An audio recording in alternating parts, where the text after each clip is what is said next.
What is up, everybody? Welcome to a very special amateur radio crash course, ham radio crash course. Jeez, I'm all excited because we're doing a bit of a telethon here for the ARRL Teachers Institute, and we're super happy you're joining us. So enjoy the memes, and we're gonna get started and probably go for a very long time.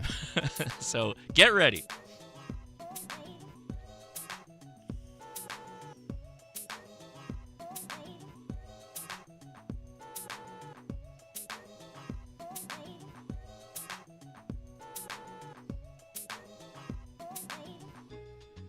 How's it going, everybody? Welcome to the ARRL Teachers Institute Telethon live stream. So we're here to basically get some funds together for the Teachers Institute. You can see we've got some scores up there, right there, on where we're tracking. We're already at $399, which is just fantastic.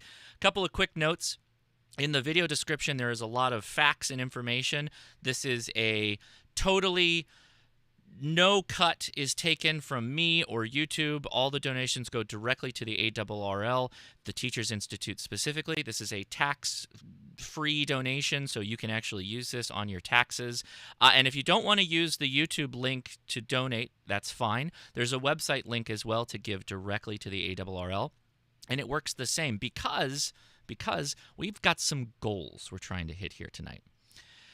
If we can hit these goals, we have confirmed matching funds for all of this. And I, at every one of those little benchmarks, am going to give away the radio that you see listed. That's right. We'll be giving away a D75 at the if we can hit the $20,000 mark, which I'm excited to do that. I hope we can go more than that. But we have matching confirmed all the way up to $20,000 today, folks. That's huge. So I want to have the man Steve tell us all about this and give us some of the background, because I think he's going to do a better job than me waxing and waiting poetically. So let's bring him on. Steve, how are you doing? Let's go to right here. Got a whole crew of people. Yep, got a whole crew. Thank you guys for being here. Thank you, Josh. Most of all, thank you to the people who donated last year, who donate throughout the year, and those who have already donated $519 this year, mostly before we even hit go.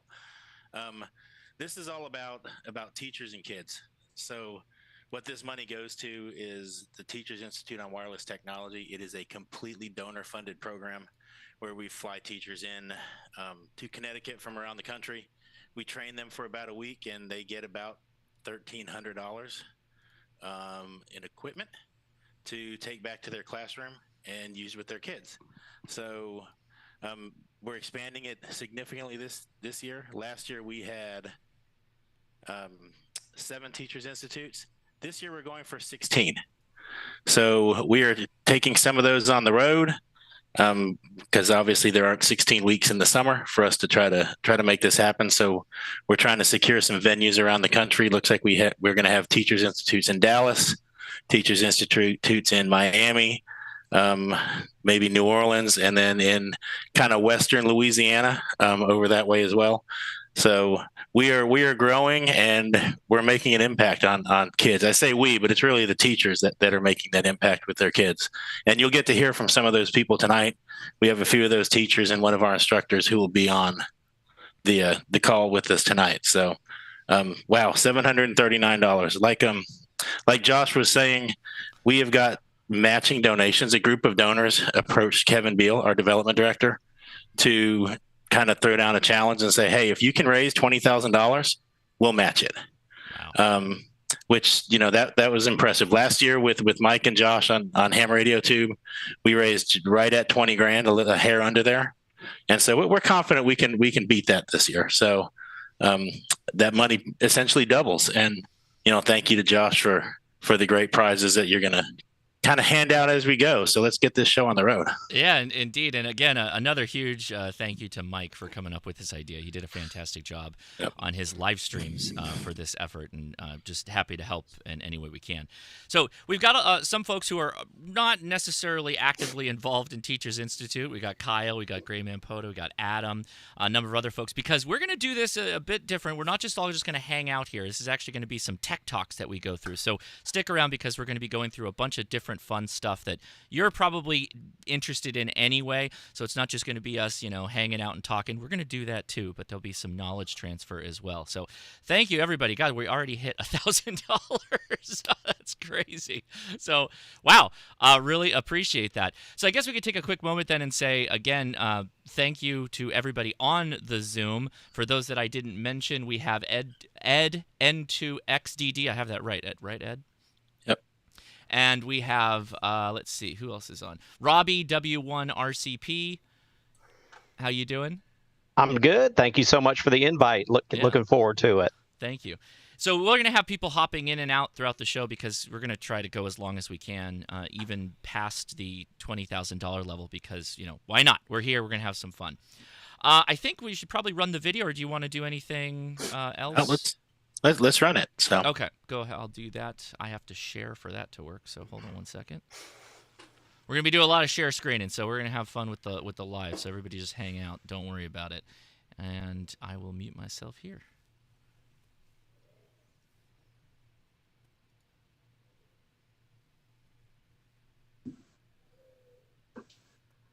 Here you go. We are recording. So hi, everybody. My name is Kevin Veal, K8EAL. I'm Director of Development here at ARRL, and I'm really excited to have with me a legend in amateur radio and ARRL, Kay Craigie, N3KN, 15th president of ARRL, served 3 terms as president from 2010 to 2016, led the organization through our centennial and the second century campaign, and just has contributed so much to amateur radio and ARRL. I'm really excited to welcome you, Kay, to a conversation today. Thanks very much, Kevin. I appreciate it. I need to take folks back a few years. I don't want to bore you with an ancient history level lesson, but let's just look at the past a little bit. When Jim Haney, W5JBP, was elected president of ARRL in the year 2000, I was elected as one of his vice presidents. And Jim wanted to re-energize the ARRL's offerings about education for classroom teachers. And since I had a professional background in education, he asked me to draft that program. So I reached out to a number of classroom teachers who are already doing it to find out what do they do, what do they need, what are their working conditions. And I came up with a list of 5 or 6 potential programs that we could add to our offerings. So that's all well and good, and most of those programs were implemented, and many of them still exist and have been helpful over that almost now quarter of a century of the education and technology program. But, to have a program as opposed to a publicity stunt, you've got to have some other things going on too. Good ideas are necessary, but they're not sufficient to have a program. You've got to have at least 2 other things. You've got to have funding, which I decided to propose doing by donations from the amateur radio community. That's a little risky because, we hams are legendary for our thriftiness, but we're also legendary for our generosity, and we do the right thing. So I decided to go with donors. That makes the program relatively immune to future budget cutting and other kinds of things that could derail the whole program. So donors, donor funding, and people have stepped up in just the most wonderful ways over the years. Large donations, small donations, whatever people are able to do, have made it possible to continue this program, and I have no doubt that it will continue in the future. So funding, got to have that because you got to pay your way. The second thing that I wanted to have was flexibility. Times change. It's now been nearly a quarter of a century since we started this program. And so the way I presented the program with the enabling motion to the ARRL Board of Directors made sure that the program would be flexible going into the future so that it could be changed. If I guessed wrong about some program, it could be dropped or modified. Things could be added. And I wanted the ARRL staff at headquarters to have the authority to make those changes and to do some innovating and to use their expertise and to respond to the input they were getting from teachers in the field. Fine. That's what happened. And so that was in 2000. 4 years later, when a ham named Mark Spencer, WA8SME, was on the staff and was overseeing the education program there, he innovated something called the Teacher Institutes. Now, that was not part of my original design. That was something that the staff at ARRL headquarters came up with, Mark did, and there's an article about it in the, I believe it's December QST from 2004, that talks about the first Teacher Institute that I think happened in August of that year. What they did, how it was successful. And it makes very interesting reading now, 20 years later. So to have that flexibility was what empowered the staff to create the Teacher Institutes. And I couldn't be happier that something that was not part of my original design has turned out to be absolutely essential and important and effective in this program. So there we are. Here we are, 25 years after the program as a whole began, 20 years after the Teacher Institutes began. And I read the coverage of it in QST and on the website, and I find it very exciting. I have a long family and personal history in education, and I'm really, really happy that ARRL has continued to do this. When I presented the ideas to the headquarters staff in a meeting there, I said, I want this to be something that in future years we'll look back on and say, gosh, I'm so happy, I'm so proud that I was part of getting this started. And I feel that way. And I believe the staff has felt that way too over the years. And I really appreciate the opportunity to be with you all this evening and talk about this. That may be enough history. Maybe we're ready to move on to future things. What do you think, Kevin? Yeah, sure. That's absolutely right. And Kay, that context is so helpful. And I think it's really great to acknowledge that while the ARRL board established a new strategy just this summer that included a third advocacy. For over 100 years, ARRL has protected and promoted amateur radio. And this third advocacy about inspiring the next generation is critical and important to our future growth, but it's not the first time at all. In fact, there's been a long history of supporting the future of the hobby and growing the next generation. And your leadership there certainly can't be forgotten, as well as the previous boards and other volunteers who have made that certainly all possible.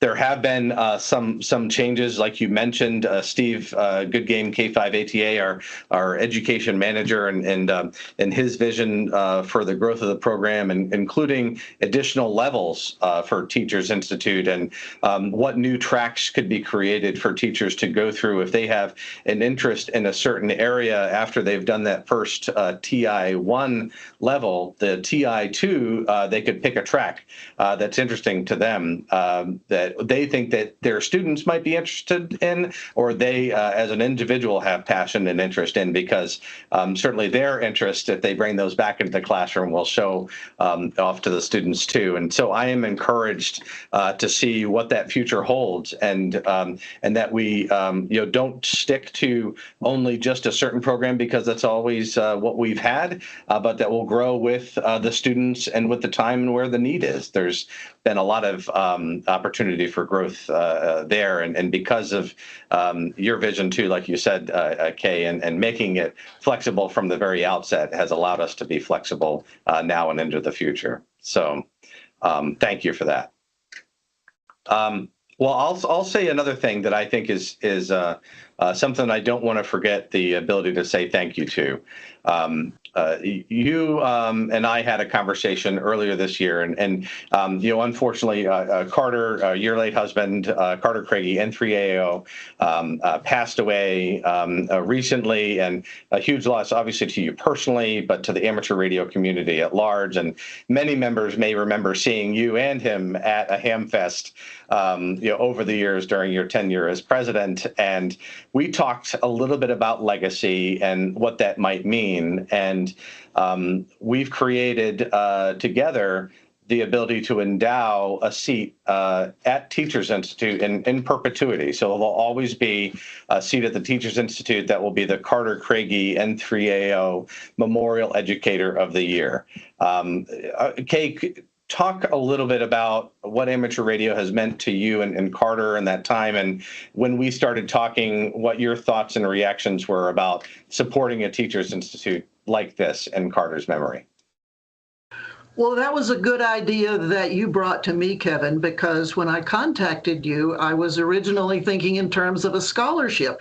So I had donated a scholarship to the foundation in memory of my father, James Cothran, and so that was kind of my thought process. But you said, well, I've got another option for you to think about. And you mentioned the possibility of endowing a seat at the Teacher Institutes in perpetuity in Carter's memory. And that really struck the right kind of note for me. Carter was a professional educator. After he graduated from college, he became an elementary school teacher, which he did for, I think, about 5 or 6 years. Went back to graduate school and then taught at the college level for 25 years until he retired. So he had a long personal involvement in education. That was the education for which he pulled a paycheck. But he also did a lot of, once we both got into amateur radio and had that as a common interest, we taught novice license classes together. He taught Morse code. I taught the theory. He taught kit building. We had kit building workshops around the coffee table in our living room. And he was also a good Elmer. I mean, you benefit from Elmers or mentors, to explain the jargon a little bit. You receive help and you give it. That's part of the amateur radio tradition and why we're so strong as a fellowship as well as a service. So he had been an educator all his life, and it really made sense to respond to your suggestion that we could add a seat in his memory to the Teacher Institutes, because they do amazing work for these very creative and dedicated teachers who want to do the very best they can for the students in their classroom. So amateur radio, we had been licensed for 40 years in round figures. And we had different interests in amateur radio, but at the end of the day, we came back to that common interest, and it's made it a great family hobby. My dad was a ham, and Carter and I were, and our daughter was for a while. And so, it was a big part of our family life together. And so I think he would have approved. I think he would have been very happy to know that we could do this for other educators and do it well into the future. And I really appreciate your offering me that idea. And I'd like to pass that along to other people who are listening to this telethon. It may be that you might have an interest in helping to fund a seat, donating a seat. And if that's a possibility that rings the right tones for you, I hope you'll get in touch with Kevin and see what the possibilities are for your club or your family. Yeah, Kay, thank you so much for that. It really is an honor to be a part of Carter's legacy here and partnering with you to create an endowment like this that is going to carry on. I can't think of a better way to share the legacy from someone who is an educator like him, and the number of students that the teacher who will be the Carter Craigie N3AO Memorial Educator each year, the number of students that that teacher will impact and bring into, or at least be made aware of, the hobby will be made aware of for them, that will go on for years and years to come. And what an honor and a privilege for me. So thank you for that. Yeah, obviously, always happy to talk with any donor about what they are considering or thinking about with regard to legacy. And I really appreciate too that you've set the example of someone who can be so involved, in the hobby and where you feel the most, comfortable. You have obviously gone to great lengths in service in volunteer positions and, giving generously to the hobby. And each one of us can do our own small part. And I'm happy to do my small part in the hobby. And I know that others on this call, are doing it as well for the telethon. And Kay, it's been a real pleasure to talk with you about that. Today. So I really enjoyed, talking. We covered so much ground here, and I know that there's a lot going on with the telethon, and I can't thank you enough for sitting down with me to talk a little bit about where we've been, how far we've come, and to be excited about where we're going to go in the future. Well, me too, Kevin. And I will say again, I think that way into the future, that people will still be saying, I'm glad I was part of this. I'm proud I was part of this. Did it not only for amateur radio, but also for all of the teachers and for all of the students who've been involved. You never know where that's going to come back to help us through amateur radio. As I mentioned in one of our telephone conversations, these kids may not get a ham radio license, but they might be the people who sit on our zoning authorities when an ordinance gets proposed or there's some kind of a neighborhood difficulty. Amateur radio needs all the friends we can get. And the Teacher Institutes helps us build up that population of friends for amateur radio. And I appreciate everybody who's involved with it very much. Thanks for letting me talk on this evening.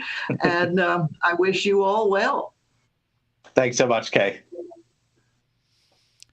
So that was great. Appreciate the... Oh, did I lose my video there? There we go. Should be back. Oh, no, I lost myself. Well, I'm still there, but I lost my video, and I don't know why. So let's give that a second to redo itself.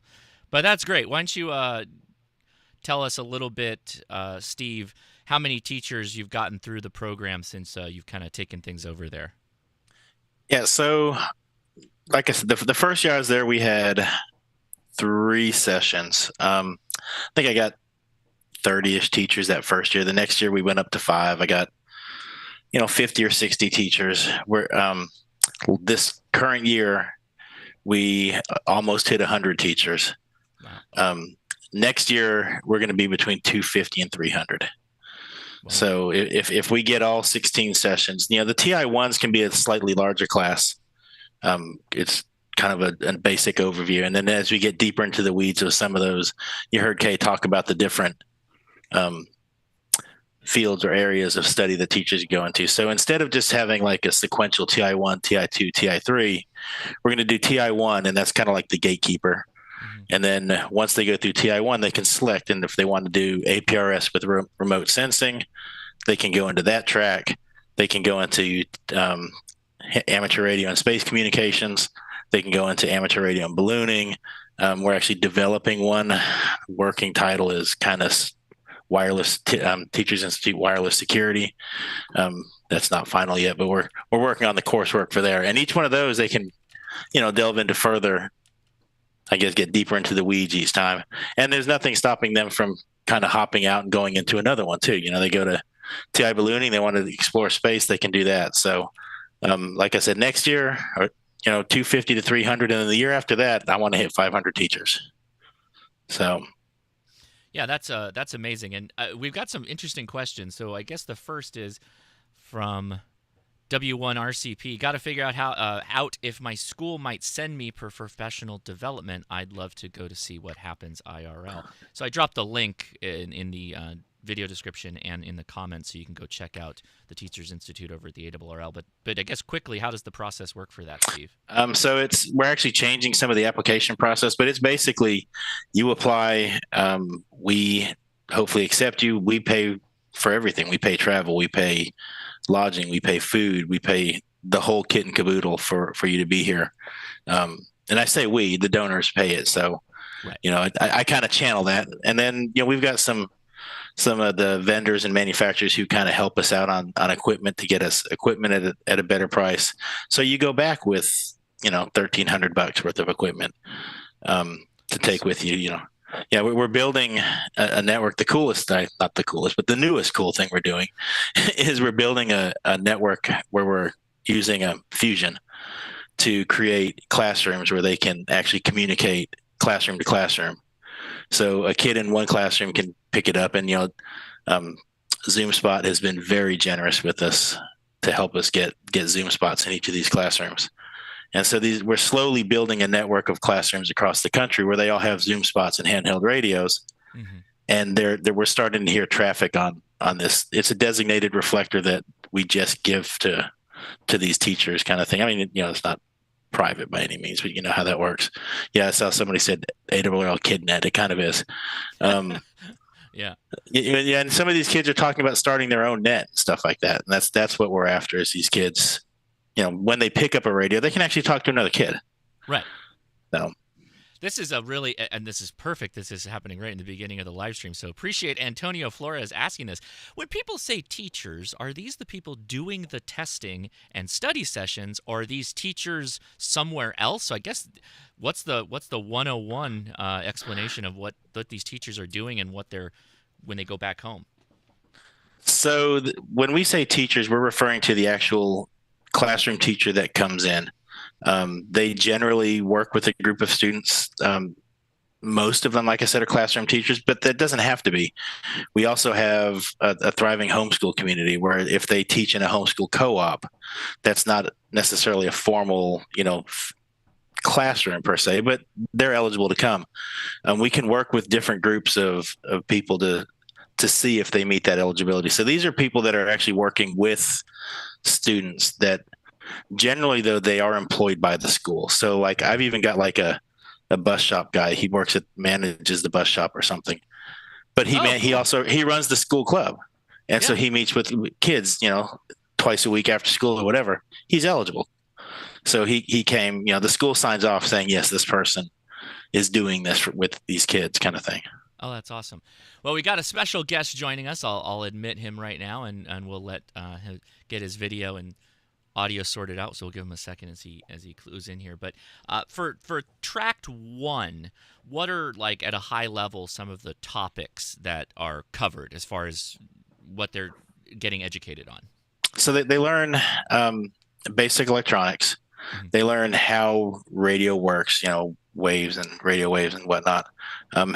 They do fox hunting. They get a directional antenna. This year we gave them arrow antennas.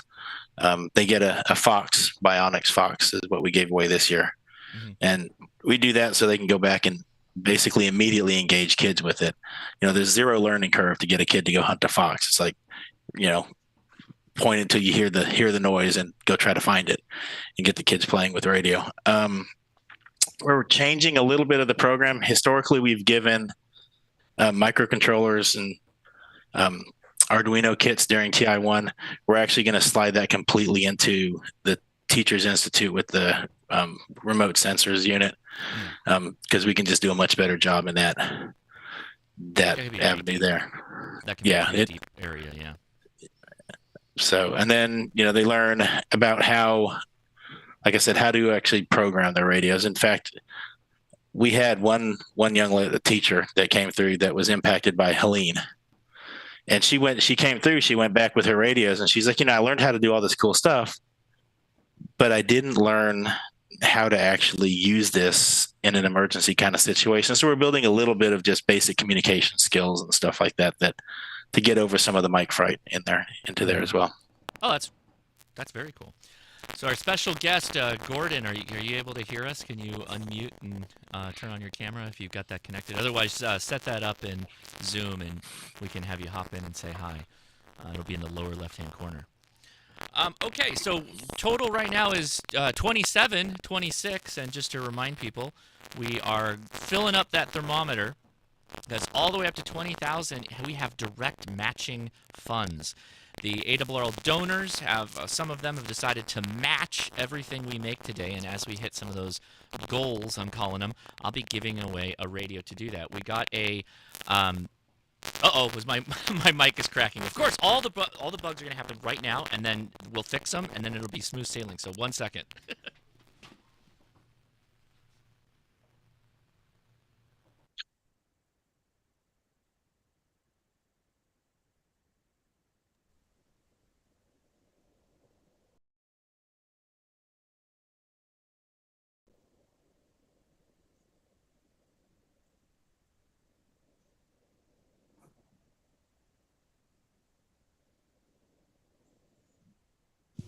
It's like Josh has never done a live stream before. Well, gas station USB cables.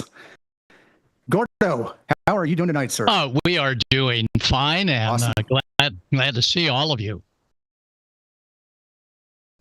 Thank you for being here. Absolutely appreciate it. Good to see you, Gordo. And for those of you who don't know, Gordo is our ARRL national instructor. So it is great to have you, Gordo. Well, thank you. And I teach the volunteers, and I follow in the steps of Steve Goodgame that teaches the professionals. And if it weren't for the professional teachers, I would not be here tonight. Thanks for joining us, Gordo. I think my mic is back, so appreciate you taking the time to do that. And yeah, what's going on with you this weekend, and what's happening? Well, I had a look back as to when I got into ham radio, and it goes all the way back to 1959. And we had an instructor in high school, and I was just a freshman in high school. And every time we had a science class meeting, this science instructor would talk about the ionosphere and talk about meteors and things like this. And the rest of us, yeah, it was sort of interesting. And then one day the instructor came in going, holy mackerel, listen to this. And we thought, oh gosh, here comes another whatever. And we were ready to listen to this. And he says, this is the first satellite called Sputnik that we're going to tune into as radio enthusiasts. We didn't realize that he was a ham radio operator as well as a science teacher in junior high. And now we began to say, oh, I'm getting the connection here.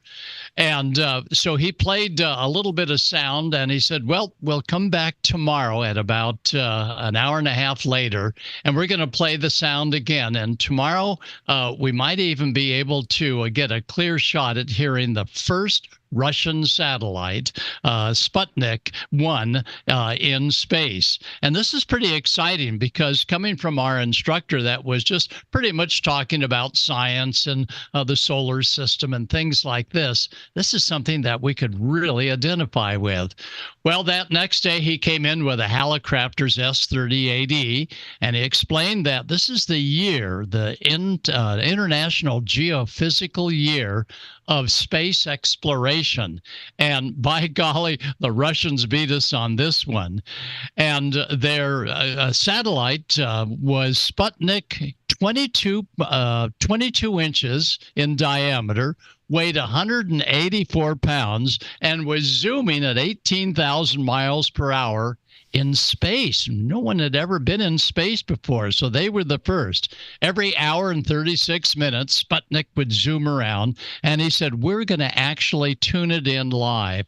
Let me tell you, the folks were at the edge of their seats. He had the Hallicrafter S30AD with BFO, and he was tuning in the satellite, and he had it tuned into, and I've got to look at my notes here. I believe it was the 20-meter band, and on 20 meters, and we were just above 14.001, and this is what we began to hear. I don't hear it, Gordo. Do you hear it?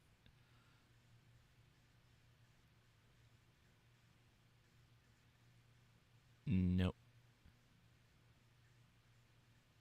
So, wow, we were actually hearing a space satellite live, and this really piqued our interest. Then we understood about 3 months later, he brought in another radio, and this radio was sending the Morse code character dit, dit, dit, dit, dit, dit. And that was a laugh in ham radio on CW, the word hi. And that was our response to the Russian. We were about 3 months too late. They won, but we came out with one that actually had a little bit of telemetry to it. So all this leads back to my teaching over the last 45 years. I could always tell when I had a classroom full of kids that had a science teacher that was a ham radio operator. It really paid off big, because that science teacher as a ham radio operator, which we are absolutely going for here today, is our key to get more kids into our hobby. So, Steve, keep up the great work. We're going to donate as soon as we're off this net, and you can count on me being very excited, because some of the best volunteer instructors are actually those teachers that have retired. But those retiring science teachers as ham radio operators, believe me, the incoming taking their place will be all turned on to getting kids into our hobby. And this is the exciting part of our training. So we sure hope everybody will support the effort that the American Radio Relay League has made. AMSAT has a lot of recordings. If you want to play some of the recordings to take a listen to the different satellites in space. And wow, ham radio and that science teacher led me for over 50 years of ham radio operating. My first license, WV6, that is V Victor 6 TWJ in 1959. You can tell I got it 2 years later after hearing in space a satellite in orbit. So thanks, science teachers, and let's hope for more. Back to you. Hey, Gordo, thank you so much, and thank you for your tremendous gift to our hobby and doing what you've done with all your time and effort. And I know everybody just really appreciates you. So thanks for hopping on. And yeah, anything you want to say, Steve, or jump in there? You know, Gordo does an amazing job with the instructors program. If you've not had a chance to sit through one of his sessions at a ham fest, you know, you may think, oh, I've been teaching classes forever, but I'm serious. I finally escaped a booth once to go see him at Pacificon and sit through it. And I was supposed to be there for, 20 or 30 minutes. And I texted Bob Enderbitson, who was manning the booth on his own. Sorry, Bob. And said, I'm not going to make it back. This is amazing stuff. So Gordon and Gary and his crew that do these seminars, you've absolutely got to go see him. He does amazing stuff. Well, thanks so much again. And again, it's the teachers that have brought the audience, especially kids, up to speed that really makes getting them into ham radio so much easier. So, Josh, I can't believe it. We're at 2776 already. It's crazy. And what, like a little bit past the first hour's halfway mark. That's crazy. There was a question, how does one get into the giveaways? The only requirement is that you be on YouTube, that you're watching on YouTube. So have an account on YouTube, watching somewhere. If you want to watch on Twitch on another device, that's fine. You can do that.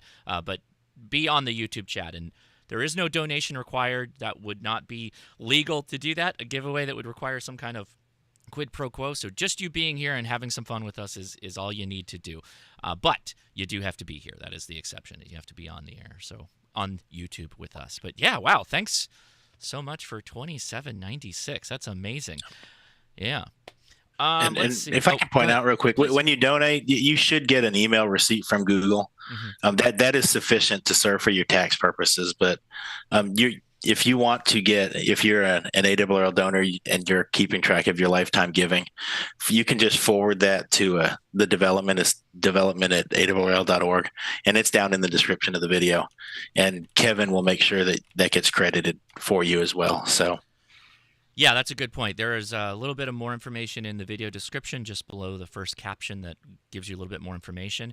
And a reminder as well, if you don't want to use the YouTube donate function, you don't have to. There is a link that is pinned in the comments section and also in the description to the ARRL's website that, again, goes directly to the TI. And reminder again, there's no money being taken out of this from YouTube or anywhere else. All the money goes directly to the Teachers Institute, what we've been talking about, what you heard Kay talking about, and all the efforts that go on there. So, yeah, again, thank you, everybody, for your generous donations. They're very much appreciated. So I think we were talking a little bit, Steve, on some of the classes, or I guess some of the main information that you guys cover in Track 1. And I don't know if you mentioned it. You have a Track 2, which is a little bit more focused. I think you mentioned some of them. What are the second track options for teachers that go down that path? Yes. So this year we have what used to be called TI2 is now called TI remote sensors and APRS. So it's just remote sensor data gathering, and you'll see a little bit of that later. Wayne's going to hop on and demo some of what we do with that. Then this year we actually introduced what we called TI3, which was we were trying to do TI ballooning and space communications. And we brought a select group of teachers in to kind of help us hash that program out. And we're glad we did, because we learned really quickly that is way too much for 1 week. So we ended up splitting it into two. So now we'll have TI space communications and radio astronomy, which we kind of have a budding friendship with MIT and the Haystack Observatory. So he taught, gosh, I think we were up there for 6 hours or something like that this last summer. And they taught us a lesson. We got to go see all the places we're not allowed to take pictures of and stuff like that. And then we're going to have TI ballooning, which is going to be a lot of pico balloons, and then we'll grow up into HABs and stuff like that. And then we're developing the wireless security one right now. So we're working on that. That won't launch until next year. If we're lucky, we might get a group of teachers to beta test it late in the year. So let's give people a little bit of information too. What's it generally cost to bring a teacher to, say, a Track 1 event? It's about $4,500. So it's pricey, but the whole goal is we want as few barriers as we can come up with to get this into classrooms. And I was doing this in school, as you guys all well know, and there was no money in the school. The school gave me like $750 a year and said, "This is what you have to teach this," and that doesn't work. So the school's not going to pay that kind of money to send a teacher to something like this. Right. So this is what we do. Now, I was fortunate. I had a lot of the people that are on here, these YouTube folks that helped support my Padawans and sent radios and sent gear for my kids, but we can't do it that way for everybody. It's not scalable. So this way, we bring them in, we pay for everything. We have grant money to get more equipment in their classrooms too. After they come through, they can apply for an ETP grant, and we can give about $2,000 to get some basic station equipment in their classroom, and we can continue to fund other projects down the road. We also are kind of building model schools, and you'll hear from one of those folks tonight, where we're funneling not just equipment, but time and effort, significant amount into helping these kids. And you'll actually get to meet a couple of those kids tonight too. So, which will be awesome. So, and then we just signed and started building an official STEM curriculum using amateur radio as the learning platform. So instead of, it's important to note, this is not a curriculum that's a ham radio curriculum. It's a STEM curriculum using amateur radio to learn. So it's actually going to be correlated to national standards, and we'll cross-correlate it to state standards for those that don't use the same national standards. Like we're going to push into Texas, so we'll translate those into their TEKS standards and whatnot. And that's another thing that's going to be completely free for teachers. They can just pull that curriculum down and learn how to do it. That's super cool. So one of basically they'll be able to download it, you said, and then they can just run with this at their own home classroom? Yep, they can. It'll be what we call a SCORM file, which is like a package that they can import into the school's learning management system. And so whatever LMS they use, Blackboard or Schoology or whatever, they can import that in there, and all the video. And it's going to be a sweet, STEM curriculum. It's got video and hands-on lessons, and it's all interactive, and it's completely going to be free. Now they'll end up needing some equipment to do that, but sure, we can figure that out. But the curriculum itself is completely free. Oh, that's amazing. So everybody in the chat room, we do take questions as well. We've seen a couple of them. Just do @Ham Radio Crash Course or question in your chat if you're interested to know more about the TI. We'll take those questions. And anybody here on the Zoom, feel free to jump in as well. But last night, my wife and I did a podcast, and we talked a little bit about this and kind of the outreach to younger people. Like, how would one do that in today's environment and society? It's not like it used to be, at least the stories that I've heard from some of the older hams, that they even could just go onto campus and they could demonstrate stuff and they could do their classroom training like in an actual classroom. It's not so much like that anymore, right, Steve? I mean, you came from teaching to supporting the Teachers Institute. What's that kind of situation like? Yeah, it's definitely not a just roll up and knock on the front door and say, hey, I want to teach your kids about ham radio. Can you let me in the closet? Yeah. And there's all the background checks, and it's all about child safety and everything. So really we have to have those teachers to get into schools. That's not to say that your volunteer work is not appreciated, because it absolutely is. But one of the things we do is when a teacher comes through is we try to connect that teacher to a local club, because that teacher, we can teach them 40 hours worth of stuff in a week, but as soon as they get back, they're going to be like, oh, I should have asked this question. And who better to ask than the club that can, they can get together with and learn how to do different things. Even if it's programming, a cheap radio for the kids or whatever it is, or putting an antenna. We don't teach them how to stick a mast on the side of a building or something like that. That's the kind of thing that we're connecting them with clubs with, for the clubs to help them with. Yeah, that seems that's why I like this so much. Is it seems like pretty much the way we have to go, let alone an effective way. But it seems like this is that's it. That's what we got to do. Yep. Yeah. Anybody in the Zoom want to ask a question, or got a thought they'd like to add? Other than we hit $3,200. That's crazy. Wow. Yeah, I've been looking at you and not looking at the number. Yeah. Wow, that's amazing. There's a lot going on my end. I'm moving a lot of wheels and dials back here, so feel free, anybody in the Zoom, to jump in and ask a question, or we can move on to our first tech talk, if you will. Yeah. All right. Well, Kyle AA0Z is here, and one of the I thought this might be fun. We'll see how it goes. Kyle's going to break the ice for us here. Oh, boy. Is that I thought it'd be fun to kind of talk, have a small little segment in something that a teacher an educator might want to use to talk about amateur radio or things related to amateur radio. So, Kyle, how you doing? Thanks for joining us today. Good. I'm doing well. It's very snowy and cold in flyover country here. What is the temperature right now?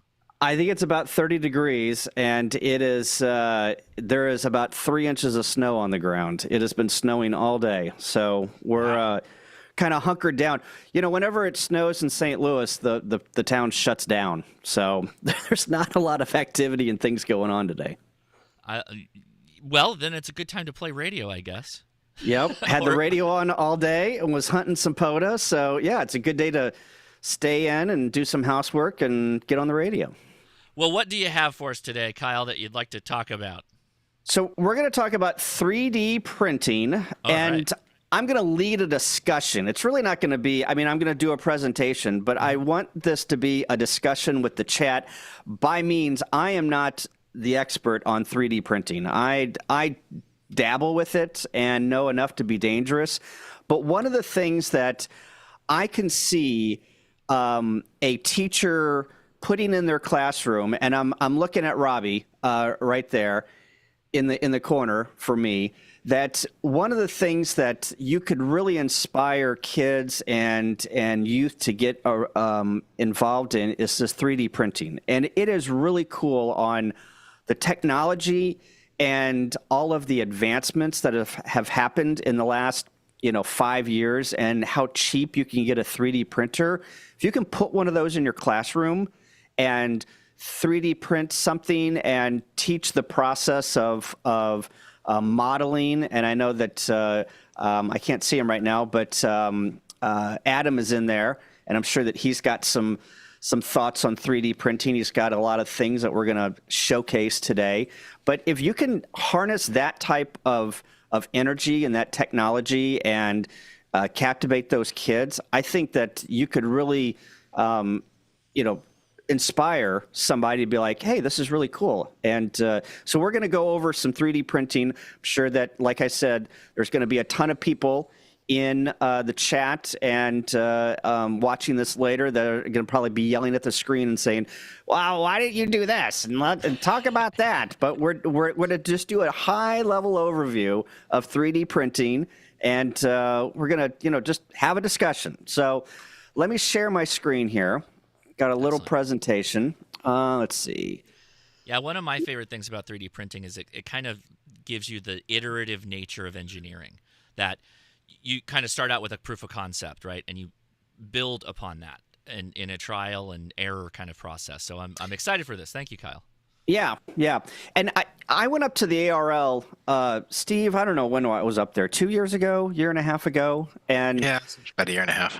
Yeah, and toured the headquarters, and I saw all of the things that Steve was doing with the limited amount of resources and the limited amount of space he had, and it is absolutely amazing on all the things that Steve does with the resources that he has up there. You'd think headquarters is this big, huge place where, the Mecca, the ham radio Mecca is for North America, and it's a very small space that they're doing great things out of. So it was an eye-opening experience. All right, so let's get into 3D printing. All right, so let's talk about some things about 3D printing. FDM, fused deposit modeling. So you're taking this stuff, this 3D printing filament, and you're putting it on a plate and you're building something up.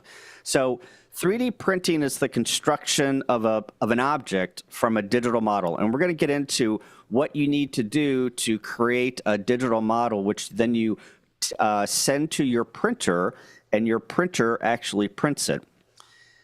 There's some differences. There's a lot of differences between an additive process, which is 3D printing, versus a subtractive process, which, back in the day, you saw these big, huge manufacturing companies, and they were doing CNC, and they were taking a piece, like a piece of material, and they were removing material to create an object. The 3D process, or the 3D printing process, is the opposite of that, where you start from nothing and you add layers and layers and layers until you build an object up on your 3D printing plate there. And I got into this a little bit before. It has greatly matured in the last 5 to 7 years. I mean, I remember I bought my first printer probably 5 years ago, and today you can buy a printer and be printing within a couple of hours. Back in the day, whenever I was 3D printing, you had to do a lot of tinkering to get that thing to print that first layer, to get it to stick, to create that object. Today, it is so simple to buy a printer, put it together, and download your first object, put it in a slicer, which we'll talk about, and get that thing printing and creating your first 3D print. It's amazing on how much technology has evolved. All right, talked about this for a little bit.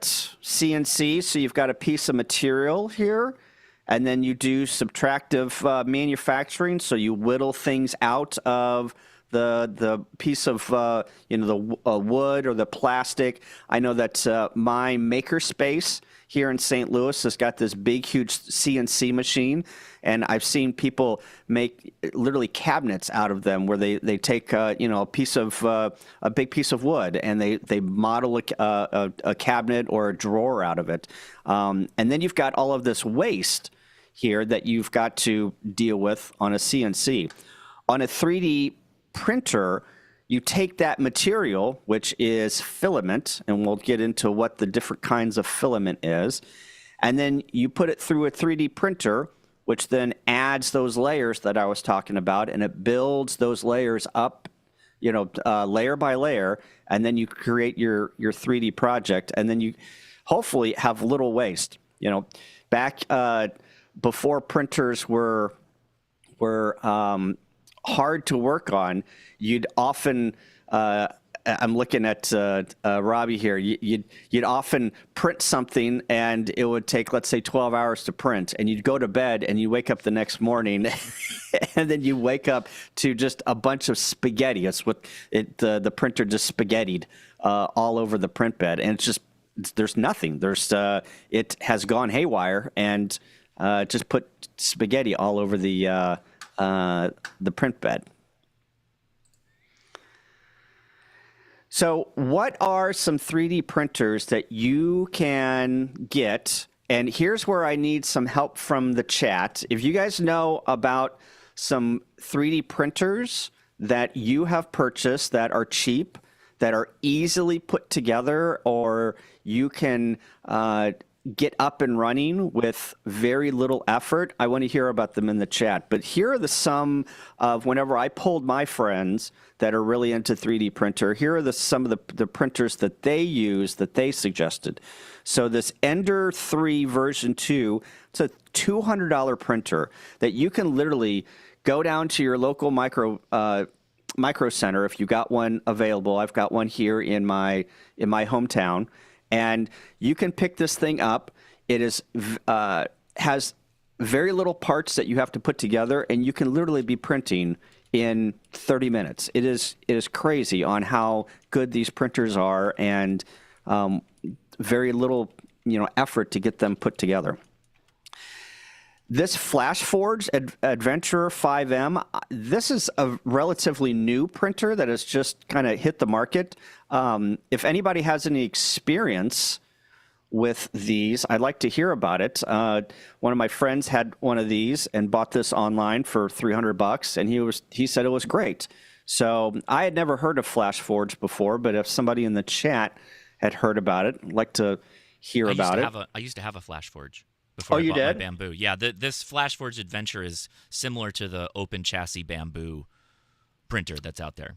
Gotcha. I had never heard of FlashForge, so I was actually eyeing this thing, that or the Bamboo.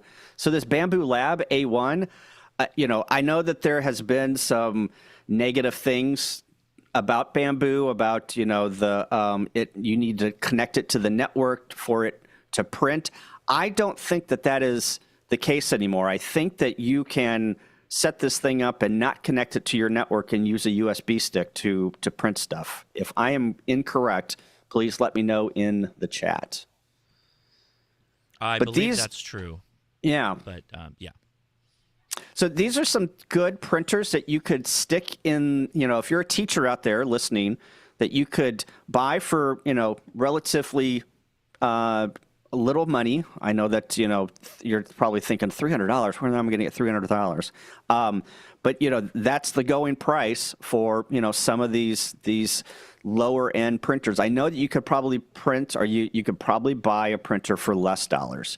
I'm sure that there are printers out there for, $99. I don't know if I would go with those printers because they might give you more headache than satisfaction whenever you're trying to print stuff. But just be aware of, you want a quality printer, you want something that is tried and true, that people have got a lot of experience with.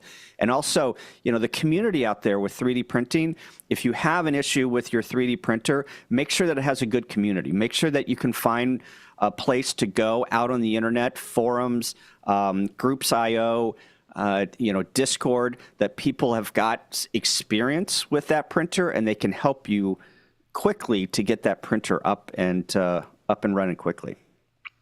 Mark says the lower the price, the more frustrating, and you're going to hate 3D printing. Yes, that is typically true, Mark. I would agree with that. I have a Prusa, and it was expensive, but man, was that thing really easy to get up and running. That is a true statement.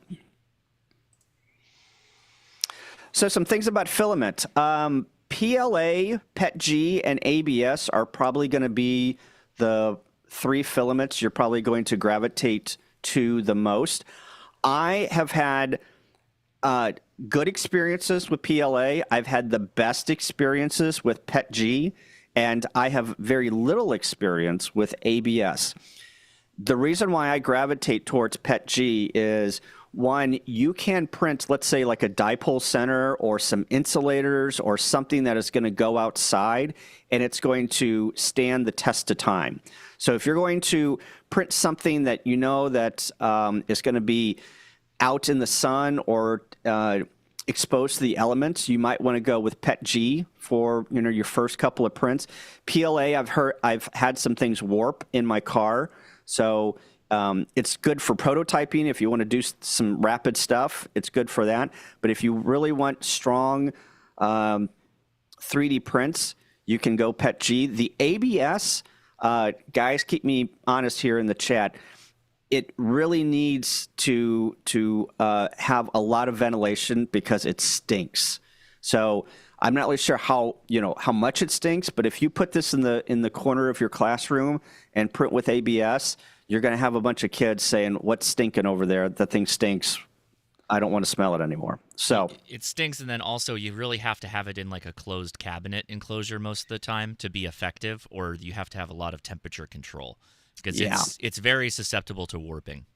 Yeah, gotcha. So whenever you're printing, right, Josh, yes, you have to have it controlled in an environment that is heated, right? Right, and that's why a lot of those ones with the closed doors and the covered walls and tops are what a lot of people use for ABS. And you almost always have to have a heated bed. That's not so much a thing that you almost always have a heated bed these days. But in the beginning, It was a lot harder to do ABS. Yeah. Don't forget that some filament sucks up moisture like a sponge. That is correct. Yes, that is so correct. Yeah. Yep. It's whenever you start printing and you go down this rabbit hole like we do in ham radio, where you'll go down the rabbit hole of satellites, or you'll go down the rabbit hole of FT8 or whatever the case may be. Whenever you go down this rabbit hole, there are tons of resources, tons of YouTube channels that you'll pick up information about what is the best filament, what is the best printing technique, and there's a lot of it is learning learning on the job. It is trying something, figuring out that it doesn't work for you, and then going a different way. I've learned so much about 3D printing the last 3 years, 4 years by just trying stuff and figuring out that it doesn't work.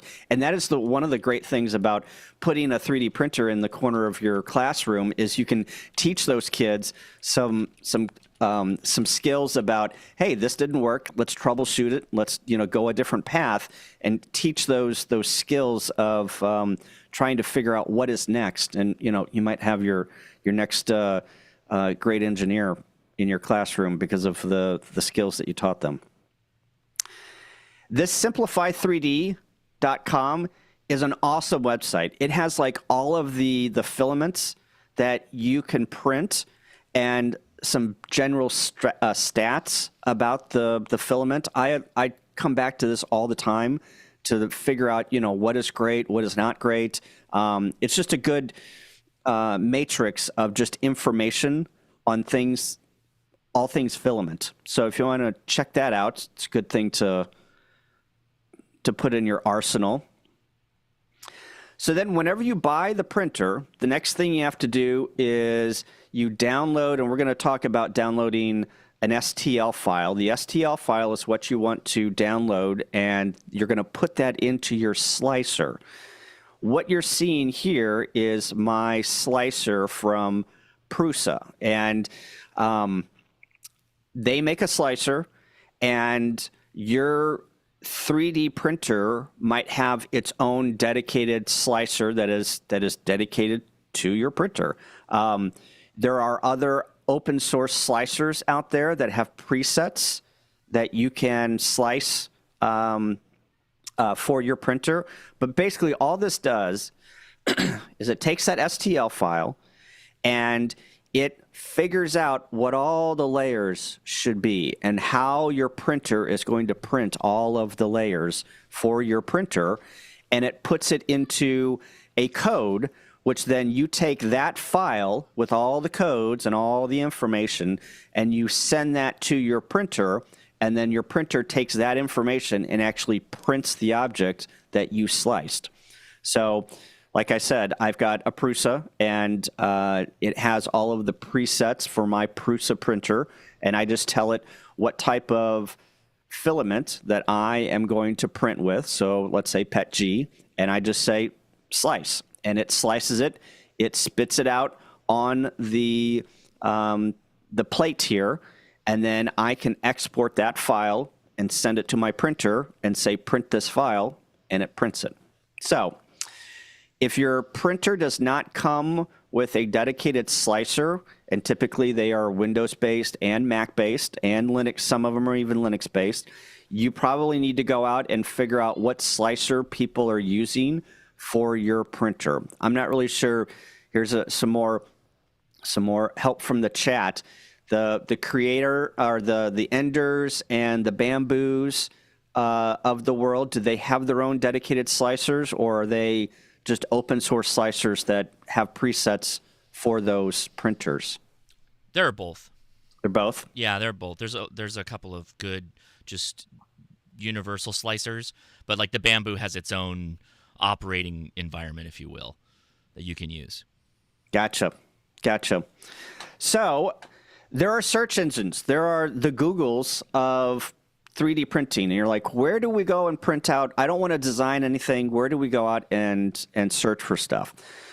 So these are some popular 3D print search engines. So let's go take a look at some of these search engines. This is Printables. This is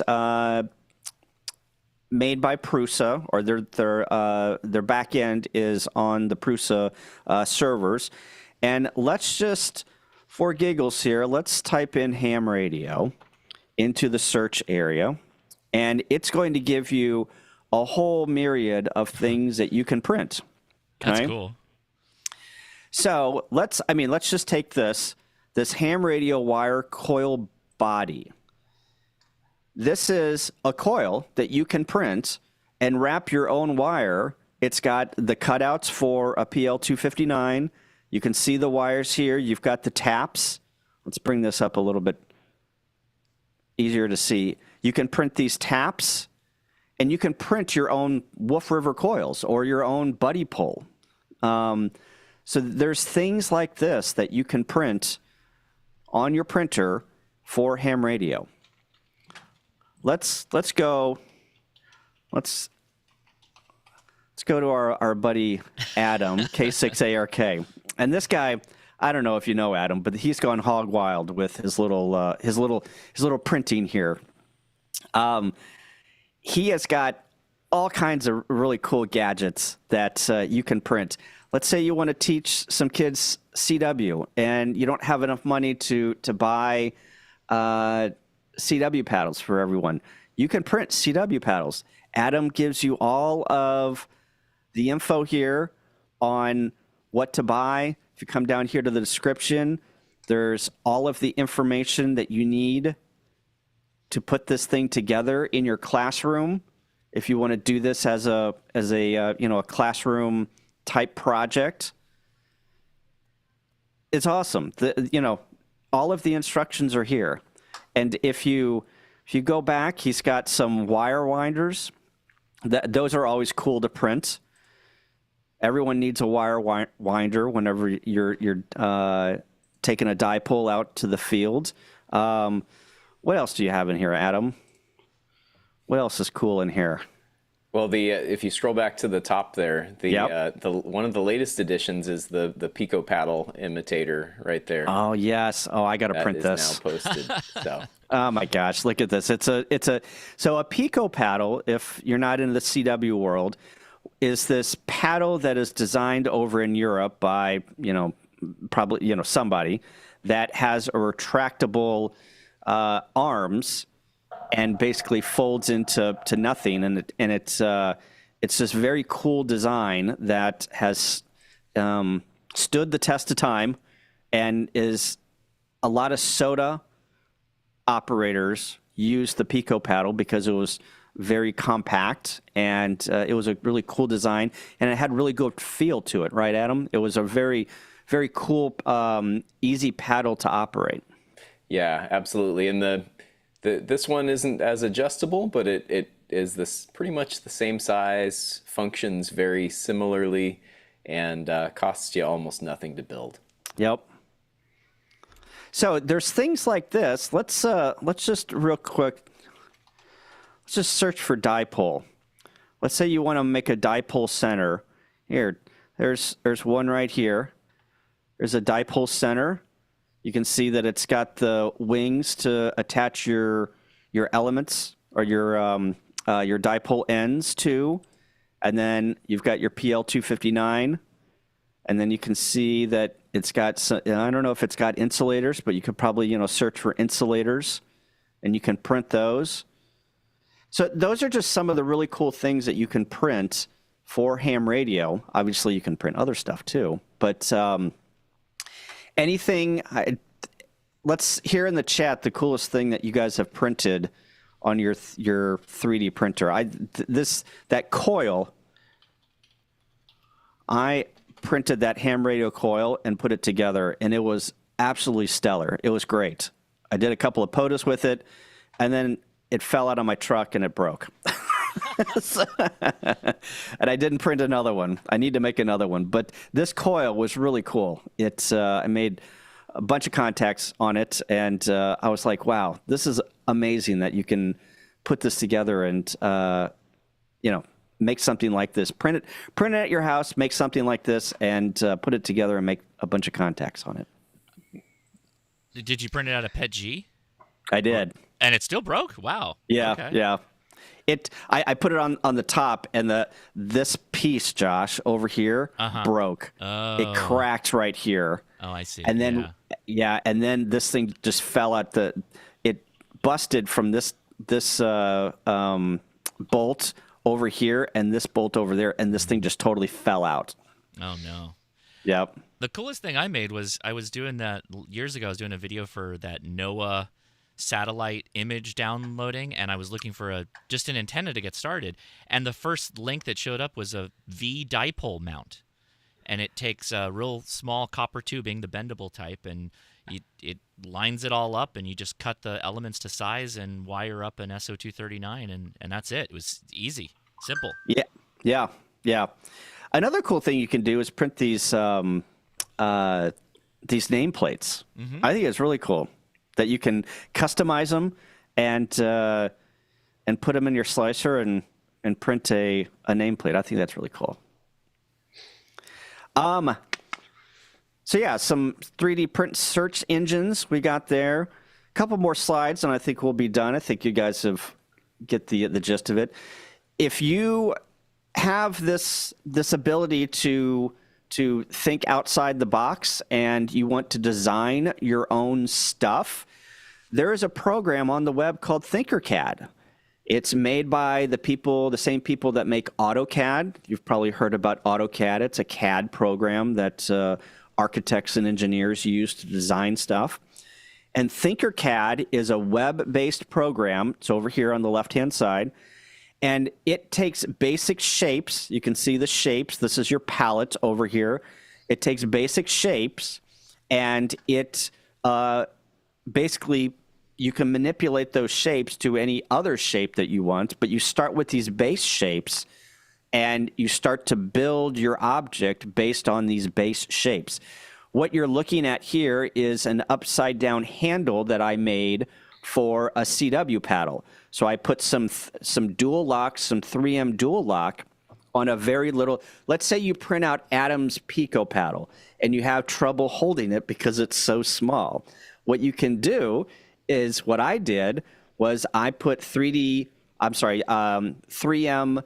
dual lock on the underside of the paddle, and then I printed this handle, which I hold in my hand, and I put dual lock on the top of Velcro, dual lock on the top of this handle, and this becomes my handle for my CW key. So this is what I designed in Tinkercad. And again, this is all free. All you have to do is you do have to create an account, and you can start designing your stuff for 3D printing. After you've got it to a point where you like it, then you can export this as an STL file. You put this into your slicer slicer manipulates it, and then you put it in your printer and you print it. If you're more advanced and you're got some mad engineering skills, you might want to graduate to Fusion 360. Fusion 360 is kind of the creme de la creme of 3D modeling. And you can see I designed here, that took me many hours to figure out, many YouTube videos to figure out, how to chamfer and how to manipulate a shape to a point where I wanted it to look like what I had in my mind. This is it is a pole support for my backpack. So whenever you put, your pole, for, hosting your antenna up, it was slipping through my backpack.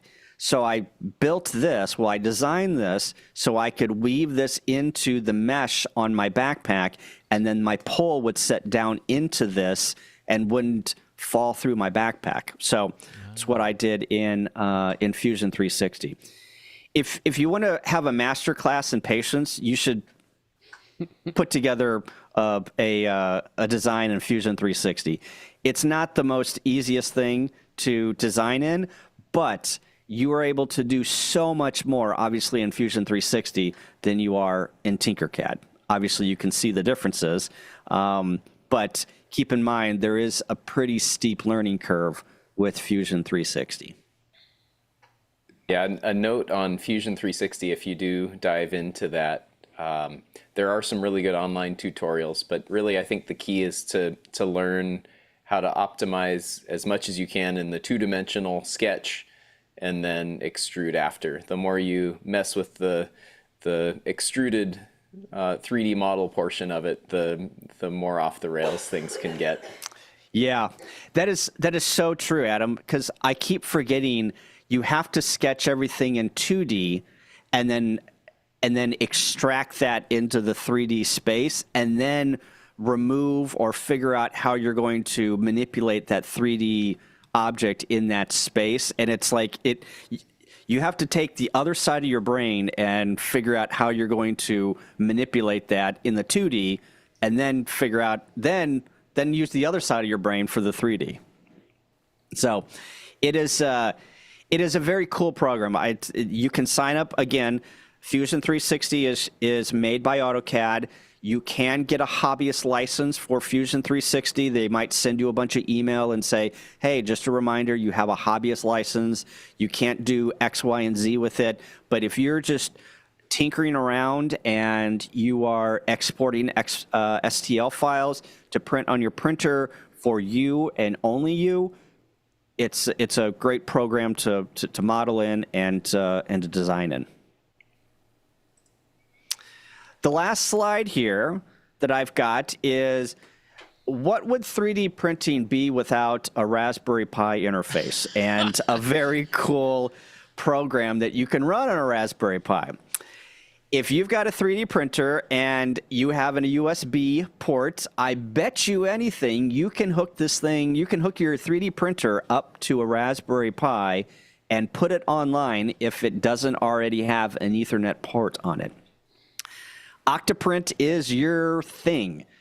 It is a whole operating system. Get a Raspberry Pi. You can run on basically anything. and it is its own operating system. You flash the operating system, a flash card with, or an SD card with the OS. You put it into you put it in the Raspberry Pi. Octoprint boots up. You plug it into your printer. You tell it what printer you want or you have, and it does all the rest. And of course, there are hundreds of plugins that you can load into Octoprint to help you do things like level the bed if you have to do that. Some printers automatically do that now. If you want to attach a camera and take pictures of your print as it's being printed, or do a video of your print and show it with the world, there are hundreds of plugins that you can plug in, install, and do that stuff. So I've got Octoprint running on my printer. I literally set upstairs. My printer is in my basement. I slice the things that I want to slice. I send it to Octoprint. Octoprint sends it to my printer, and it automatically prints it. And then I can sit on my couch with my laptop through the web interface and watch it spaghetti as I'm sitting on the couch. So, and that's it. That is all that I've got. So that was a crash course, on 3D printing. I think that, you can go down the rabbit hole, right? You can spend hours and hours trying to figure out what settings are the best. It's just like ham radio. There's a plethora of things that you can do in this space, and you just need to find like maybe your niche and go down that rabbit hole for a while, and then whenever that gets boring, you go down another rabbit hole, just like ham radio. Yeah, I love it. Well, thank you, Kyle. Appreciate you taking the time, putting some slides together for us, and educating some of our viewers here. Appreciate it. Yeah, you're welcome. Well, everybody. No, sorry. Go ahead. I was going to say, if I'm going to be hanging out, so if you want to talk some more 3D printing, put it in the chat, and we'll discuss. Excellent. Well, everybody, we are still raising funds here for the ARRL Teachers Institute. The donations have slowed down a little bit, and we haven't even hit our first milestone. I can't give away any radios yet. Come on, guys. Let's get to the giveaways here. So let me go back and ask a question of Steve. He mentioned that some of the kids that are with the teachers, they're on printers and doing all that fun stuff. Is there anything TI related that you guys do with 3D printers, and what is that like? So we're going to start building that into for them to learn how to print some of their own components, like he showed you some of the antenna pieces. We're actually giving, in TI1, we're giving all the teachers a Raspberry Pi, so we're thinking about them building or printing their own enclosures, stuff like that. So it's not in the program right now, but it's something we're looking at. Excellent. That's pretty cool. I know we're going to have some of the teachers on. Oh, in fact, Everton is in the waiting room right now, so we'll add him in. Everton is one of the teachers that's a graduate from TI. Has he gone through a couple of the tracks now, or is he? Yep, he's been through a couple of them, and he's doing. I don't want to take too much away from what he's going to talk about. He is doing some amazing stuff with his kids. So there he is. He's joined us. Thank you, Everton, for being here. And remember, folks, there's a dollar for dollar match up to that $20,000. That I don't know if I think we said that at the beginning. So it's worth reminding.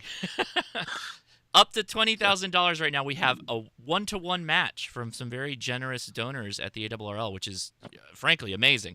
And we want to make sure we avail ourselves of that for the kids and the teachers and everything that goes into it. So appreciate you guys. Anything around the Zoom call you guys? Oh, Jason's joined us. Ham Radio 2.0. Thanks for being on.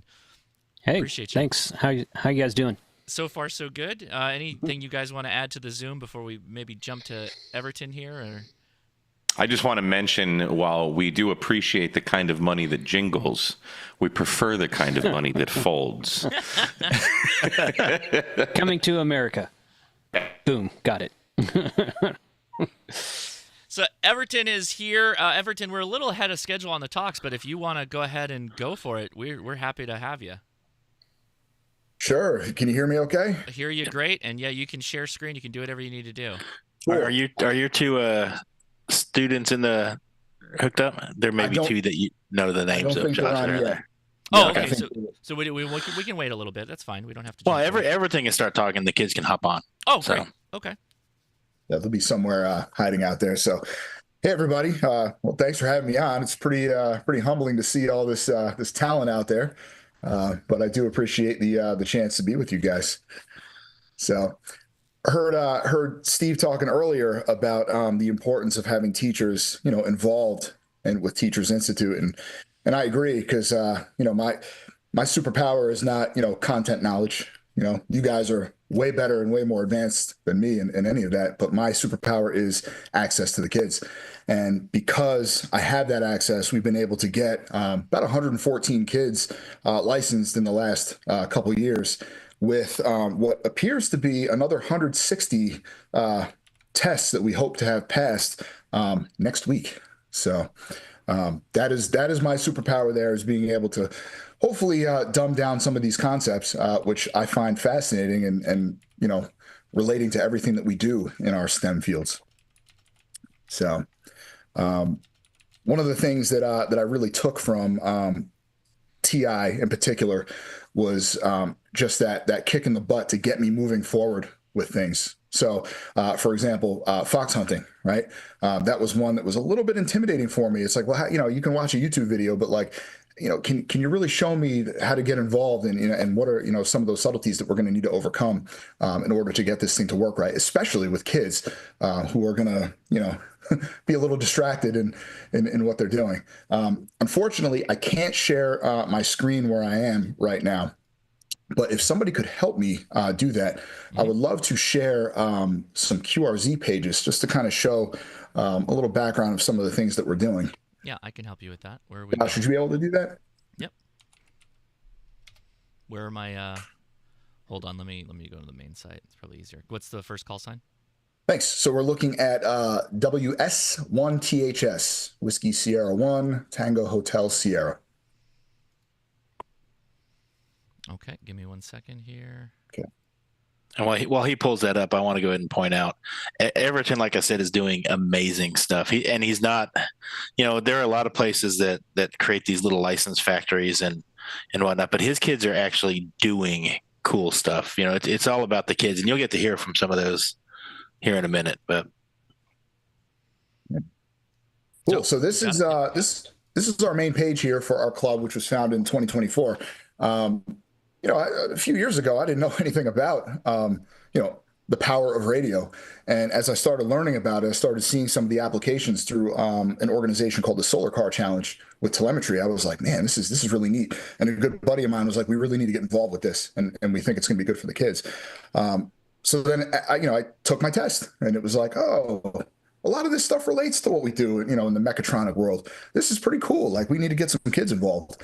And so I can't really see the page as well, but if you were to scroll down on that QRZ page, this is a result of Steve and Ed Wilson coming into the school and saying, hey, everybody, this is cool stuff that we can do. This is the power of amateur radio. We're going to help you guys get tested, certified, learning, and we're going to give your teacher some help here and show him how to make it accessible to all of you. And thank you very much to ARRL and the donors, especially, for helping us get that start, especially with the equipment and making this real. That first picture you're seeing, those are the two presidents of the club. That is Aaron Yee and Fiona Moy.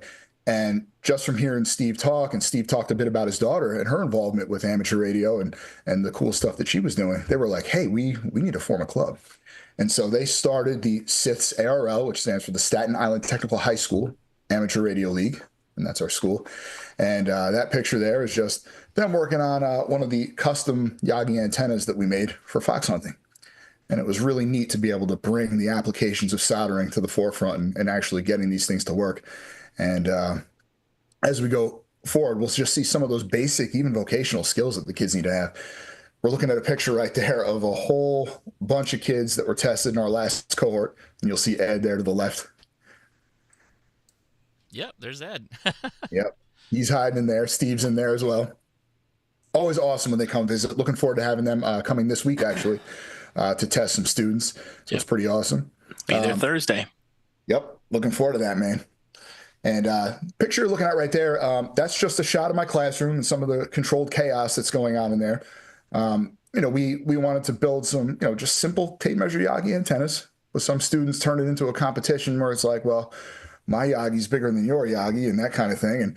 And some of them used other materials too. And you'll see some other pictures of that. And we did some pretty neat things. I think the kids really learned a lot more taking that deep dive and being able to do that. And I don't know if I'd have the guts to really do that if it weren't for Teachers Institute, to be honest. Are those 3D printed pieces? Yes, they Is that are. what I'm looking at right there? Yeah. You are, yeah. Some of the students opted to go that route. Actually, if you scroll down, there's a big aluminum Yagi coming up. Oh man, you guys right there. Look at that. Yeah. Yeah, that was one. You'll see one of the kids in there, Max. He's going to be jumping on at some point here. That was one that they worked on this summer. They wanted to make like the Super Duty Yagi antenna. And if you scroll down a little bit more, you can just see some of the parts that they, Oh yeah, look at that. Yep, 3D printing some parts to make that thing move. But the other big thing too that a lot of folks are not familiar with are just connectors, basic connectors for electronics, and how it makes things so much easier to fix or even to just plug in or to make modular systems. And so that was another thing that we try to focus on within our little radio and electronics curriculum is to be able to learn that kind of stuff and to be able to go back and forth to make this easy and more accessible. What kind of contacts did you do with these once you got all these Yagis together? You're doing some satellite stuff, or what was it? Yeah, it was satellite stuff. So we did a cool feature with some kids that were local from Staten Island, but not at our school, who just got a small taste just within a couple weeks of radio, actually got licensed, which was cool. And we did some ISS contacts with them. So that was a pretty cool high five for everybody. And now you got them working the plumbing. Yeah, right. Aaron Yee was like, hey, can we like sweat solder some pipes? I'm like, we're definitely not allowed to do that in the classroom, but somehow it happened anyway, but that's the past. No, so we introduced that and it's pretty awesome. So he actually made his Yagi out of that, and some other students jumped on board and learned sweat soldering. Not from me, cool. From Aaron Yee, and we just kind of did it together, and made some folded dipoles with it. Yep, Aaron and James. That's a cool picture. I'll say right now, James did a pretty cool project with his group where they used Arduino to make a heart monitor. And the idea was, if you're getting a little too tired driving or there's some other issues and your heartbeat goes too low, it sends out a radio transmission to the local repeater. And so they set that up to do that automatically on the handbands. And so that was able to get the notice out, hey, we have a problem here. Can somebody help out? Can somebody get some help? So that was his capstone project he did. That's Constantine right there. He's another kid that I'm hoping to get on. Very talented. He's just really jumped across the spectrum of radio, but also getting into fabrication like 3D printing, CNC routing. And he and Max pretty much run our fab studios at school. They've just gotten so into it. So he's working on his antenna there. Can I offer something, Josh? Yeah, Mark's here too. What's up, Mark from Boondock Echo? Hey, from Boondock Echo. But before that, I taught physics at the high school level for 15 years. And what you're doing is amazing, and it is inspiring. You are interacting with these kids, and that's what education's all about, right? It's not about some guy standing at the front of the room droning on and on like Ferris Bueller. It's about the interactions. Now, I don't know where any of these kids are going to go, but I know that every kid that's going to go into the high-tech, the STEM field, they're going to be inspired at a young age, and that's what you're doing now. And the part that I just can't get away from that pisses me off to no end is that the school districts aren't throwing money hand over fist at you. That's just the world we live in, and it's wrong, But to keep these teachers like Everton excited about this, we have to help. Because at some point, you take the Evertons of this world, and they keep coming, and they come up short on the funding. They can't do the projects. At some point, they give up. And the reason I know that is because that's what happened to me. I just got sick of going to a dry well. So everybody out there, $5, make it $6, make it 20. Give, because these guys that you're seeing on this call are changing the world for the better. And they can only do that if we help. So that's end of rant for now. And I want to point out, like Josh said earlier, this money goes straight to the Teachers Institute program. It goes to put teachers' rear ends in seats and equipment in classrooms for kids. It doesn't go to anything else. It is purely used to inspire kids through amazing teachers like Everton.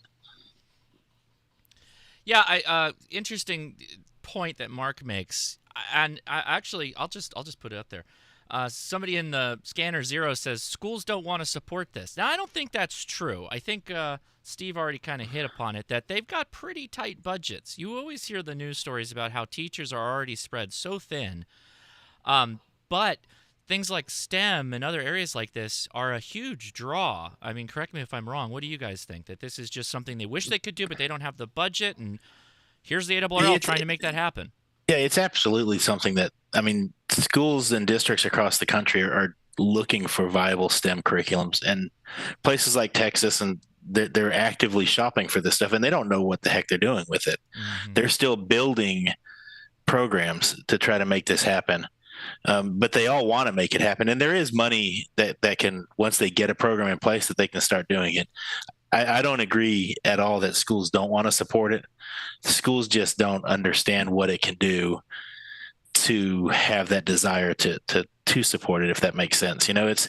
We here in this room and on this stream, we understand exactly what radio has done for some of us and what it's doing for these kids. Mm-hmm. A principal, we have to explain it to them. We have to, show them, and that's why, like Everton's kids, I mean, Max and Constantine, these two kids he fixed the CNC machine next door. It was like completely dead and rusted. And this kid like completely fixed this thing. Ed's in here laughing, but he and I are like, really? So it actually works? And he's like, yeah. I'm like, okay. I didn't believe him. I was like, okay, so print me something. Print me a sprocket, I think is what he cut out. And he's like, okay, give me a second. And 30 seconds later we had a sprocket. And he's like, careful, it might be warm. I'm like, holy cow. I mean, these are the droids we are looking for. Everton is really lucky because he does have a principal that's fully understanding and on board and is supporting the program 100%. So I think that's a great thing there. I mean, so much that he's offered to. Am I allowed to say this, Steve? Yeah, I was just about to throw it out there. So it's your division, Ed. Go for it.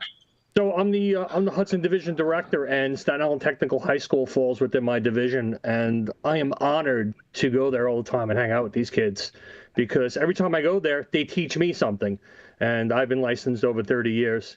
The entire classroom is just a bunch of phenomenal kids. It's a shame we can't get them all on here because they're, like I said, they're just amazing. But Everton's principal was nice enough to offer us space in January for a 4-day TI1. And he's offering that to the entire borough of Staten Island, to their middle school and high school teachers, or just high school teachers, Everton? Both. They're looking at both.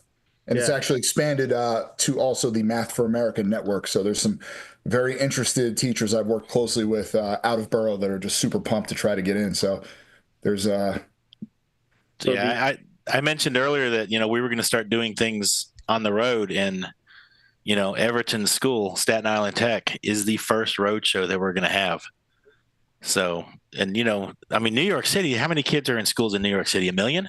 Like 1 million. I mean, once we start making a foothold in a place like that, that's, then it's going to grow. And I see a couple faces on here that we would much rather hear from these young men than all of us. Let them kind of talk about some of the cool stuff they're doing. Yeah, Constantine and Max have joined us. They're both in Everton's class. Is that right? Yep, class and club. That's fantastic. We also heard a little bit about Max's manufacturing skills, rebuilt or fixed a CNC machine. That was Constantine. It was Constantine. Sorry, I got it mixed up. Good job, Constantine. Fantastic. Thank you. I actually have some certificate of proof right here. Mr. Goodgame, Mr. Henriques might recognize it, but this was one of the few tests from that plasma table. So there you go. Excellent. I think one of you are going to share screen. If you want to do that now, that'd be perfect. It should be available to you. Okay. Just gonna share. While he gets that ready, I mean, these two kids, every time we go down there, we are just completely impressed with these. We ask a question, and I took a donor gave us a bunch of radios and stuff to put in kids' hands, and so I loaded them up in a backpack. I took them down to Tech, and we didn't know what two of these radios were. And Max all of a sudden whips out his Quansheng and he goes, well, just key it up real quick and we'll figure it out. Because, he uploaded a custom firmware to his Quansheng and put a frequency counter in it. And he's like, oh, well, this is what it is. And we were just like, holy cow. I mean, this is what we're after. So this is a bunch of Heltex that we got from Steve and Ed. And this was before we put them all together and soldered them. And then in the back, there are a bunch of GPS modules too. So we soldered these all. I have one here, actually. This was the first ever one. I made this one at home. This one doesn't have a case on it, but one of my friends, Shippy, he designed a case for it. And we 3D printed a bunch of them. And I don't think I have a picture of it, but that was one of the cool things we got to do. And then... so this is FTC Robotics, which is like another one of the big things that both me and Constantine are involved in. So this is our, so we have two teams. So my team is Team A and Constantine's on Team B. So this is Team A's robot. So basically FTC is like so basically every year there's a game that First Robotics releases. And then these teams, every single team, I think there's like 25,000 teams or something like that, have to design a robot that can compete and play in the game. So this is a picture of the robot. And then I was actually just working on it. But this is renders of the robot. I think I have better pictures here. So these are renders of the robot that I was rendering out. So we have a 360... it's going to end up rendering 360 images so we can then turn it into like a circling video of the robot. So this is pretty cool. And then another one of the robotics competitions that we have is called Sea Perch. So Sea Perch is like this underwater robotics thing, but where FTC is kind of like you use things that are already given to you and you kind of put them together like a kit kind of, but Sea Perch is completely from scratch. So this is the schematic for one of the electronic circuits for Sea Perch. So this one has, so right here is an ESP32, and this is like a Ethernet LAN module. Then we have a couple motor drivers. So that's, oh no, sorry, these are the shift registers. The motor drivers are down here. And so turn them into a PCB. And so these are the pins for the motor drivers up here. So there's 3 of them to drive 6 different motors. And then these shift registers for controlling them, because the ESP32 that goes over here doesn't have enough pins to directly control them. So we have to do it through these shift registers.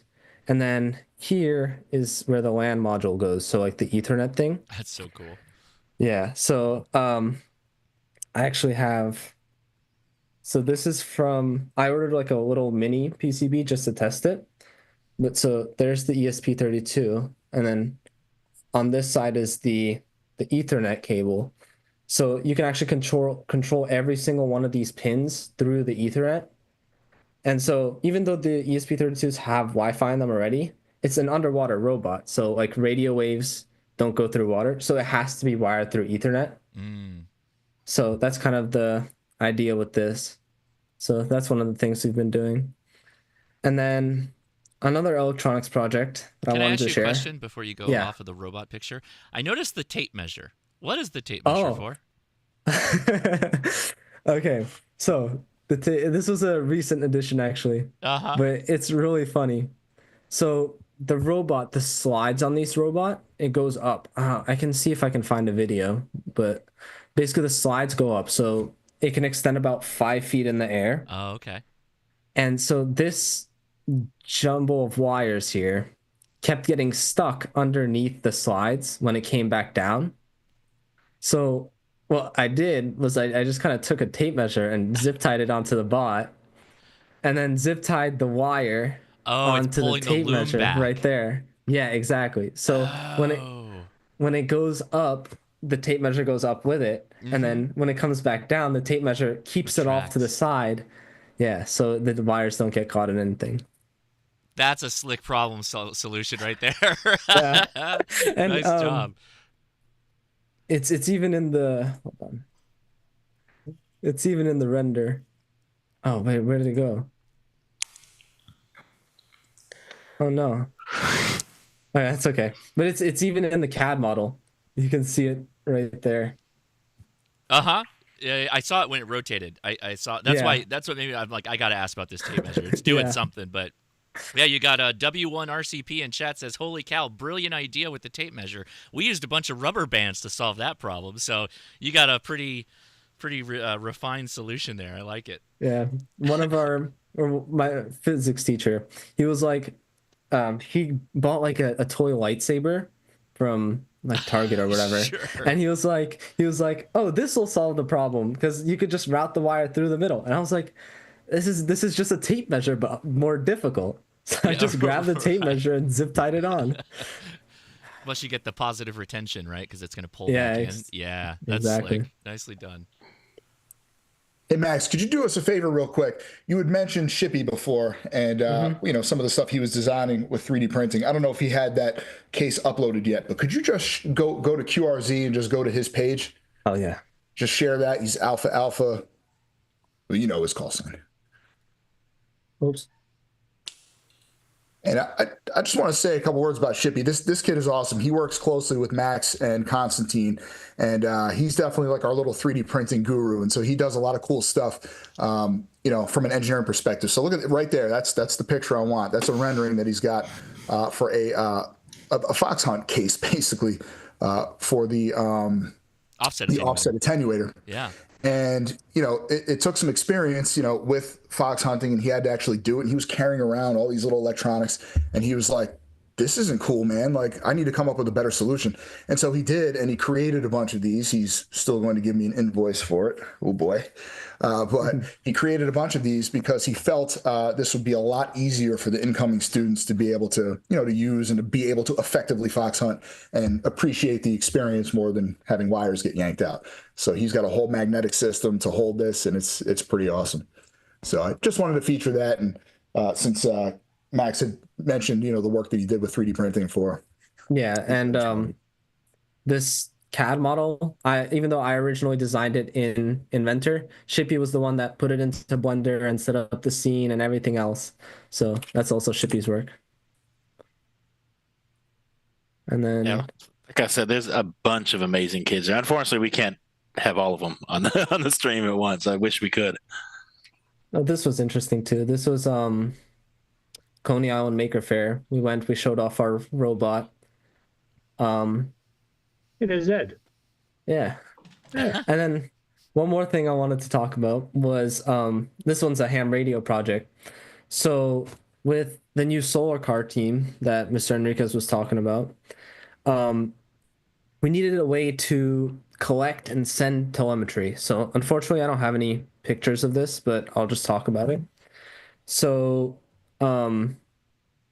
basically what we did was we took some sensors, so like temperature sensors, voltage, amps, power, all sorts of things that you would need for a car. And we hooked them up to a Raspberry Pi. And then using Direwolf and like AX25, old-fashioned packet radio, we are able to send it from the car, which has like a transmitter on board, to a base station elsewhere. And then that base station can do things like process the data, graph it, and then train, not like anything crazy, but like train little AI models that are like, basically can predict if we're going with this much power and this is the sunlight right now, this is how long the car will last and it will go this far. Like, so it can do graphs and all that stuff, and all the people at the base station can read that data and make strategy and whatever else. That's awesome. I think it's super cool. Nicely done. Very good. let's go back here. So we got Constantine here too. Constantine, anything you want to add? Man, honestly, in terms of mechanics, I wish I was cool as Max with everything that he does with C-Perch, Solar Car, FTC. I mean, half the reason why I got involved with FTC this year was because of Max. I thought, hey, I'm going to do that. But I was a bit busy getting funding for the program, so grant writing. But in terms of everything else, I am a grant writer for the robotics program, so I help secure a lot of the actual base funding for robotics so that there has to be less worry with other programs, such as, or at least I hope so, for C-Perch, etc. But I can speak much more on behalf of the educational part of ham radio and how that's involved the classroom. So that was integrated very well by Mr. Henriques, by the way. Max happened to just pop in at the very end and take the exam, but I was there for the whole ride, and it was just really cool having that integrated into the entire classroom. I love it. That's awesome. Can I ask, what do you think you guys are getting out of school that some students in other classrooms maybe aren't, the ones who don't have these opportunities? What's different for you? Well, for one, I don't know how much we can speak on this, but we can listen to some of the faculty frequencies, which I don't think that the other students can do at the other schools. But it's also about, sometimes it's just letting someone know, hey, you're missing this just on the radio. You know, we all have Baofangs, etc. And we can just let each other quickly know, quickly tell each other something, or say, hey, I'm in this side of the building, can you come to the make space? Or just have a quick conversation, honestly. And also, aside from that, just all of these cool telemetry, solar car projects, and how they're integrated as well. Max, you want to add anything? Well, let me modify the question a little bit. Not necessarily, the listening on faculty frequencies, but you understand that you're getting an education that not all kids get. What advantages do you think that's going to give you in college and the workplace? Yeah, I can kind of talk about that. To be honest, it's more so like our initiative plus the opportunities that our school provides, which gives us like it's more about like our passion and our wanting to do things like that will help us in the future. So like, I mean, I can say for me personally, I've learned a lot just through like doing things with C-Perch, FTC, ham radio. I've learned a lot about electronics, which will definitely help in like I guess when we're off to college, or even past that when we're looking for jobs, like having that experience already having a good amount of experience in high school is definitely going to be very valuable. And also, I mean, this is kind of outside it, but in our computer science class, me and Constantine are both part of as well. It's an advanced computer science class. Our teacher, Mr. Whalen, he runs that class like a business. So there's a hierarchy where there's project managers, and then there's like teams of people under those project managers, and we use tools that like real businesses use, like GitHub, and we manage our teams and issues and all of that kind of thing. So I think it's just like having that experience so early on is very valuable. Absolutely. And the best predictor of future success is past success, right? And you guys are going to be successful in the future. I believe it. I wholeheartedly believe it because you're being successful now. But you can't do that without support. And you shouldn't be spending your time grant writing, although that's a valuable tool too. You should be spending your time doing the learning. So if everybody on this stream right now, and I see that there's something like 337 of you. We just hit it. Yeah, we got our first, okay, then I'll let Josh take over, but just give something. If you're like, well, I can't give $100, give $5. You can't come up with $5. You can come up with $5. I believe in you. Josh, I'm that's amazing. No, this is fantastic. No, it's appreciated. Thank you so much. Let me get back to grid view here so we can see everybody. So we just hit our first goal, $5,000. There's a couple of standout ones I'd like to just say hi. Thank you, everybody. There's so many donations we've already got. But Joe G, KC2VAQ with a $300 donation. That's amazing. Lots of donations from this anonymous guy, so appreciate all the anonymous donations we got as well. We got one from the Dawn Army. He dropped $100 from N5SKT, so thank you so much. But I think we got a big one. Where is the WQ9F ham radio, $423, pushed us over to $5,000, which means I get to push the button here. Ba-doom! We just hit the first goal. I'm going to give away a radio. It's going to be the Yaesu FT4X that I picked up yesterday at Ham Radio Outlet. Now, I believe I can do this with just the people that are on the call here. So let me see if I can run that. That's going to be the fastest way. So let me choose a winner. We have, let's see, giveaways. Make sure we got everybody in here. I don't want to miss anybody.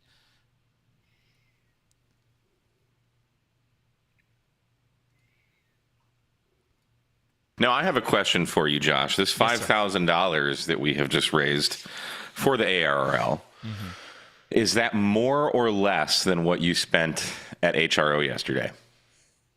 More. I only bought 2 radios, the ones that we're giving away today.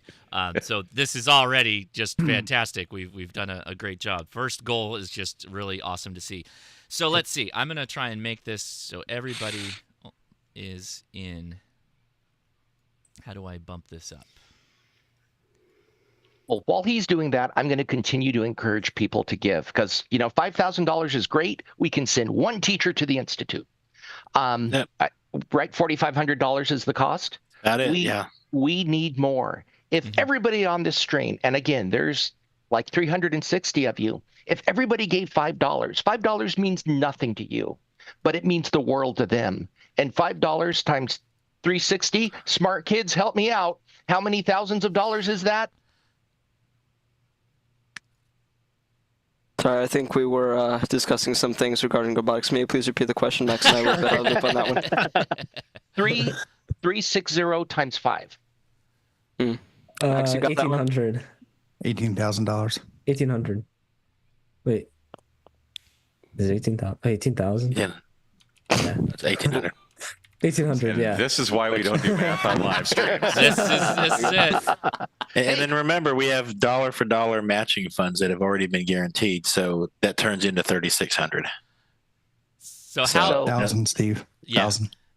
So let's also put this into perspective because we have the matching and we're already at $5,000. That's $10,000 that's going to the TI that we've already done here. So that's impressive. Now, I did figure this out, but I need everybody to type FT4 in chat. So if everybody does that now, we're monitoring FT4 and we'll pick a winner after a couple of minutes. Let's blow the thing up. Make sure it's FT4 and not FT $sign. I just saw one of them, but there we go. Now it's popping off. Very, very good. I'm seeing the activity. Is that case sensitive or no? No. Well, do capital. Do FT4 capital.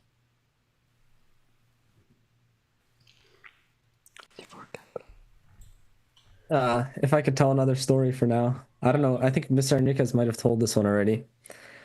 But in the summer, we have this program called SDI, which is like basically we come into school and we get to do basically all types of STEM. So we were working on this baseball robot. Oh, no. Which is kind of this initiative for FTC. Basically, we built a robot that would throw out the first pitch at a Fairy Hawks. It's our local like minor league team. It would throw out the first pitch at the game, and so this was after school. So we were kind of all getting there on our own, and so on the way there, we were using our local repeater to communicate. So because inside the stadium, some people who were already inside the stadium, the cell service there wasn't very great. So the only way that they could communicate to people that were outside of the stadium was through the Staten Island repeater. So that was pretty cool. And then once we got onto the field and we were about to do our first pitch, the gears on the robot sheared the wire on the servo. And this was the servo that released so basically it was like a slingshot, and this was the servo that released the slingshot to fire the baseball. So it was the most important part of the robot, and it literally just cut the wires like at the edge, right in front of the servo housing. So we ended up using our radios to coordinate fixing that servo, and I think we literally finished with 30 seconds to spare or something like that. So, well, yeah, the radios were very, very helpful in terms of communication. And then, yeah, we fixed it, and I had to like pop the back casing of the servo off and like tie the wires to the PCB in there. Thankfully that all ended up well. But another story that has to do with this summer. So while we were at school, working on stuff, the fire alarm sounded, and none of us knew what was going on at the time. So my first instinct was, well, let me grab a radio, and Mr. Henriques had that same idea. So we were both grabbing a radio on our way out, and so then when we were all evacuated, we were like listening in, trying to see what was going on. Mr. Henriques didn't have he was trying to talk to the admins to see like what was going on, monitor traffic, all that stuff, and he didn't have the CTCSS tone for their radios. So what I ended up doing is I took out the Quansheng, the little frequency counter. Yep. Also has a CTCSS scanner. I just scanned for it real quick, handed it off to Mr. Henriques, and from there he was able to coordinate with the other admins, and everything went well. Good job. And I'd like to add that counts as an emergency. That does count as an emergency. So we needed to coordinate traffic because we had some pretty big fire trucks flying around, and we needed to get kids where they needed to be. So. And I wanted to point something out real quick. Both times Max and Constantine said when they got to be up at school or at the school in the summer, that this wasn't their school year. They were going up during the summer, still doing this stuff. This was, they voluntarily came up and are still. And I know that Mr. Henriques has been up there on weekends, and I mean there are days Ed and I didn't leave until 5 o'clock or something like that, because these kids hang out at school doing this stuff in these classrooms. They're begging this day. They're like, "Oh, Mr. Henriques, you don't need to drive home in traffic." That's incredibly impressive. All of you are just amazing. So, all right, let's pick a winner real fast. Let me click this button and I'll scream it out. Who got it? It is Brian H. So Brian H. Let's see if I can get more information on you. Otherwise, you're going to have to drop your call sign in the chat if you've got Brian H. with the call sign. Go ahead. If you got a call sign or something like that, drop in the chat. I'll write it down. Otherwise, hit me up on social media, I guess on Discord, and we can do it that way too. Before our segment ends, could I possibly share my screen to corroborate some of Max's stories and also some of the activities that we do at school? Please, yeah. Okay, thank you. So, okay, let me know when I'm good to talk.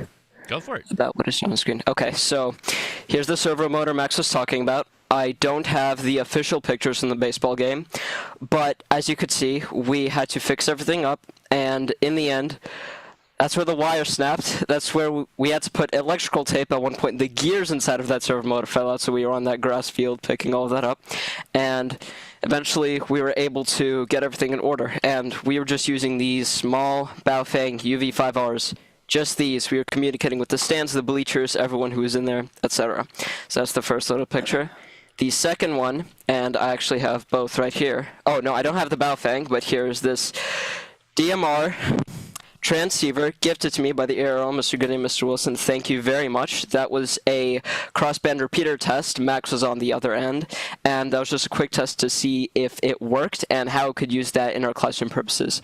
So that worked very well. Both frequencies are up there, and honestly, it was just an amazing experience. I'm really excited to dive deeper into DMR and help to the classroom. Max, if I could lend your DMR hotspot, I'd really appreciate it. And finally, here is the... So this was actually during open house. And up until this point, we had no contacts on behalf of the station call sign, or just any contacts on any bands except for UHF, VHF. So what ended up happening was I ran from my station to Mr. Henriques' basement while all the parents are going in, and we have the iComp 7300, I believe, set up. And I asked Mr. Henriques, can I try to do a contact? He said yes. And for the next 2 hours, I just ended up sitting and going through various frequencies, trying to get people. People didn't hear me. I went again and again and again. Eventually, we did get our very first contact, and that's something that I'm just proud of to show off. And also the fact that, hey, there's an HF contact and proof that we can do something at our school. So there's that. That's all I have to say. Fantastic. And Constantine, where was that? Where You was that forgot to tell contact The what? Max, what, the what? You forgot to tell the story of where the antenna was. The antenna. Oh yes. Oh, I don't have pictures of that. Max, if you do, that'd be great. Yeah. We set up this. If I don't remember the full name, but it was a JPC7 antenna, and we set it up on the school roof, which is a no-no with some school faculty, but we ended up doing it anyway. Of course, with Mr. Henriques' permission and with his help and assistance and presence, and we eventually ended up setting it up. These two dipoles facing opposite away from each other, and the wind would blow. Sometimes it would fall. We had to bring 10-pound plates to actually make it stay. In the end, it actually ended up working, and so that was before the open house event, and we had that set up. Max, I believe, was in, as you mentioned before, Mr. Whalen's computer science room, showing off some GPT projects. You might want to talk about that. And I was in Mr. Henriques' room making the contact. So, Max, we want to show the pictures, or if you can. Mr. Henriques, did you have another question? A picture. Yeah, do you remember where that contact was from, Constantine? Where that contact was from? No, I don't. Let me check the QRZ page. I did log it on the W6 QRZ page, so let me just see really quickly. I'm not even gonna out. I do remember that he was in Wisconsin, so that was actually quite far. Now, just imagine the energy of like another 30 students like this going constantly. That's amazing.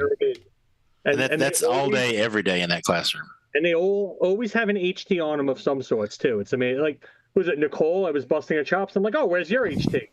Threw everything out of her backpack, and there it was. The contact, I'll just quickly put this in. The contact was KC9JCH. Again, that's on the QRZ page of WS1THS. There it is.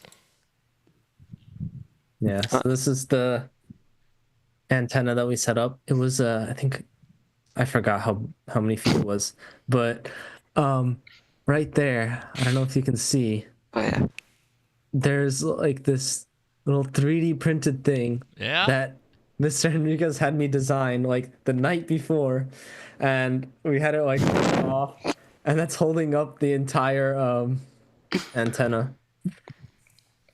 And then if I scroll down, there's those there they are. 10-pound plates that Constantine was talking about, and we had them laying down the antenna so it wouldn't fall over. I will quickly note, between those two dipoles and where they're connected and where the big stand is connected, there is nothing in between, so nothing was going to hold those two parts together, and Max was able to quickly whip up that 3D print, so that was really cool. That's super cool. Love it. Love the ingenuity. Great job. Josh, if I may, just real quick. Yeah. I just had to throw it out there. What I want everybody to gather from all this is, these guys are extraordinary, right? They obviously are very talented, and they've got a huge toolbox. I believe that TI added to that toolbox. And I believe that now that gigantic toolbox is now giving back and helping me with my other initiatives. But the question was asked before, what are they gaining that maybe some other students aren't? And I think the answer to that is engineering. I think we've run into this situation where we try to bring engineering into schools, and we think that's building a little Lego car, and that's not it. It's taking these base principles and applying them to solve practical problems. And that's exactly what these guys are doing. And they're doing it to a level that I'm not doing. They're bringing that to the table, and they're inspiring each other. And I think that's something that we can get out of more teachers being involved. And so I just wanted to say that because I appreciate what these guys are doing. I appreciate what TI has done. It's really the only thing I've done in the last year that I've wanted to do 100%, right? We do so much as teachers. It really gets frustrating, 100%. And it was worth it. And I think you can see that influence in the kids that I'm working with. I love it. So a couple of housekeeping things. We've been going for a couple of hours here. We are taking donations for the ARRL Teachers Institute. David is asking, what's the link to donate? Well, in the chat, there will be a little heart button for giving or donate button. If you're on the YouTube website, not on a iPad or anything like that, then there'll be something to the right of me that you should be able to click donate in the chat room, and you can do it that way. But if you're on a phone, you can do it too. It's all connected. But if it's not working for whatever reason, that's okay. In the video description is a link. It will take you to the ARRL so that you can donate directly if you are so inclined to do so. So yeah, all these donations are tax deductible. 100% is going to the ARRL Teachers Institute. There is no cut from YouTube. I take nothing. It is all 100% for them. And to sweeten the deal, if you will, we've already given away 1 radio. We've got 3 more to give away as we hit our goals for donation. And the best part about these goals is up to $20,000, at least that's right now, is matched. Every dollar is matched. So this $5,000 goal that we just hit, that's actually $10,000 going to the ARRL Teachers Institute, which is just fantastic. So we're very excited about that. I got another question here, and I think it's another thing we'll repeat so that we can clarify it for everybody. So Chris Cantle says, Josh, you're a SoCal guy. How do we get more of these classes and skills taught in our local schools? So it's not so much the SoCal portion of this I'm bringing this up. The point of this is, again, the Teachers Institute is about bringing teachers to the ARRL where they're educated and trained on what amateur radio is and how it interfaces with STEM. And so they can take both what they've learned and some gear that's given to them back to their classrooms, and they can do with it what they will. They could be connected to a robotics club. They could just be a science teacher, and they can figure out ways to bring this knowledge to their kids in whichever they feel is the best way to do that.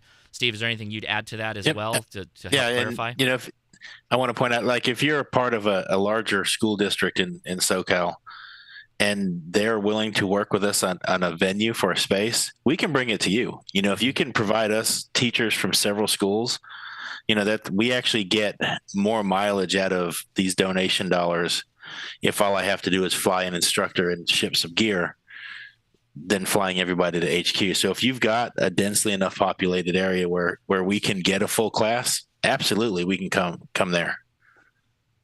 Excellent. Now, Everton, I was going to ask about the robotics club because it sounds like there's a connection to all of that.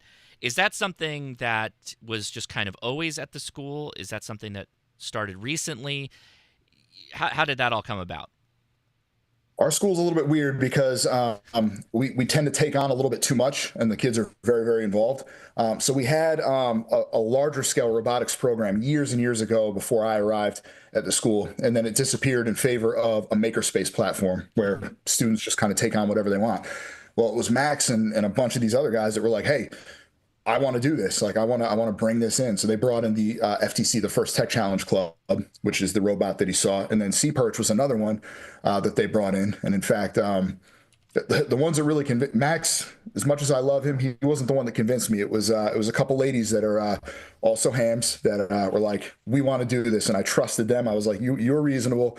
And they made it happen. So they just kind of brought it in, and, we'll see where things go in the future. But they're kind of forging the path.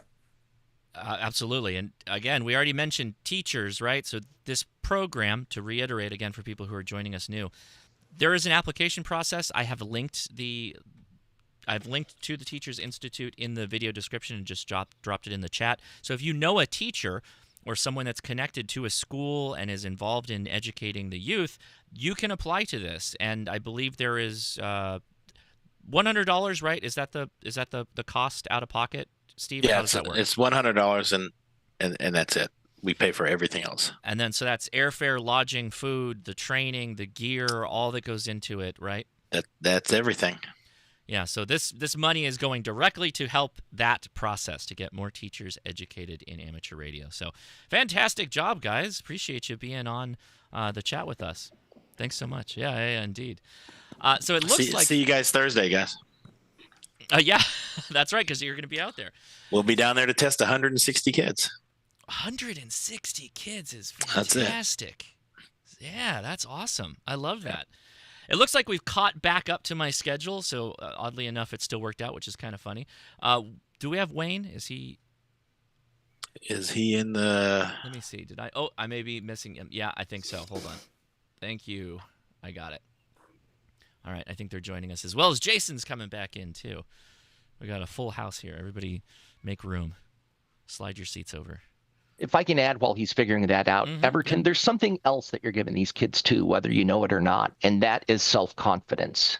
Self-confidence to go out and tackle any problem, right? I just had a Thursday before I left for Thanksgiving dinner, I had a water leak and I just shut off the water.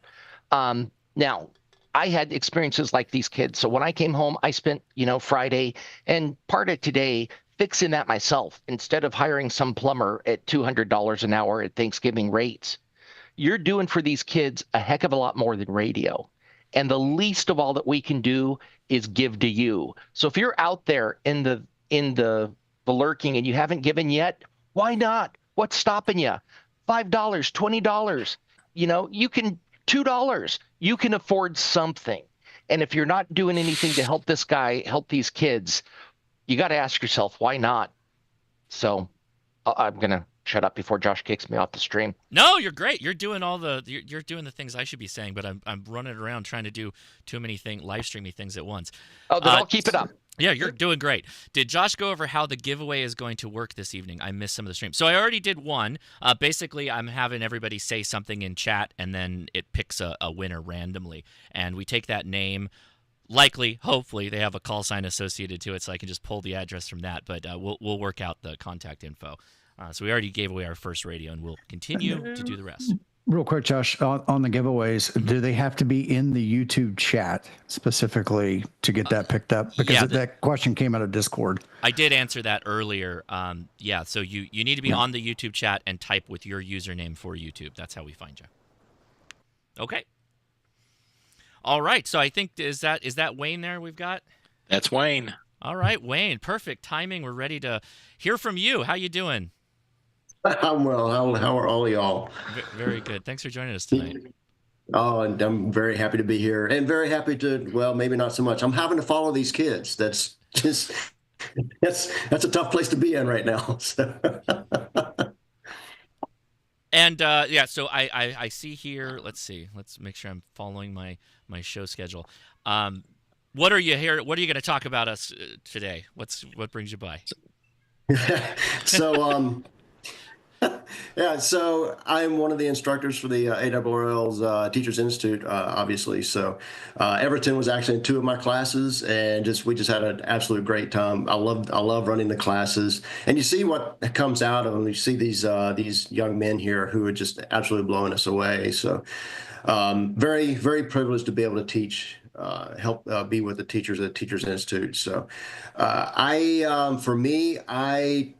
I help teach the TI-1s as well as what was the TI-2, but it's now TI remote sensors, which I have a mock-up of that circuit set up now for you guys to take a look at later on.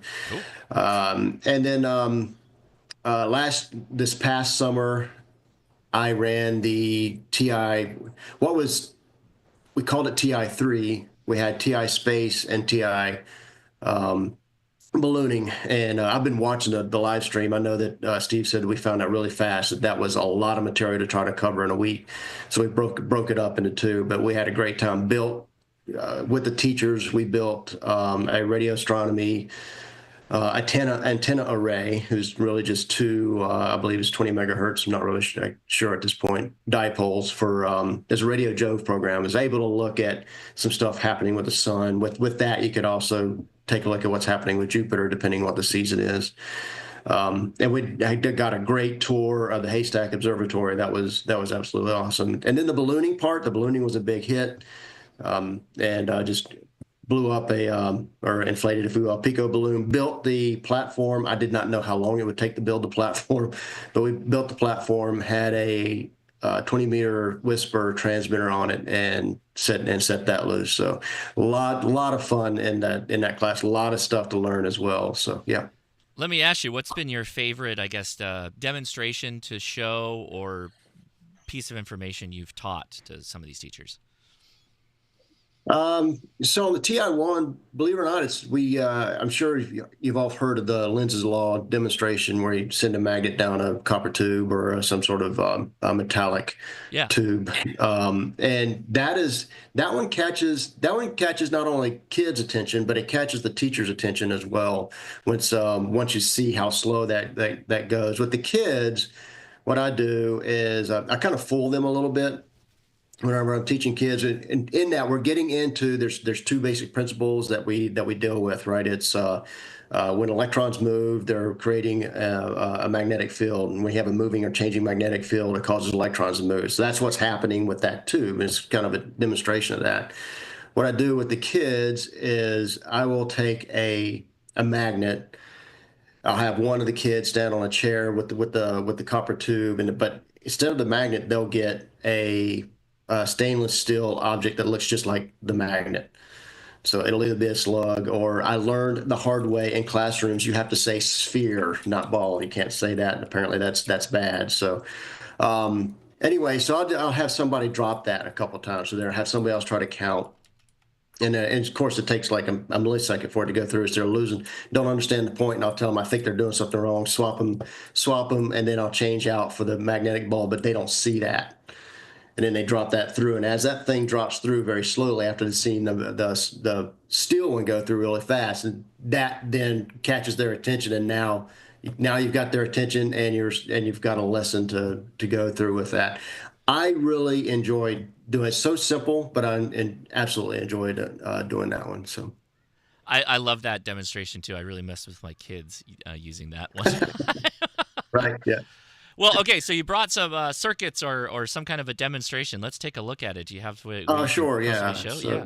We'd love to see if I can get my thing to switch over here. There we go. Hey, look at that.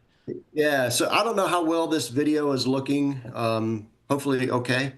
But yeah, looks great. Okay, good deal. So this is a mock-up of the remote sensors. I'm going to be looking away because I'm looking at the mock-up myself right now.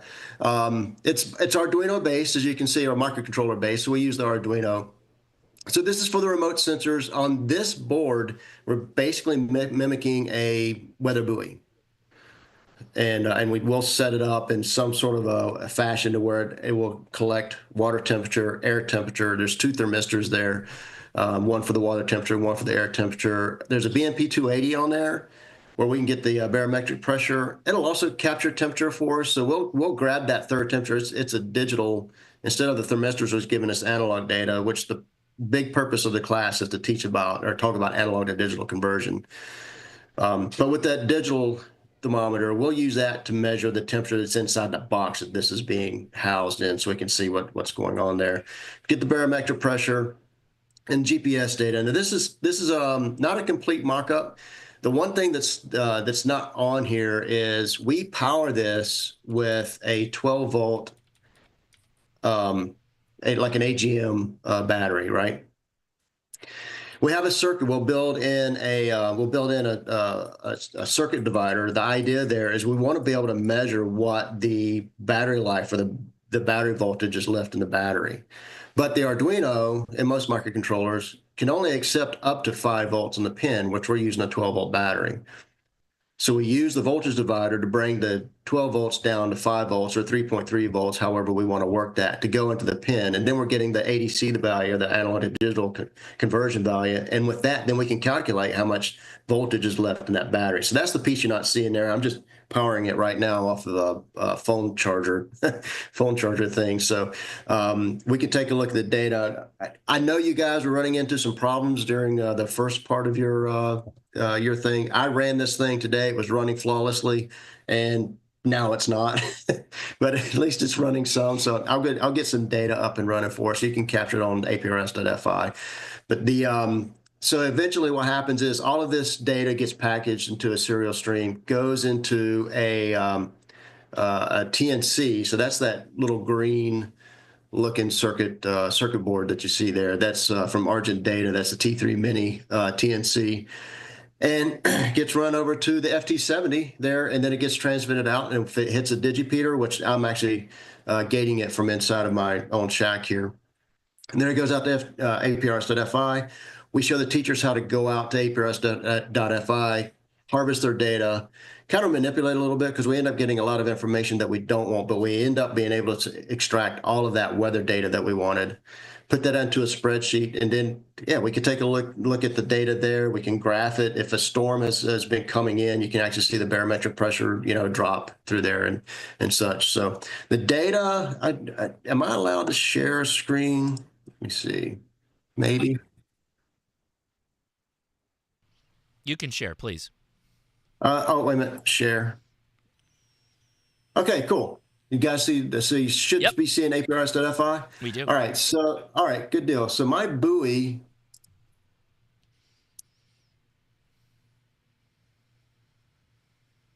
there we go. There's the, let me go ahead and restart it so we get something new. This is the buoy you just showed us. That's device. This is the mock-up that's sitting on my table here, and it just set down a data burst. Hopefully it went through. But so that you can see where it's located now. And if I go to info and then raw, there we go. And so that's the burst that just went out when I restarted. Latin long. These two data points here, that's the Celsius. Yeah, from the two thermistors, barometric pressure, and right here, this is the ADC for the battery voltage, which is a 5-volt battery charger right now, and of course my call sign with an SSID. So what's happening is you can see here, there's a counter. It's just showing 111. I don't know. I'm looking over at Direwolf. It literally is counting, but APRS.fi is just seeing 1, and I'm getting 3 bursts usually, and then it just stops. So I don't know what's going on there. So anyway, but that is basically what's going on there with that. So I could start sharing. Here we go. That's great. Yeah. So I don't know if you guys have any questions on that or anything else. What it is that we're teaching I would tell you that building the antenna array for a couple of the teachers, because they got to use hand tools. Literally, one of them says, "Oh gosh, we get to use hand tools." That was absolutely a lot of fun. So yeah. So what else would you like to know? Or what questions you have? Yeah. Let me make a quick update. We have now hit the $6,000 mark here, so we're not too far away from the next milestone of 10,000. We appreciate all the donations and keep them coming. Yeah. We really do appreciate it. So what questions do we have here? Both in the chat, we'll take your questions. Just make sure you do word question somewhere in there or at Ham Radio Crash Course. And how about in the Zoom call? What do we got? I want to throw something out there real quick because I noticed Ham Radio 2.0 just said in the chat, next person to donate 500, he will match it. Whoa! So he'll match that, and then our generous donors who have committed to that, that's a double. That's like in and out right there, man. Double. That's the double. That's better than 0% interest. Amen. Yeah, that's good. All right, well, we'll see who's gonna pick up Jason's call here to match the 500 with the 500. Challenge issued. Yeah. And if that's too rich for your blood, we're only $28 from $62.50. So, okay. So I know, I'm just saying, give us $28, get us to $62.50, which gets us that much closer to $6,500, which gets us that much closer to $7, and it just keeps going from there. That's or you can give $500 and it'll get doubled, and then yeah, I know, right? Who has time for all that? So to go to the beaconing device, can you walk us through the hardware again? Can we see it on the screen? Yeah, sure. I think you mentioned Arduino based and then a couple of I did. thermal units, but what else do we have? Is that an ESP32 board? So this right here. Mm-hmm. That's the T3 Mini, Argent Data T3 Mini. That's a TNC. It's a hardware TNC right there.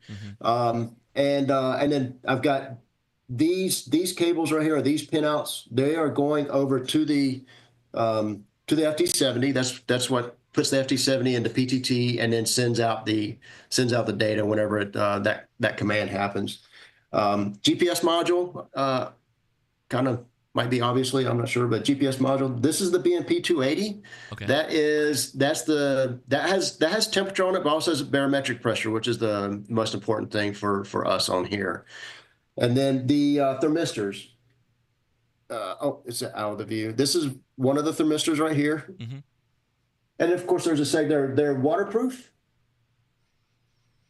That's probably helpful for testing the water temp, right? Because you're going to have Absolutely. one of those in the Yep, water. absolutely. Yep, waterproof. So yeah, one of them goes down into the water, and the other one is of course collecting the temperature from the air. So other things you get to see would be such as the air.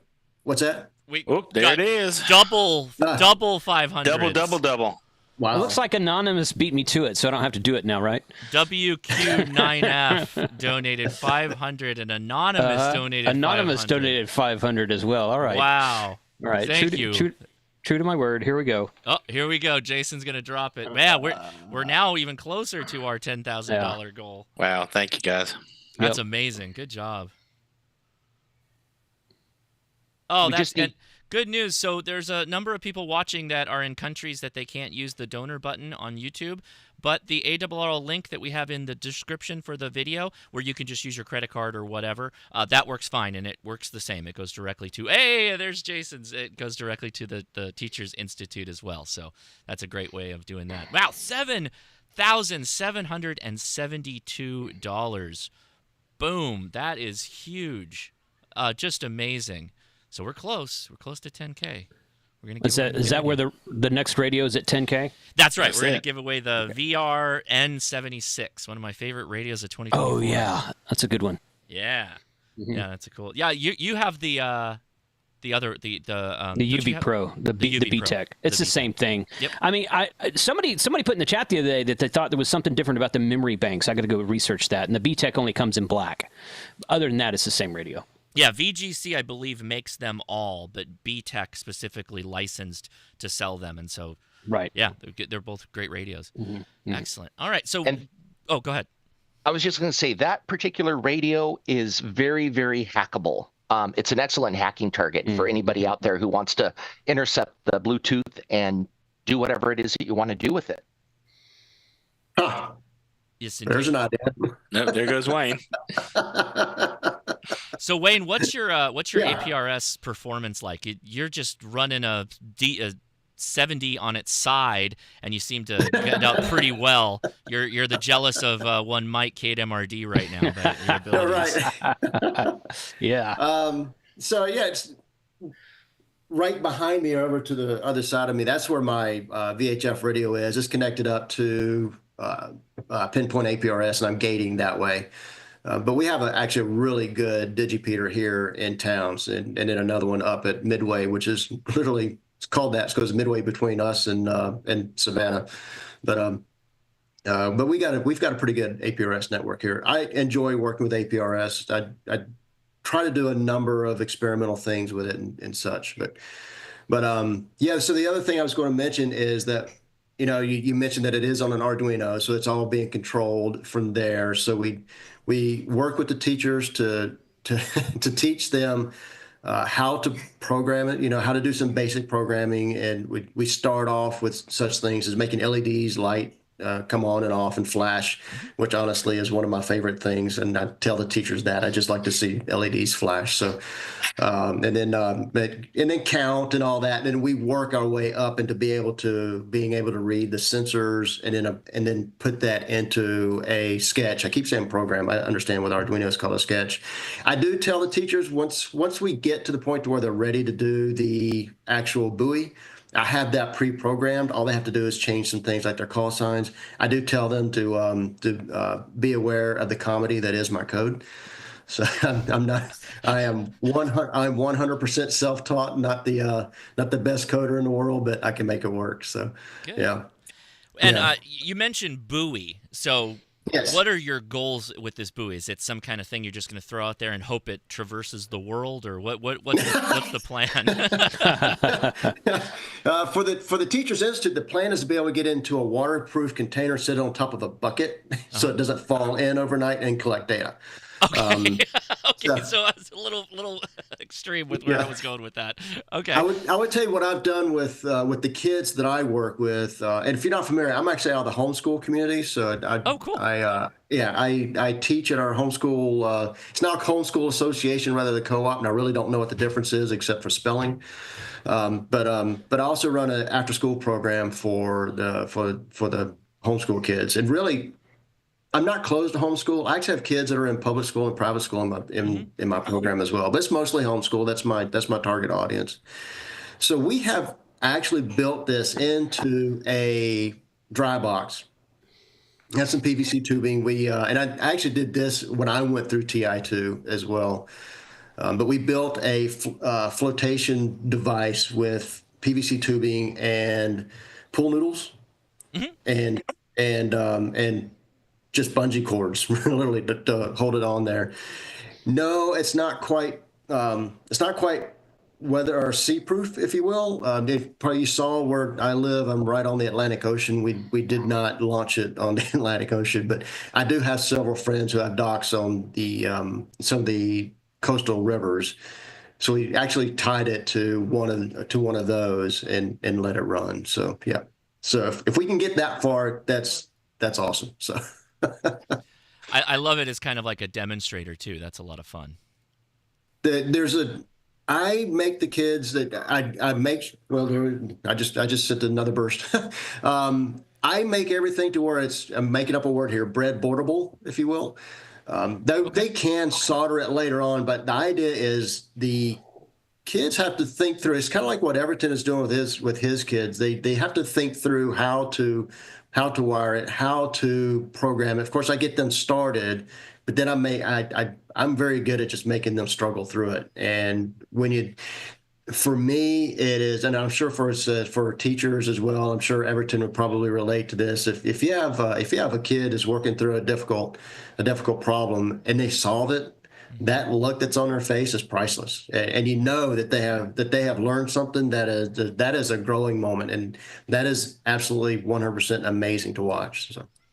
Yeah, you bring up an interesting question of homeschooling, and I know Steve mentioned that as well. How does that all work with the Teachers Institute with regards to homeschooling? So the teachers that may support homeschooling can come too, or how does that work? So if they're a part of, like Wayne said, he's a homeschool association or a homeschool co-op. Okay. And so you've got a parent or somebody who's teaching a group of people. That person is absolutely welcome to apply. It's not cost effective for like a parent who's homeschooling their one or two kids. But if they're a part of a co-op where they've got a classroom and they're actually teaching, 15, 20 kids, absolutely they can apply. In fact, a lot of those times there's no real administrative hurdle to get in there. Those are far more, I guess, generous as far as, the ability to get in. Less red tape. Yeah, I was trying to think of a polite way to say that. Less red tape. Yeah. So. Yeah, absolutely. And I find I'm in the homeschool community. That's all I know. But I found that STEM related programs, especially with electronics and radio, the homeschool community is a great platform for that. When my wife and I, we lived in the DC area for 16 years before moving down to where we are now, and joined our local homeschool co-op. We homeschooled. We have 3 kids. We homeschool them all the way through. We have one that's graduated, one that's going to graduate this year, and then we got one more to get through. But I found that for STEM, we had a lady that was teaching kids how to build bridges and buildings with toothpicks and gumdrops.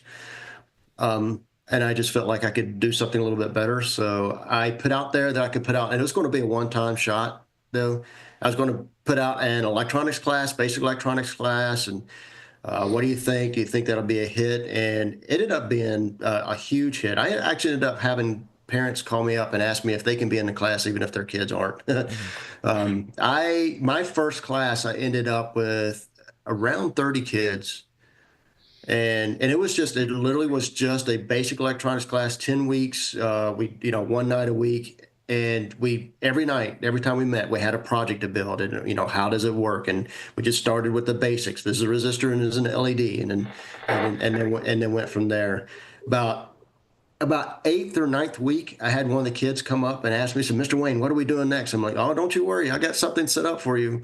I did not. Remember, this is going to be a one-time shot. So that one-time shot was, I have to ask my wife, I think it was 9 years ago. and it has grown into a not-for-profit now. So wow, it's been an amazing journey so far. So yeah. That's an interesting question. Going back to something I got earlier, was somebody was saying, "Oh, SoCal, we don't have the same kind of cool classes like Everton does, and a lot of the schools on the East Coast." So I guess there are extracurricular outside of school things that kids can go to that still could get this kind of knowledge if there was a teacher or an educator. I don't even want to say licensed teacher necessarily because of what it sounds like is available in some cases, that you could still get this training. You just have to look around maybe a little bit harder.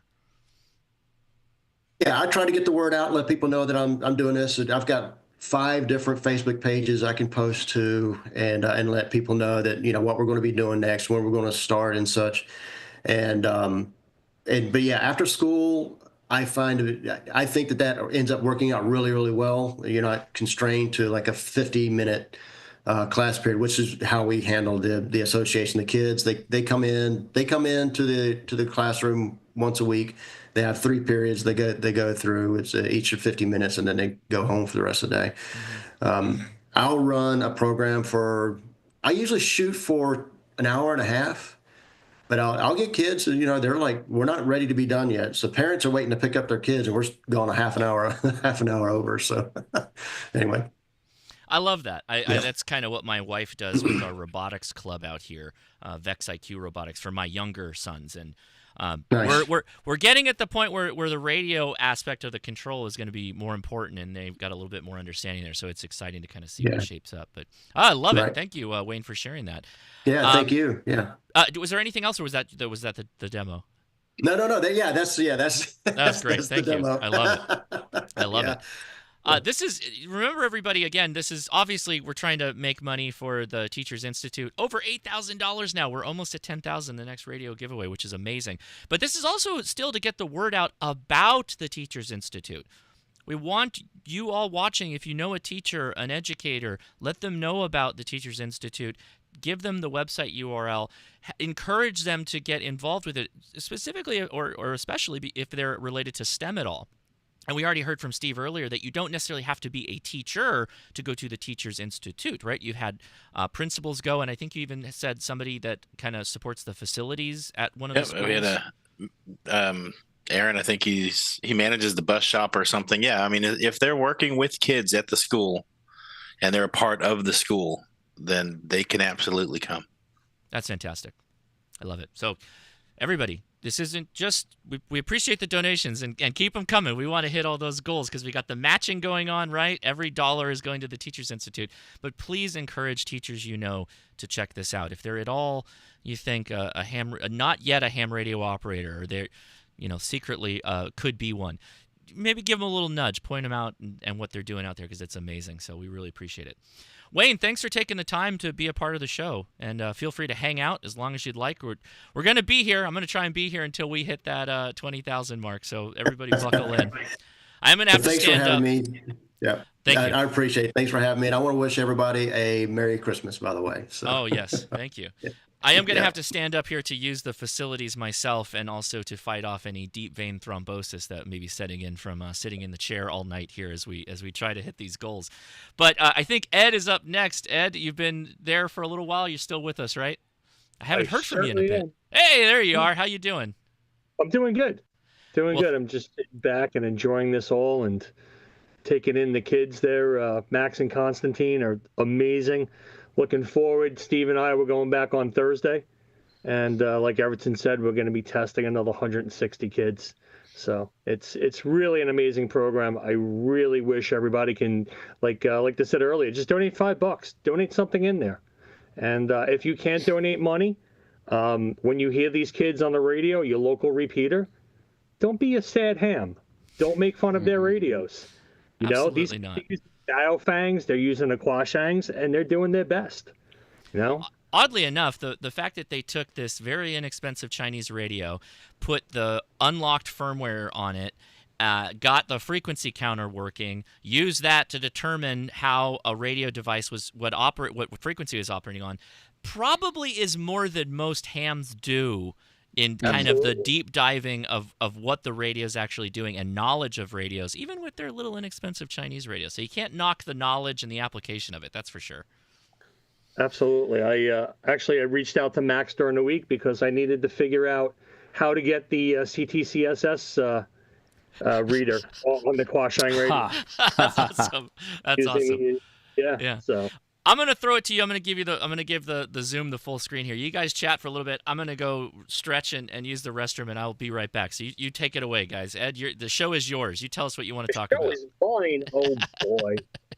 Oh boy. So one of the other cool things last time and the second to last time, a couple months back, Steve and I, we went down to the school. We brought something down to them, but it was their club day. And we turned out we were running their club table in the in the cafeteria. Yeah, we didn't know that was that day. So got a bunch of kids interested in ham radio that day. We got like 60 kids signed up, I believe, that were interested in coming down to the first club meetup. I'm not sure how'd that work out? Worked out very well. And in fact, some of those individuals who've never had me before are going to be testing on Thursday. Sweet. That's awesome. And one of the other cool things we're doing this week, on Thursday, we invited some of the local clubs and their VEs to come down to help with the testing. So we're trying to get the local clubs involved too, the local hams, trying to get everybody involved because it's definitely a great program. So and 160 is a big number. So the more help we have, the better. Yeah, we may have to get some people in on via Zoom. I think we might be testing another school that way that day as well too, Steve, right? Yeah, remember we've got the DEF CON group stepped up, and we were already booked at Staten Island Tech, and another school reached out. It's like, hey, can you run this testing? And the DEF CON Ham Radio Village folks stepped up and said we can run that for you. So we're getting out there and we're hooking up with other clubs that are local and not so local, like Ham Radio Village that Steve just mentioned, who's a group that started out of DEF CON. They're a DEF CON hacker group, and they got their own radio club, and they're doing awesome things too. I was lucky enough, I got to help with testing at 3 different hacker conferences in the last few months. So there's definitely a lot of ham radio operators in the hacker world. So that's something we need to start embracing as well and getting them out there to help out with these awesome things too. If you've ever read the history of ham radio, someone said in the chat earlier that, God forbid you mention the word hacking on YouTube, and there's merit to that, I guess. But if you've ever read the history of ham radio operators were hacking stuff before the computer ever existed. Absolutely. Like 50, 75 years ago. So that SparkYat machine was hacked. Yeah. Yes, absolutely it was. Yeah. Yep. So, very true. I strongly believe that we are the original group of hackers and makers. Mm-hmm. So especially makers. Yeah, somebody mentioned earlier in the chat about hacker boxes. Hacker boxes just came out with a Fox, a VHF UHF Fox. The owner of Hacker Boxes is also a ham, and he's great guy. That he sends out every month. I think like $45. And one of the last ones was a Fox that you can put together. I got the circuit board here. It's an SA818 module and an ESP32. Also one of hold up, timeout. Lee, KFIP-YPR, $500. Thanks, man. No, there we go. Very good. Awesome. Wow. So massive. Thank you, Lee. Appreciate the $500 donation. That's amazing. Gosh, we're less than 1,500 away from the next radio giveaway, which will be a VGC radio. We're very excited about that. I know, but we're $14 away from 8,700. It really bothers me that I'm not seeing double zeros. Somebody help me out there. I'm getting OCD is kicking in. It really is. Oh boy. Somebody save me, please. I stepped in the middle of what you guys were talking about. Continue. Sorry. No worries. We're just talking about different groups to get involved with these with ham radio and these programs as well. But my ADD is all over the place today. But one of the last times we were over with Everton and the kids, they were helping out the drama teacher who had an issue with their wireless microphones for an upcoming play. So the kids were explaining to them the different RF issues that were going on with the wireless mics, and the teachers were just like, well, how come we didn't think of that? Because you didn't have Everton's kids. Okay, so here's what we have going on. every time that we get to double zeros, Jody puts in a number to make it not be zero. And then somebody else, you guys have to help me fight Jody, because really we're giving to the teachers and Jody's upsetting my OCD. You're helping upset Jody. Come on. Work with us here, people. Let's get those numbers up fast. It's a reverberation of donation is what it is. Did I hear Boondock Echo? I'm just saying. Right. So. All right. What time do we got? A little ahead of schedule. Do you want to segue to our next talk? Are we ready for a tech talk? Robbie, are you here with us? Uh-oh. Did we lose Robbie? Or is he muted? No, you didn't lose me. I'm right here. Okay, good. Sorry. Are you ready to take it away? Well, I mean, following all this and the kids, I'm going to feel like an idiot. No. Because you're also an educator, right? I am a high school teacher. I teach engineering classes with it's called CTAE, which is the, oh Lord, being put on the spot, I can't even remember it. Acronyms, they always get you. But I've noticed in the chat that a couple other people have also talked about it. So it's career technical, agricultural, and engineering. Oh, cool. And so I get the pleasure of teaching kids as an amateur radio operator. They do hear about it in the classroom. I love it. Especially when we talk about what we did over the weekend. So when I put out the call to different folks to help out, Kyle stepped up and said, not only will he help, but you got to reach out to Robbie, because he's got all kinds of fun stuff he can talk about, and his background as an educator fits in perfectly with this. Are you maybe going to go to TI, or have you already? I don't know. I'm asking this question. That's what I was going to say. We need an application from you. Well, that's what I was in the chat. I had put the question in the YouTube chat, but then I put one in our personal stream chat. Steve came back and mentioned something to the tune of that. But as an educator who already has an amateur radio license and is pretty techie, I mean, I got my start in electronics as a child, went away from it, came back to it. And just as a hobbyist, I went ahead and got a bachelor's degree in engineering and electronics.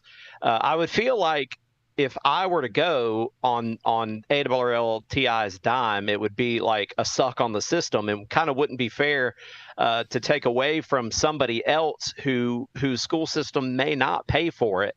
And so I had asked in the chat if there was a way that in my school system, I'm pretty sure that they would probably pay for it outright as BD, and that would leave a spot open for somebody else that wouldn't have to take from that funding. So that's something that maybe Steve and I can work out in the background.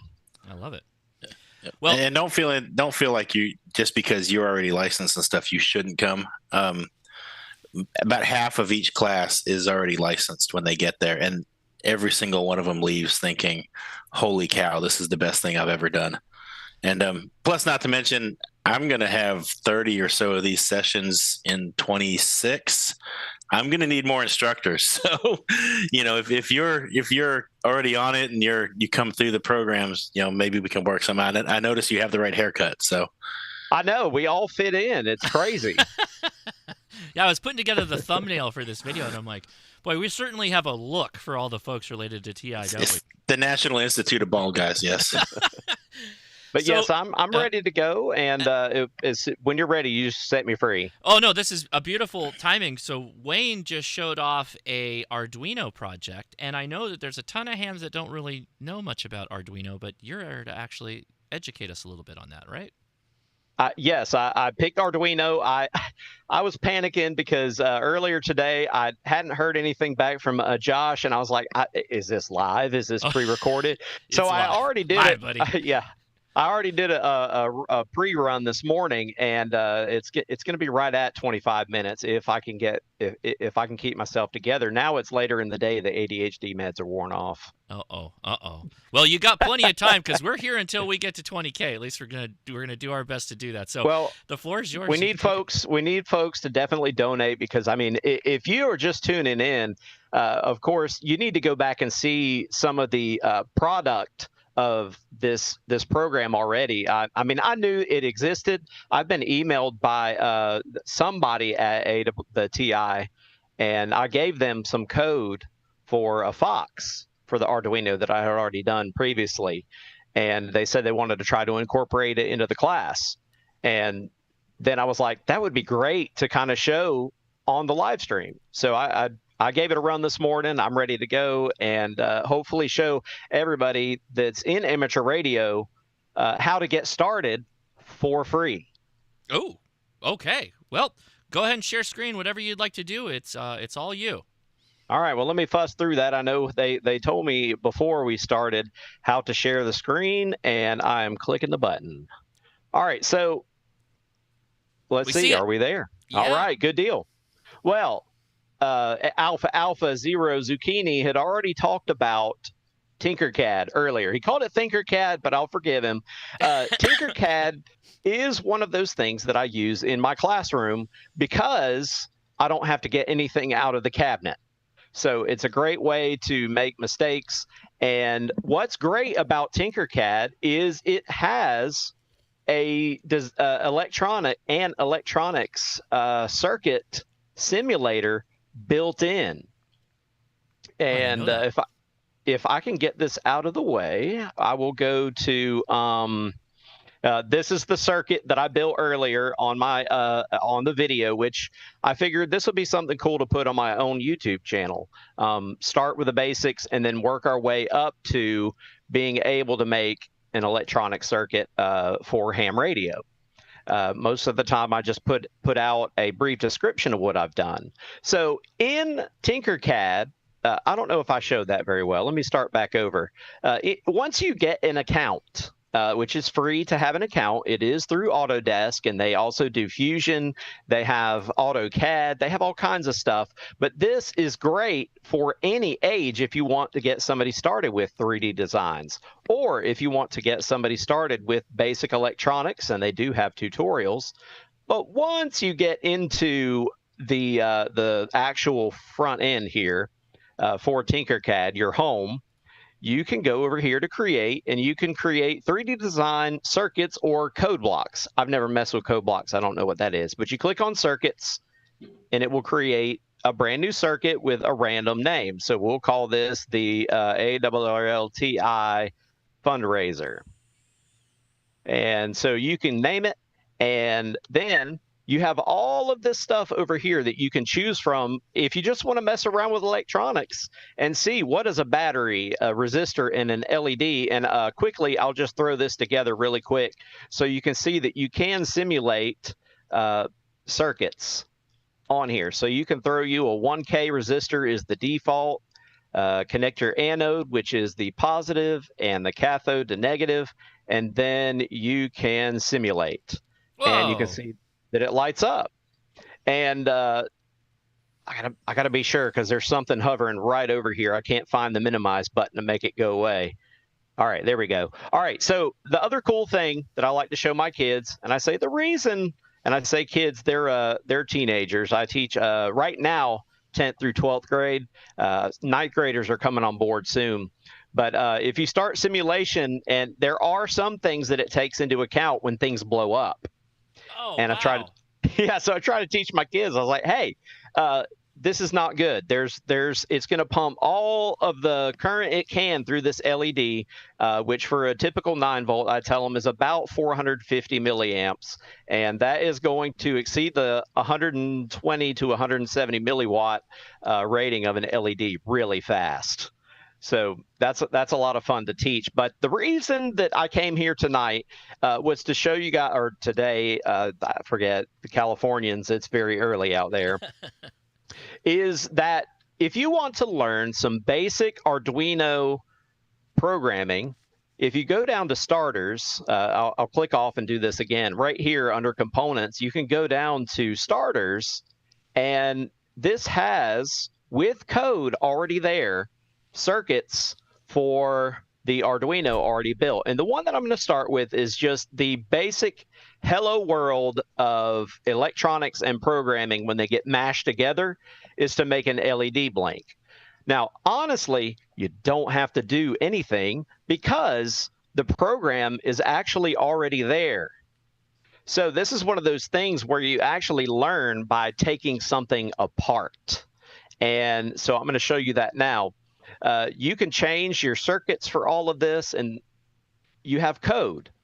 And it starts off with what I tell my high schoolers. I say, if you need that scaffolding, that's what we call it in the education world, but if you need to take baby steps to get there, start with something that you can see. So you can see here that a basic program has a title block, it has regular comments, and you can learn from this.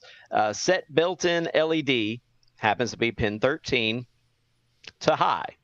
And so it tells you in the comment, high is the voltage level, and in our case for the Arduino right now is 5 volts. So then you have a wait. Well, there's actually a programming function for wait, but they don't have to worry about it yet. And they could build their whole program like this. If they want to make a few LEDs blink, one of my first things that I make them do is just to learn hello world, make it blink. Go look at the code and then modify it, change a pin number, change the resistor and see if it makes the LED brighter or if it makes less light. And then we move on to making a traffic light. By this point, I ask them nicely, please graduate from blocks by moving to blocks to text. Now, at this point, you can see what happens to a basic sketch in the Arduino programming world. So throwing this away right here gets you to the point where you're at a no frills, does nothing, valid and syntactically correct sketch for Arduino. You could even take out the title block and you can see that even up here the comments go away.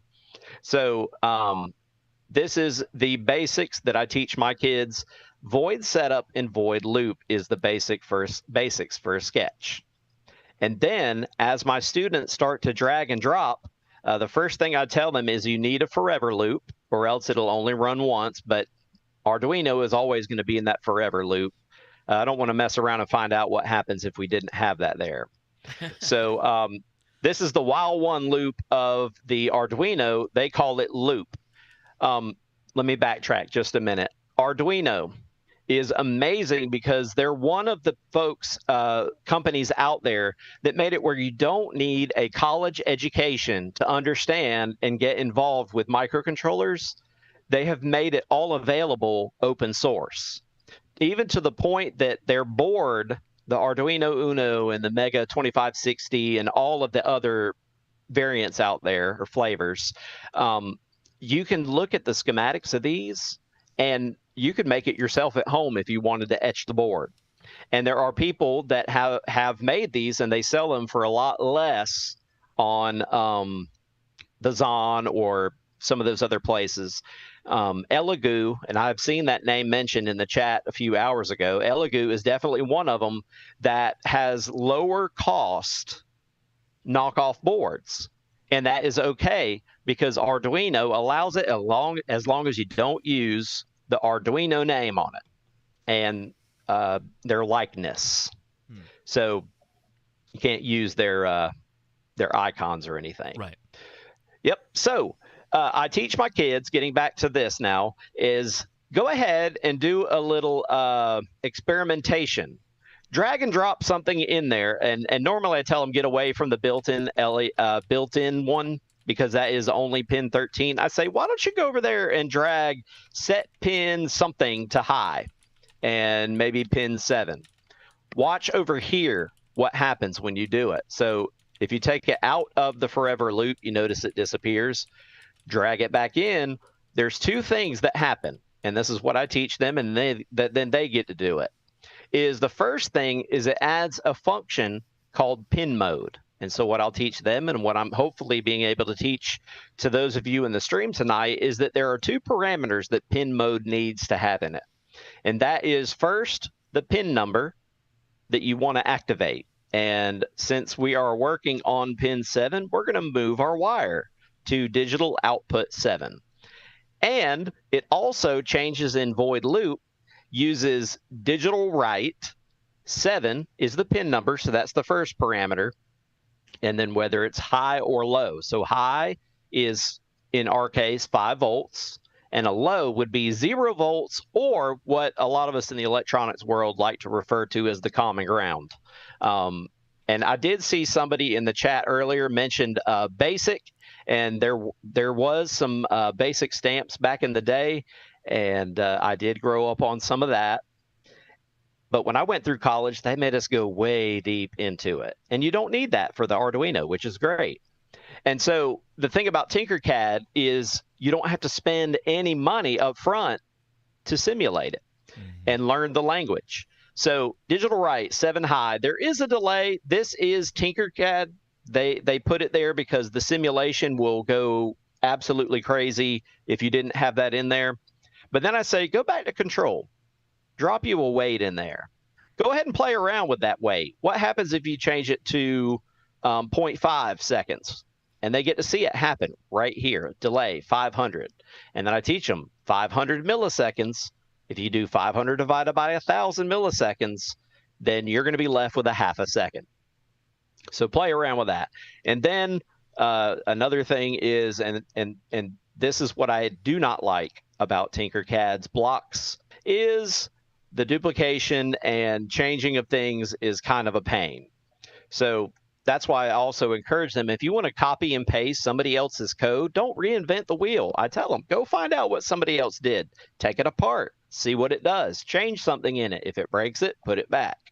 Alrighty, so what this did was we have Digital Write 7 high, delay for a half a second, Digital Write 7 low, delay for a whole second. You start that simulation, we moved it, and then you get to watch it.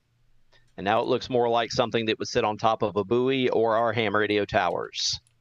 Not many of us have lights on our towers because they don't need it.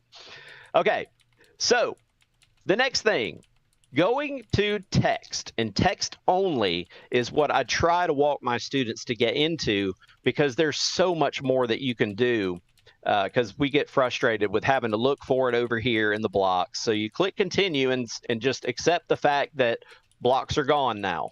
You can't go back. All right, so I'm going to take this moment to segue for just a moment to the Arduino.cc website. And where I also like to take the direction to is the documentation. They have documented everything so that you don't have to wonder. You just have to know where to look. And a lot of what we do as adults is, if you don't know where to look, a nice search with the right key terms is a great way to get there. This language reference is basically it. So it teaches you the functions, variables, and you can go read through this, and reading is important. And then how the basic sketch works and all this other stuff, the control structure and comparison operators and math. So this is STEM deep for any class that wants to use it. If you're teaching about weather, you could do an Arduino. The Elegoo kits do have temperature sensors, and they have the humidity sensor. You could do a light sensor, and you could program and use real world data and let the students see it right there on the computer. Or if you really want to get deep with it, make an external screen, connect it, and then watch it on an LCD screen. So just showing you one of those things. I'm going to go back to the functions Digital Write, which is one of the most used. In my experience, Digital Write is what everybody uses the most. Digital Read, you might read a little bit of information, but you're definitely going to be turning things on and off. So this tells you the description of how to use it, gives you the syntax, and gives you example code. So you could copy and paste this directly into the IDE that is in Tinkercad itself and watch it happen. So that's your crash course. I do want to show two more things if I do have time. Yeah, please. Yep. So Digital Write, delay, and pin mode. Those are the three things that we need. What if you wanted to run something that was a little more high power than just a 20 milliamp LED, which I was not running 20 milliamps through that? Tinkercad will let you break rules. You could take a regular DC motor and you could hook it directly to a pin and hook the other end to ground. Let's go ahead and do that with a program that we have written, and it will let you run a motor direct from the Arduino. In real life, there's two things that could really cause damage to the Arduino board. The first one is just overcurrent. The startup on a motor could be upwards of an amp, which is about 50 times what it really would be happy with. So most likely, if I did this in real life, pin 7, maybe even more, might be just completely cooked. And so you wouldn't want to do that in IRL. So one of my favorite circuits that I learned long before going to college was just a simple NPN transistor switch. It's very simple. You don't have to do any math to figure it out.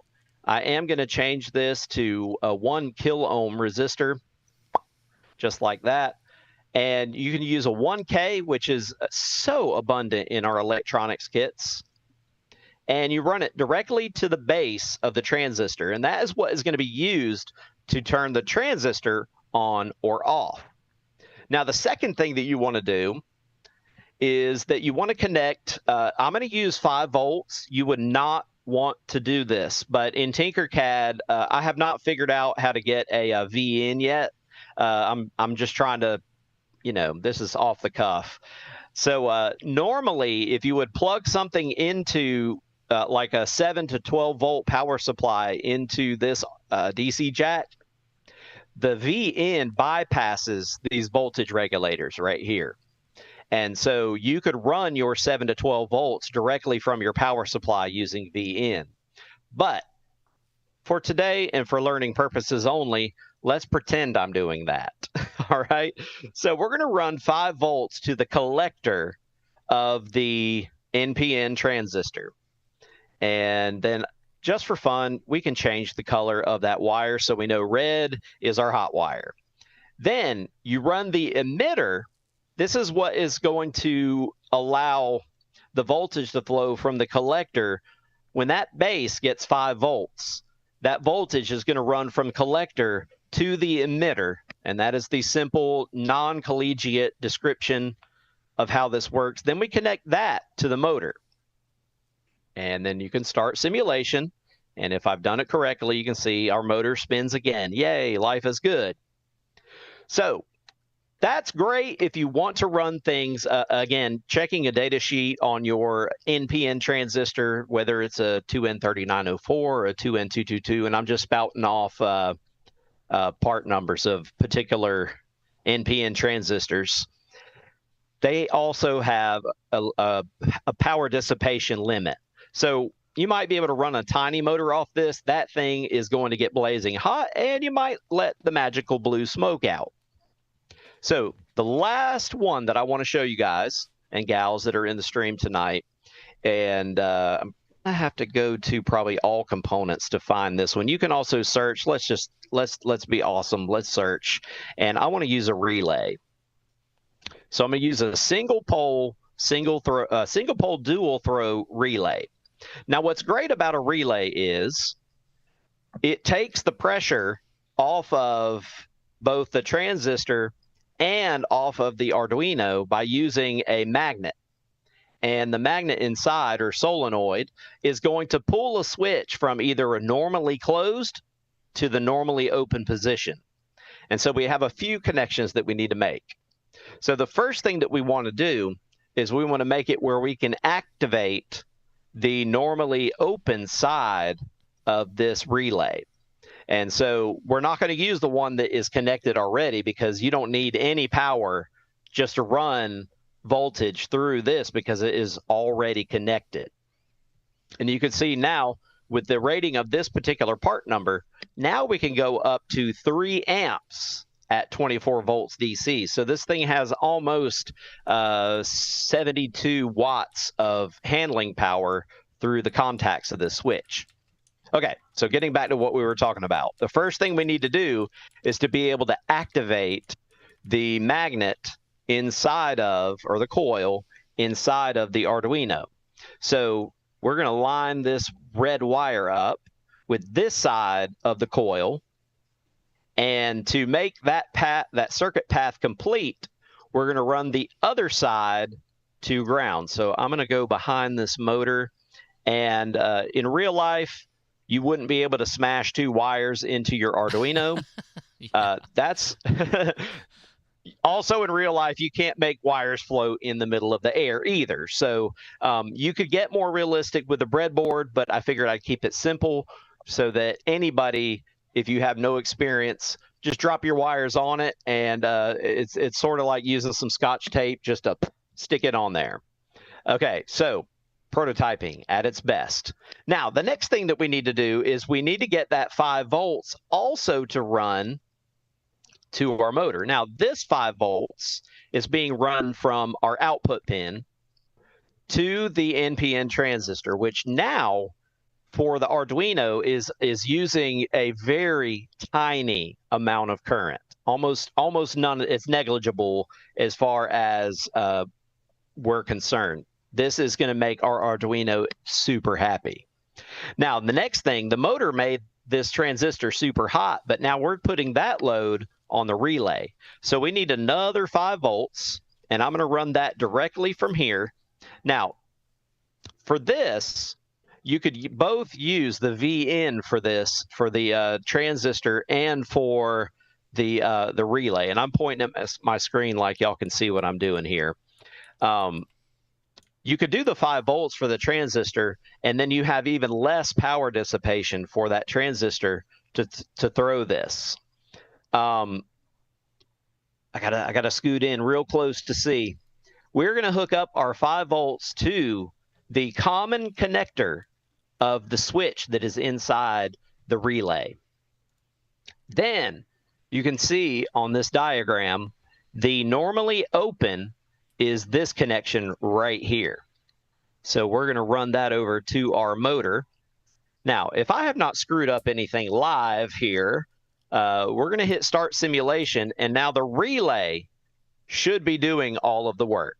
And you can even see, if you go back in time, I even think the RPMs were a little bit lower through the transistor, and now they're at 10,000 RPM. So we are screaming fast. And wonderful. I think that's all I have to say about that. Nice. Well, man. So first of all, you have totally surprised me with the fact that I can just do this in Tinkercad. This is awesome. And then the second That's what I mean by free. It's free. Oh, so cool. That's so cool. I think it was Jody said, it's like, imagine that. Now we have like hundreds of dollars of equipment that we can simulate with in the form of this website that you can go to. This is great. And what's really cool, I didn't realize that the code blocks system is literally the same code blocks that my kids are using in VexIQ, the robots thing.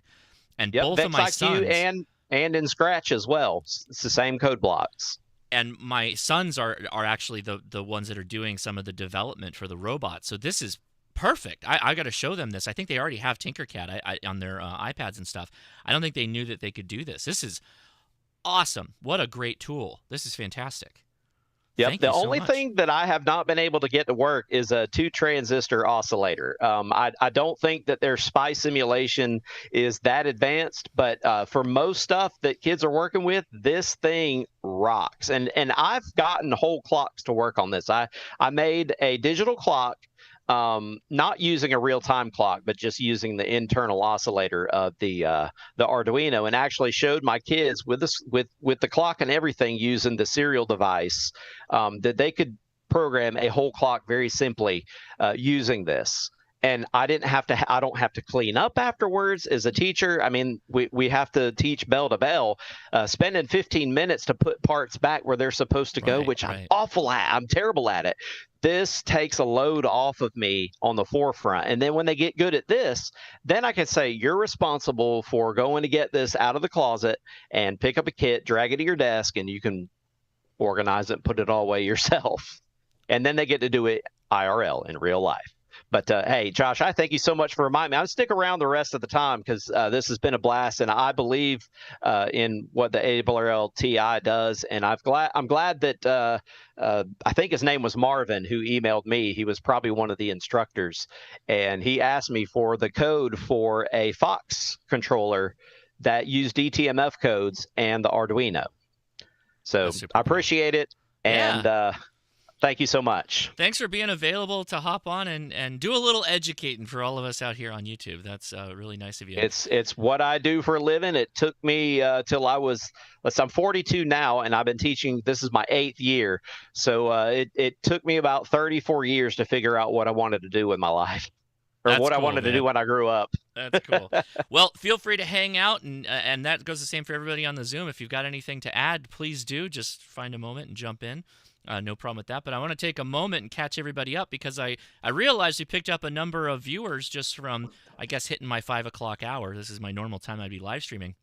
But no, we've been live streaming for about 3 hours, actually a little bit over 3 hours now, trying to raise money for the ARRL's Teacher Institute. We're at $9,000 right now. And you, dear listener that came on at 5 o'clock, you're moments from us hitting this 10K milestone goal, and we're going to give away another radio. So if you can help us get that number to 10,000, we'd appreciate it. A couple of things if you're just watching us now.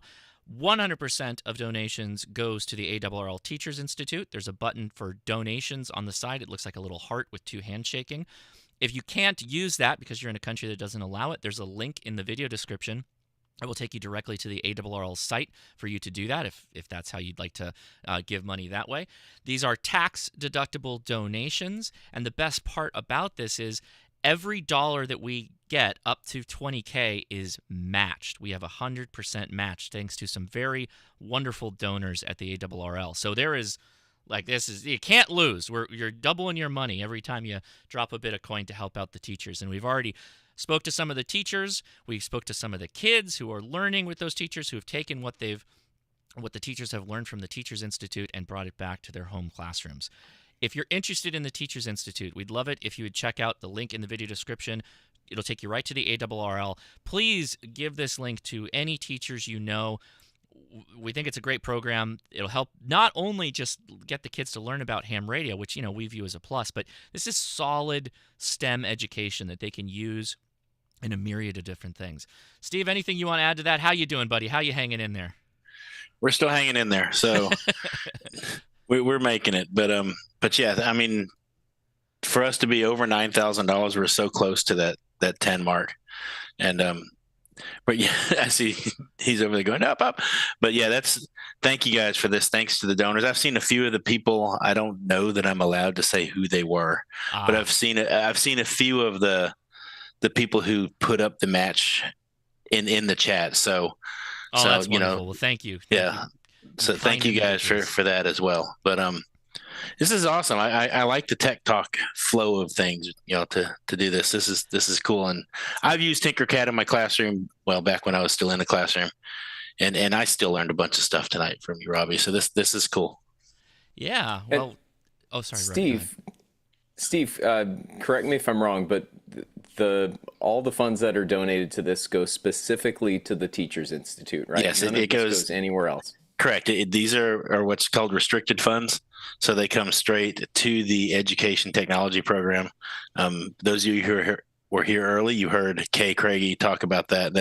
It was designed specifically that way so that, we fund ourselves and grow as big as we can make it grow. And I say we, and I mean that as we, everybody sitting in this chat and everybody watching and everybody who donates. We grow as big as you help us grow. So, but yeah, it goes specifically to bring teachers to TI and equipment in classrooms for kids. And these guys are successful. That's the best thing that you can do, is support a successful program. And yeah, $10,000 is a lot of money. You don't have to give that. Give $1, give $5, give 20. But darn it, give me zeros. You guys are giving me like odd numbers. It's making me itchy. So I need $1 to get to $9,050. And then we can, JK Flip-Flop 50. Flip-Flop. Thank you, buddy. Anonymous. Thank you. This anonymous guy, I don't know who he is. I don't think anybody does. But man, he has given so much money. So whoever you are out there, anonymous, thank you. Mark, Go ahead. Was that Carlos? I think the item, yes, sir. I think the angle that needs to be better leveraged is it's a force multiplier, right? Yes. We can teach a single person one thing, right? And that one single person can go out and spread the word to 40 or 50 kids a year, maybe more, right?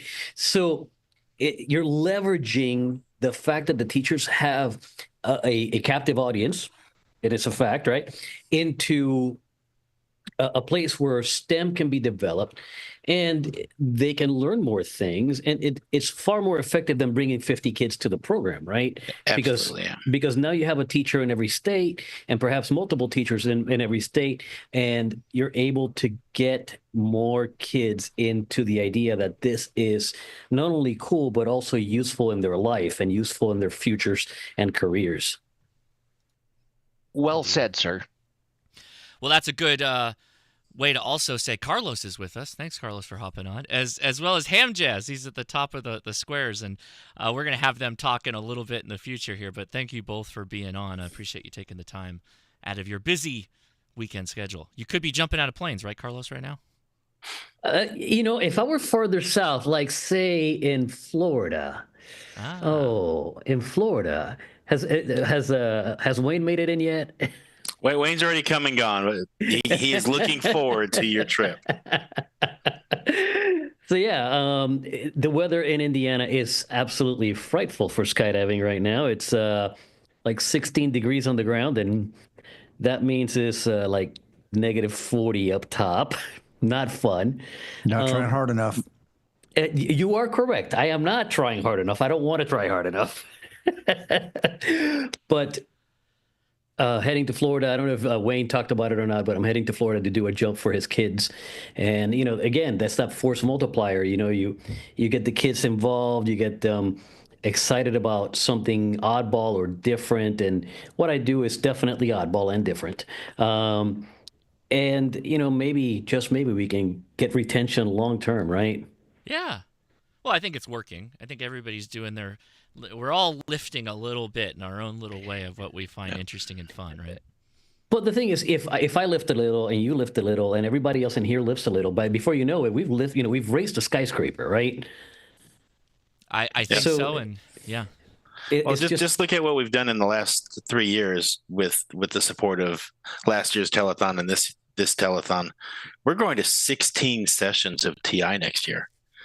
I mean, that's huge. Yeah. I mean, that's, we're going to hit 250, 300 teachers. And like you were saying, each teacher has 50 to 100 kids. You start looking at numbers, and that's just per year. If I get a teacher who's got 19 years left teaching, do the math there. And that's a lot of people being impacted by, a lot of people say, wow, $4,500, that's a lot of money to train a teacher. Is it really? If you're getting somebody who's going to be in the classroom 20 years teaching 50 to 100 kids every single year, exposing them to this, that's not a bad investment peanuts. At all. It's peanuts. And we can actually, like I said, we can bring that cost down if you're in an area where we can bring TI to you. So, and we only need $28 to get to 93,000. What is that? Speaking of that, Steve, we talked about this in the past. What does that look like to opening up potential satellite locations for TI? Is that still something that you guys are investigating? Yeah. So we're actually Everton School is our test bed for that. We're going to attempt. Well, we're going to do it. We've got enough people signed up already. We're doing it. In January, we're holding one at that school. I think probably the most cost-effective and easiest way to do it is to use schools as our venues. Mm-hmm. They're already there. They're equipped with a lot of the stuff that we need anyway.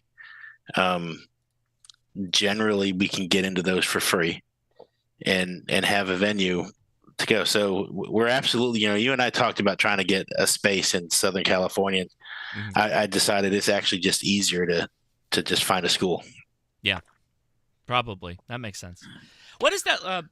We got to go to Ham Jazz. I want to hear his crazy antenna adventures, but I did have a question. I don't want to forget it. So what's it been like working with at the school administrations and stuff like that? I know you kind of use the teachers to get a foot in the door, but how's that been? Are they easy to work with? Does it vary? Well, they are. Generally speaking, they're easy to work with, but I know their language. Mm-hmm. And that's a big advantage that I have over some people that have been there in the past. There have been some great people working in the education department, but if you've not taught in a school, you really don't know how to navigate the system. Mm-hmm. And that's a big part of what we have to do is you have to be able to relate it to standards and tell them that amateur radio is a perfect scaffolding tool and things like, you have to talk the language that they understand. And then it's great. I go to all these conferences and half the people I talk to are administrators, and they come away going, okay, I'm sending, and they're writing the list of teachers they want to send. So, that I would actually rather a lot of times talk to administrators than teachers, because those are the people that they end up having to convince to let them come. Yeah. So I was curious about that. So huge donation from Brooks, our buddy Brooks, WB6EDK, with $500 donation. That puts us less than $200 out from $10,000 in our. We're 139, Josh. We can do it right now. He's our mathematician, and that number gets doubled. And that gets doubled. So means... let's get the $9 first. That gets us up to $98.70. Then somebody can give us 30. Two people can give us 50. Oh, we can do this. Carlos, who should we be talking to? Who should we be asking for this money? You're muted, my friend. So, it helps when I just unmute myself. You froze him. I'm like, wait a minute. I'm seldom lacking for words. Let's see. Who's in the chat? He's going to name names. Did it! That's it. NAYO did it. NAYO did it. Wow. Thank you. NAYO didn't want me to point him out, because as soon as I saw his name, I was ready to say him. There you go. And you know something? I'm pretty sure NAYO's been giving other donations too. He did. He already did. Yeah. So that's man, that's wonderful. I wish everybody was as generous as you are, Mike. And I think that's like your second or third. I don't even know. But good job. Nice Mike, work. I don't care. I don't care what the Buckeyes say about you. You're all right. Nicely done, buddy. I think that means it's time for Josh to arrange a drawing soon. It is. I'm actually cooking right now for that. Let's see if I can get that going. Okay, so where are we at? We're at $10,000. That means we can push the button. Our thermometer just went up. We're half of the way there. That $10,000 just turned into $20,000. Thanks again to the amazing donors from the ARRL who are matching. So I'm going to give away a VGC N76 radio. You heard me talk about this. It's one of my favorite radios from 2024.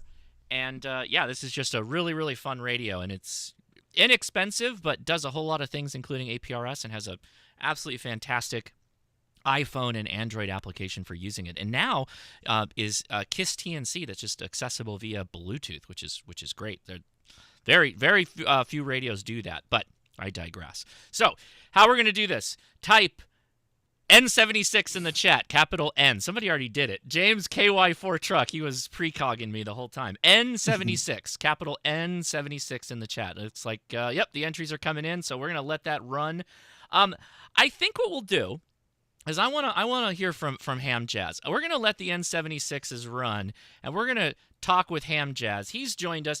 If you haven't seen Ham Jazz, go check him out on YouTube. He does these really cool activations with wild antennas. The man is interested in what he can figure out could be an antenna. He just tries it, and he has these really cool from a boat activations where he's literally on the water, live streaming, taking contact. Actually, there you go, Josh. There's it is. A paddleboard. A paddle. Jeez, now he's doing paddle boards. He has less of a boat now, and he's dragging radios on it. Hang on, where's the boat?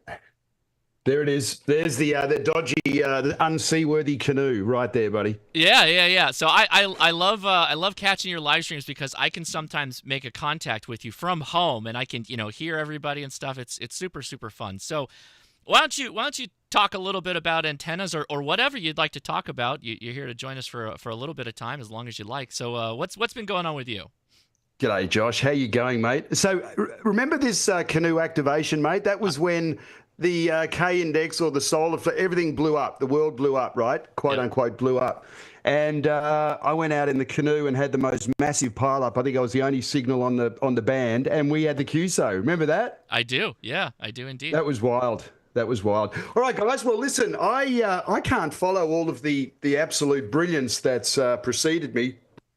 And you guys are all amazing. So I'm just going to just sort of go out on a limb, if I may, and sort of explain a bit what got me into ham radio, because my uncle was a ham, and the early 80s CB radio back in Australia was sort of, I guess, around the top of the sun cycle. But my uncle was really cheap, and So Josh in the description of the live stream said, or in the like the notes of what are you going to talk about, and he put it down as exotic antennas, and I would say, Josh, actually more apropos would be exotic junk. And so when I go to the park. And I'm usually down there. I do my live stream every Wednesday. It's fantastic. I get kids all the time coming up and going, holy crap, what's that antenna? What's this antenna? And they almost did an article and somebody dropped the ball. They were going to do one on my tent pole beam for the local newspaper here in Victoria, BC. But what I'm all about is finding anything that's metallic and putting it up in the air and seeing if it works. And I've got an absolute bench here full of rubbish with many different antennas and ideas of things that kind of work. You know what? They typically all do work in some capacity, but I've also made a little video because I'm in my little shack here, and as you can see, I've got the green screen behind me. And by the way, that was a really fun activation going up to the Blackcomb Glacier. That was crazy. Had to slog all the way up to get to the very top of the Blackcomb Glacier when it was about 20 below in ski boots with my mates. And but that was fun. Spoke to the world with that, and lots of madness. It's really fun.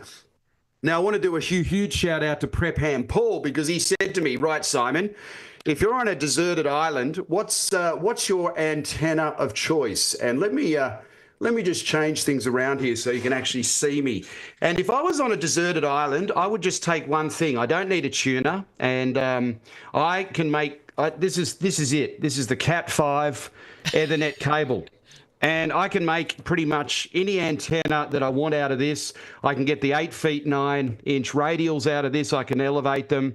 I can get the 17-foot radiating element. But Ethernet cable on a deserted island with a BNC binding post, you can speak to the world. And guys, to quote my buddy Mr. Mudd, Wes, who's watching out there, g'day mate, how are you?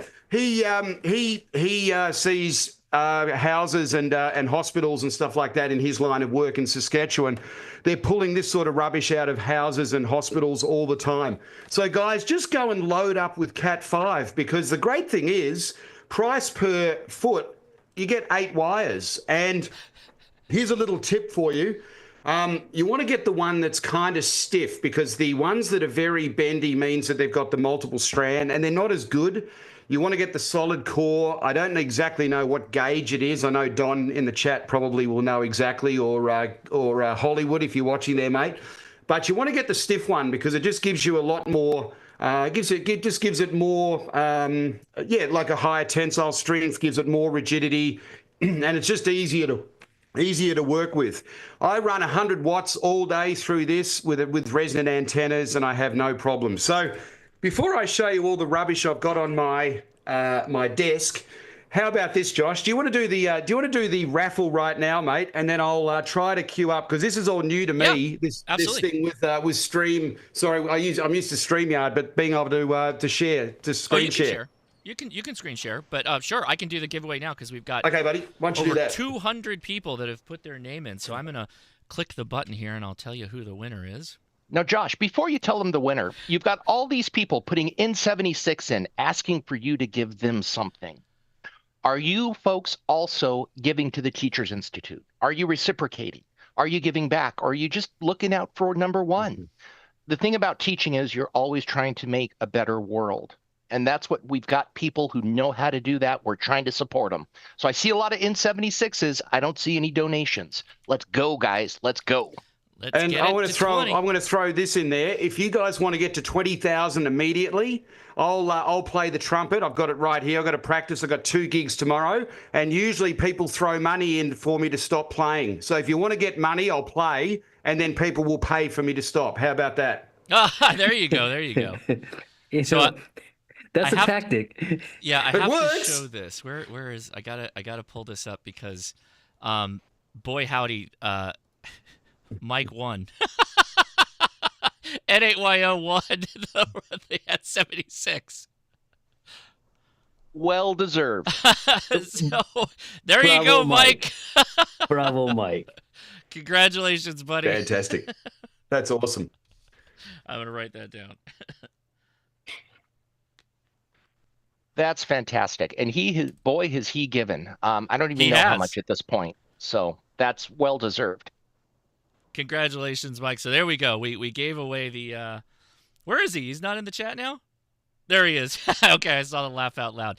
All right, so we are halfway to our goal.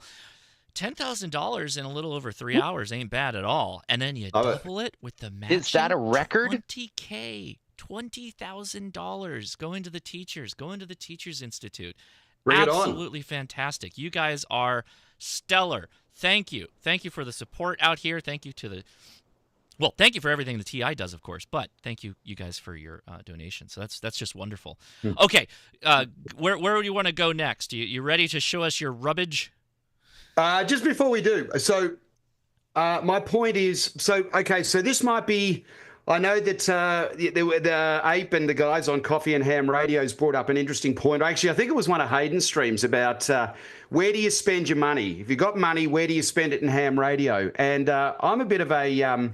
I don't know. I'm a bit of a contrarian. I would say, to be honest, guys, and I really believe this, unless it's a home station like a big beam or something that gets pounded by the weather, or something if it's maritime, or Carlos, if you ever put a big stinking antenna on the top of your parachute, you want to make sure that it's quality stuff. But I would say, to be honest, guys, spend all of your money on the best radio you can get and make the antennas. And nothing brings me greater joy, well, excluding my family, than making antennas. And a lot of them don't work, but when they do, like this rubbish thing here you're going to see behind me, I'm actually going to show a little video. I put them all out on the lawn today because I couldn't bring them into the shack here tonight. Mm-hmm. So we can't see anything. You've got a background on right now. We can't see anything yet, but I'm sure that's what you're seeing. Yeah. That's the background right see. there, Josh. Got it, yeah. So this is the stuff here, guys. I'm going to show you in a minute, but this is metal tape. There's serious economies of scale on Amazon. So now let me try this. I had no idea. This will probably go down like a lead balloon. Now let's see if I can share the screen here, mate. Go ahead. All right. So I click on share, and there we go. I click on that. And I make sure I click on the share sound, and then there we go. Tell me if you can hear it. All right, g'day everyone. How you going? I'm just going to show you a few mad, crazy antennas. Yeah, probably crazy and mad is pretty appropriate. And I can't fit these all in my shack tonight when I'm doing the presentation, so I thought I'd just put them out here in the backyard just so you can see what I've made here and what sort of madness we're looking at. So first thing over here, yes, it's an old tenor saxophone gig bag, and it's useless because it's a completely soft bag, and you don't want to be flying with that with your sax. So anyway, I've converted it into my holder, if you will, for my 2-element tent pole Yagi beam. So this is the tent pole beam, and it's literally made out of dome tent poles. And basically, I've got this resonant on 10, 12, 15, 17. And then when I add some capacity hat, I can get it resonant on 20. No idea what the front to back ratio is, particularly on the lower bands, but this thing absolutely rocks. And I actually took this to Australia with me. I put this in the luggage. And the beautiful thing about tent poles for travel is that they fold down into, I think, 20 inches. Maybe 18 inches, so they're under 2 feet, which is sort of the threshold to fit into a suitcase. And the key consideration here is that you must file that part of the iodized metal off. And Don, November 5 Sierra Kilo Tango, used a Dremel bit, and great stuff, Don. That's awesome. The main point of connection is between that bottom there and that top there. And what I did for the driven element, I actually disconnected the 2 pieces there, and I put a piece of a 3/8, I think it is, 3/8 dowel in between there, and then just drilled it out and ran the string back through it so I could connect them all. So basically then I just clip one clip there for the ground side, and then this clip here for the radiating side, and then I can tune this thing up, no problem. So there's the 10 pole beam. All right, well, let's go over here. So this is a 10 by 12 tarp. Yep, 10 by 12 tarp. And I was out jogging one day and I thought, hang on a sec, 10 by 12. That gives me, what's 10 plus 10? 20, and then what's 12 by 12 plus 12 is 24. So that gives me 44 feet, basically, of surface area on the outside. So I did the math. I thought, well, hang on a minute. I can actually make a full wave loop for 10 meters, which is the inside, and 15 meters on the outside. And lo and behold, they're both 1-to-1 on 10 and 15. And you can see here, so what I did is I actually put the feed point. The only reason I put the feed point, and don't ask me how it would perform if I put the feed point in the middle there, maybe better. I don't know how directional this is. I do have to get a field meter onto it. But the sole reason why I put the feed points over here near the corner is that's where the corner post goes. And then what I can do is I can then hook that up, to a binding post, and then run it into the radio, and we're good to go for 10 and 15. But here's where it gets really, really wild, is if I connect, Steve had to help me with this, it was a bit of a brain tease. Victor Echo 1 Sierra Kilowatt. G'day, Steve, how are you, buddy?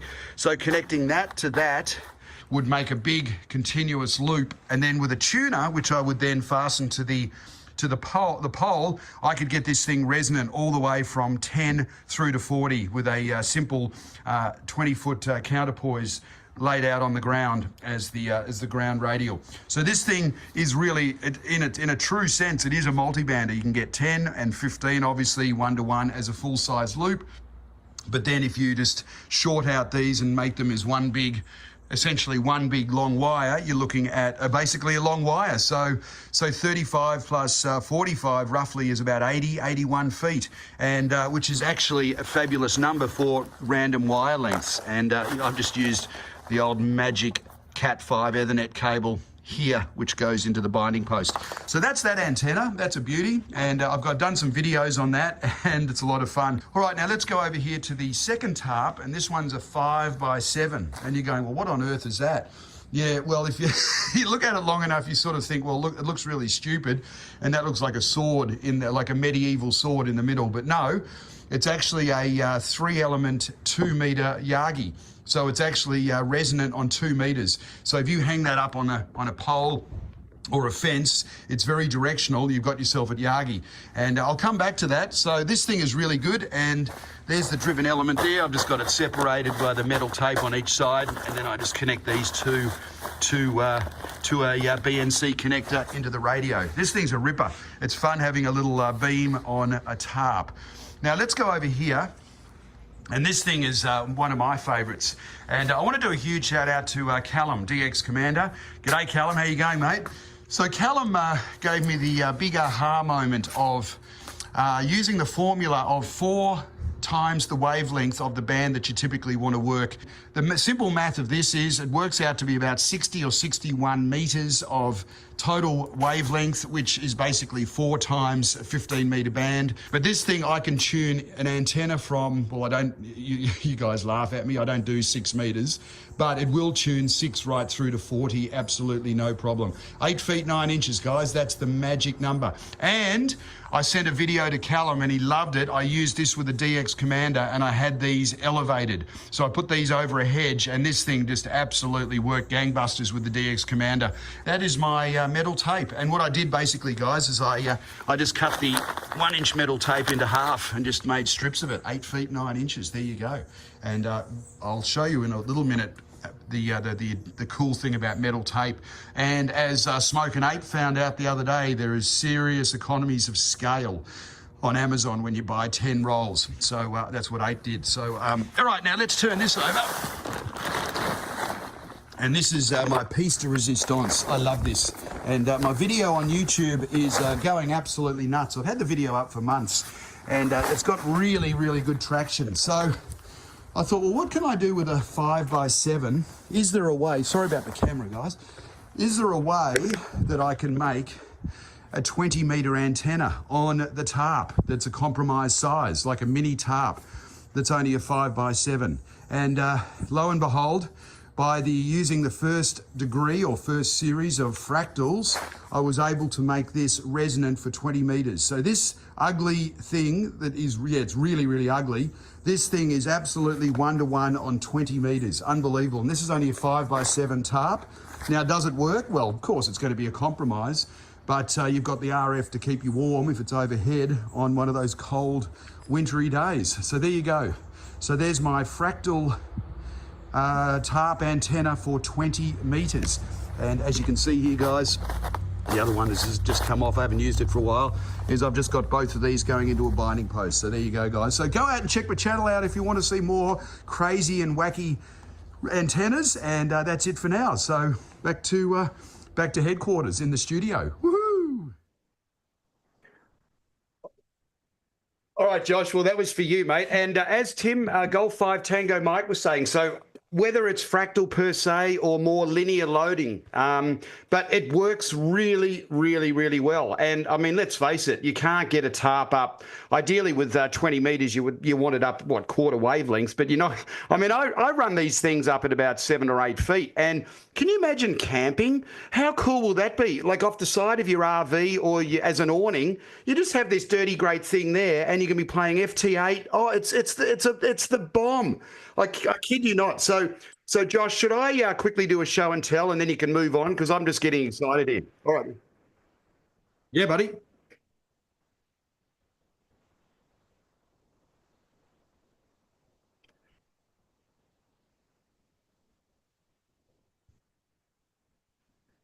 No, but it'd keep you warm with the wonderful RF, wouldn't it?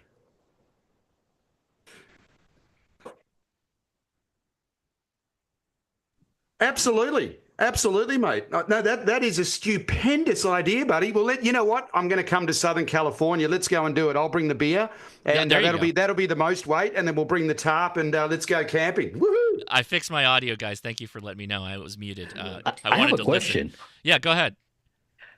Have you put that thing on a VNA just to see what kind of bandwidth you can get out of it? That looks intriguing as all get out to me. Well, mate, it's got to, okay. So I don't know if this is a good or bad thing. We're going to talk about this. So the Q generally with, I don't even know what the velocity factor is. I leave that to the smart people. But the Q is basically resonant right across the bands. So that's good and bad. If you're in a contest weekend, it's terrible because of the QRM. But what I love about the metal tape, the 1-inch metal tape, I use the 4 a lot, and I'll give you a bit of a demo in a minute. But I find that, and this blew my mind the other day, I've actually just made an antenna. Here is the thumbnail. Are you ready for this?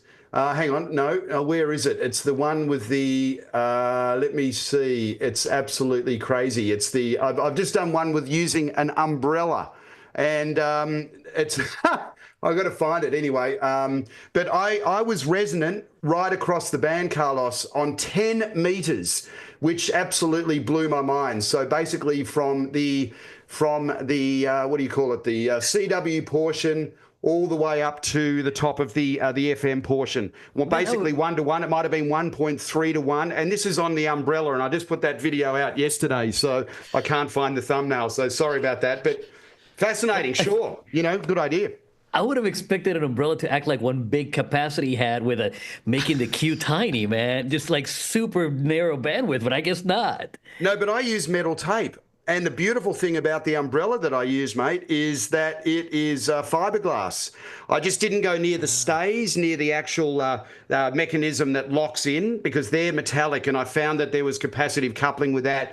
So basically, because the main struts that go out to keep the, for the integrity of the umbrella, because they're fiberglass, mate, I was able to go out and do a full fractal and make that resonant for 10 meters. So guys, if you haven't seen that video and you want to have fun with an umbrella, I just did that. So anyway, if you like, I'll bring this up. So there you go. Look at that, Josh. Real quick, I want to shout out to W4ORH with a massive $100 donation. Thank you so much. Yes. But yeah, sorry, Simon, go ahead, please.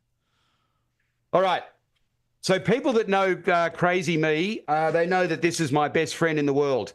The tape measure is amazing. This is actually on special at Canadian Tire. So everybody, look, we all know about using these for Yagis, and we know about using them for the ground radials and this and that. But this thing makes the best radiating element antenna. And what's great about it, Josh, let's say we go up. Oh, okay, and all the guys crack up. So I might be getting some VKs, and they say, well, you better give me the measurement in metric, not in feet. So then I tell them, okay, we're on 10 meters, and you are 74 inches in imperial, or 188 inches. So we get a good laugh out of this. So this is I would give this as a quality factor. 1 being rubbish, 10 being one of the best antennas I've ever used. I would say that this is a 9 or 10. And guys that work me on Wednesdays when I do my live stream, they know, I get comments about this is the ghetto version of the Step IR. I mean, I can build this thing for under $25, and I can speak to the world, and I can get this thing with the 24 radials of 8 feet 9 inches. I can get this thing resonant on every band, except I've only got a 17.5 foot mast, so I can't get it resonant for 40. But yes, I can. So this thing cost me all of $3 or $5 to build, and this is what I call the. I want to thank Charlie, Whiskey 7 Romeo Tango Alpha, who gave me the name for this. This is called the Meg 7. And okay. My take on this is, why go buy the Sporty 40, which I hear can melt? This thing here you can make, and all it is 13 turns on a 2-inch piece of PVC. And you're wondering probably, what are these jumpers on each end? Well, you just put that on your 3/8/24 thread, and when you want to be on 20 meters, you short it out, and then when you want 40, you just undo one, right? So you just take the bypass off. So I've done a video on that as well. So that's a beauty. That's fun. I love that. That's my little 40-meter loaded coil that also goes well with the tape measure. Shall I continue? Well, let me ask you a question about that tape measure. So how are you hoisting that aloft, if you will, and what bands are you operating from the tape measure? I do 10 through 20, mate, with this. And sometimes you just don't tell the guys in the Discord. Sometimes I will have a look at 6 meters. And I did make a QSO the other day, and it's like, oh, it's funny. So what I typically do, Josh, is I just use the little eyelet on the end of the tape measure here, and I raise it up with I think it's Trader's string, and I use a fishing pole. So I've got a very stiff 2-piece beach fishing rod that was actually my dad's, and I know you can get them on Marketplace for a couple of bucks. If you look around, it has to be stiff. So some of those Chinese ones are not good because there's too much flex. And I put it on 1.25 Schedule 40 PVC, which makes up the other 6 feet. But mate, you know what? If we can do a sequel of this, I'm sorry, I just didn't have the room. I typically use this every Wednesday, and she rocks, mate. And then I just put the clamp on here, Josh, and then and then you can say, well, we're 1.5 to 1. Okay, make it longer. 1.3, 1.1. There we are. We're 1 to 1, and we are at X length. So it's pretty cool. I like it. Very good. Yeah, continue, please. All right. So all you musicians out there, or if you go to the Value Village, these are tuppence a dozen, and these are just absolute garbage. These are RCA mic cables, and they usually always fail on you, and they usually fail at the connectors of each end. And you could go to the dump bin and just find these, and they're useless. They're about a 28 gauge wire, but they make a fantastic dipole for 10 meters. And so you can get these. They're usually about 10 feet long. You can get the 10-foot long, and then you get the 15, and then you get the 25. So just check those out, because you de-shield them. You can make a great center dipole. And what's great about these, Josh, is that one of these, you then put on one of these. You put them onto a little terminal block. Where's my camera? You put them onto a terminal block, and you can make a jumper to put into your coax to run into your radio. Do you know what I mean? So then you get the perfect connector. So you want to keep the connectors. That's the joy of this. So you've got one for your feed. So basically you got one for your dipole and one for your feed point. Oh, so you're not taking the wires out of the shielding. You're running it like that. Well, no, I do take the wires out of the shielding, mate, but I keep the connector. I keep the connector, or I cut one connector off that I then connect to coax with a terminal block, and the other stays on the dipole, if that makes sense. Oh, okay. I think I understand a little bit better. But that'd almost be something I'd want to see erected, so I'll have to go watch your channel for that. Oh, mate, please do, buddy. Yeah. I must have missed that one. So. Of course, buddy, we've got the Ethernet cable. We've got this this stuff here. Prep and pull. That's the bomb right there, buddy. And what you can make with Ethernet cable, and this was a great fun video. This is my fan dipole, which is a tri-bander made out of Ethernet cable and chopsticks.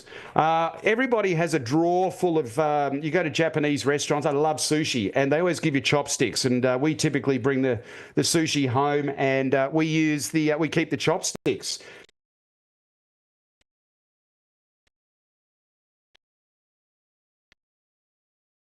And then on the end here, I've got the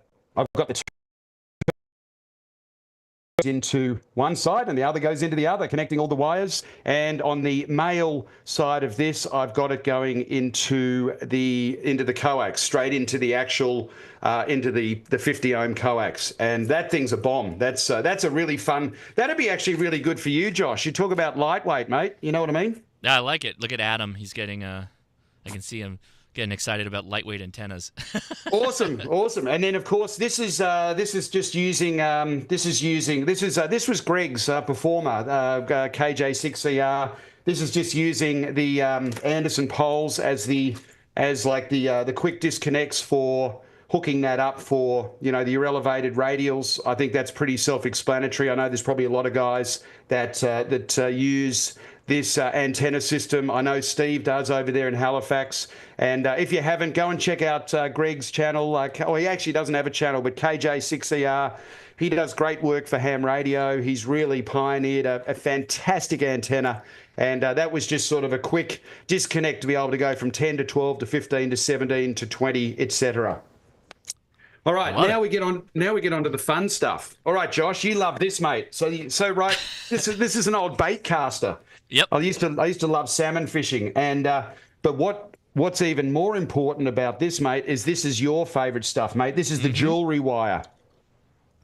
Yep, that's the copper clad wire or the copper wire. Yeah, exactly, buddy. Exactly. And I don't know what it's the tensile strength. It's reasonably strong and rigid, and but it works really well. And what I love about having it on the fishing reel is it's the ultimate lazy antenna. So basically, you put your DX Commander or whatever mast you've got, or throw it over a tree, and you just walk back with the bait caster, and then what I've got here, the old MFJ. Tuner, antenna matcher, and I just basically put the fishing reel onto the top here like so, and it's not on the, I don't have it right now, but on the antenna side, I just then clip it onto the jewelry wire, and then the other side will be your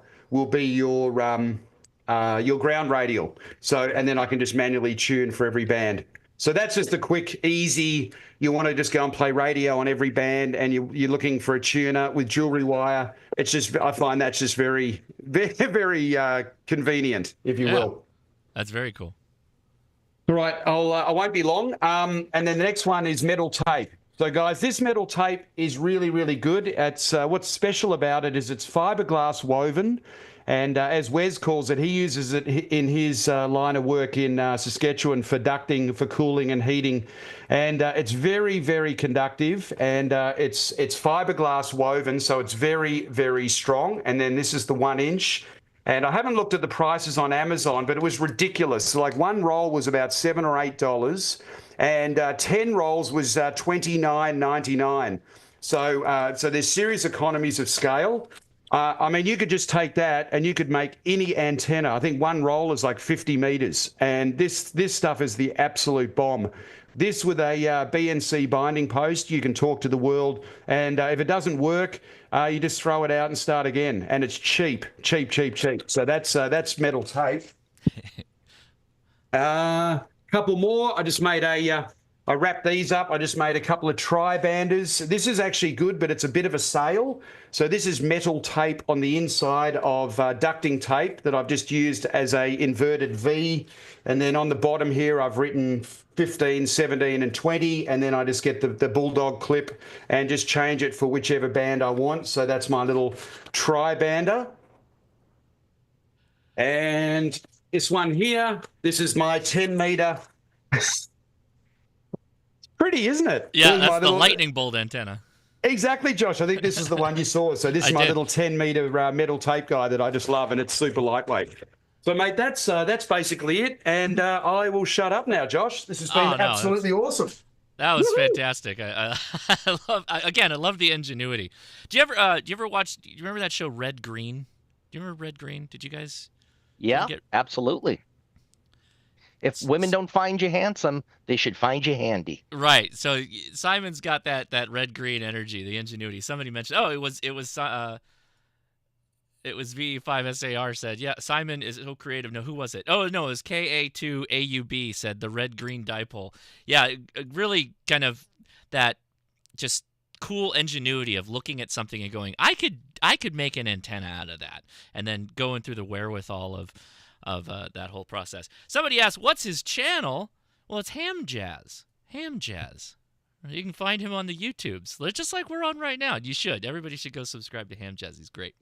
Josh, you're awesome. Thank you for being awesome, on, and mate, you're awesome, and everybody, thank you so much for supporting Josh and everyone else's channel. And remember, you don't have to not donate. So get your dig deep. Get those dead presidents out of your pocket. Put them all on this cause. It's fantastic. And thank you so much for letting me be a part of this, mate. It's an absolute honor. I love it. I love the you don't have to not donate. That's exactly what we need to start repeating that. You don't have to not donate. That's bit of a double negative, right? I like it. My kids have figured out double negatives, and they've been driving my wife crazy. All right, so we are now at $10,420. Absolutely fantastic at the 6 o'clock hour. So now we've officially gone for 4 hours now. Really, really good work, guys. Amazing. And there we go. Like to see it. More of those donations coming in. Again, we're out here for the Teachers Institute. All the donations are 100% going to the Teachers Institute, their own account at the ARRL, right? This is tax deductible, and we have matching. Guys, we have matching. So we've already booked $20,000. So every dollar up to $20,000 is matched by some very generous donors at the ARRL, and we appreciate that. Appreciate the support. So okay, how are we doing? Let's pull up my handy dandy show notes here. How's everybody doing in the chat? How are we all hanging in there? Anybody want to comment or say anything? We got a little bit of time before we go to our next talk here. I will. I've been very quiet so far this evening. That's right. But I am just amazed by how much information we are giving away on this channel tonight.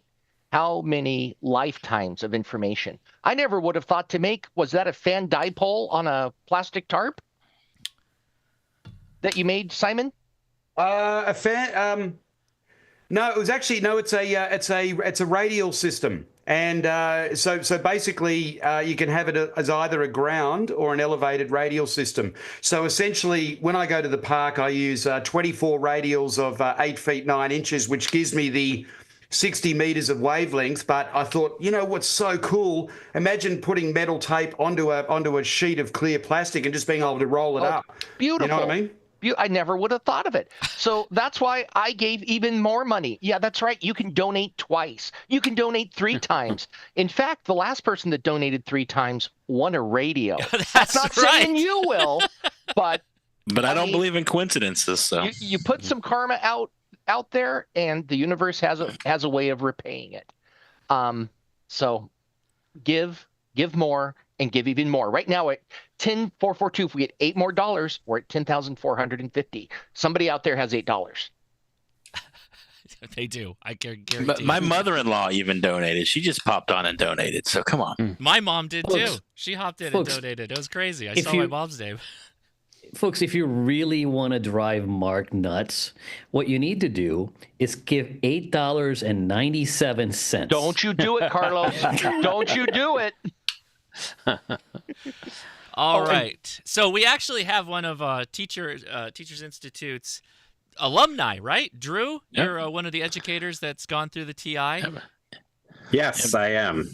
And Drew is another teacher doing amazing things with kids over there. So, yeah, how are you doing today, Drew? Thanks for joining us.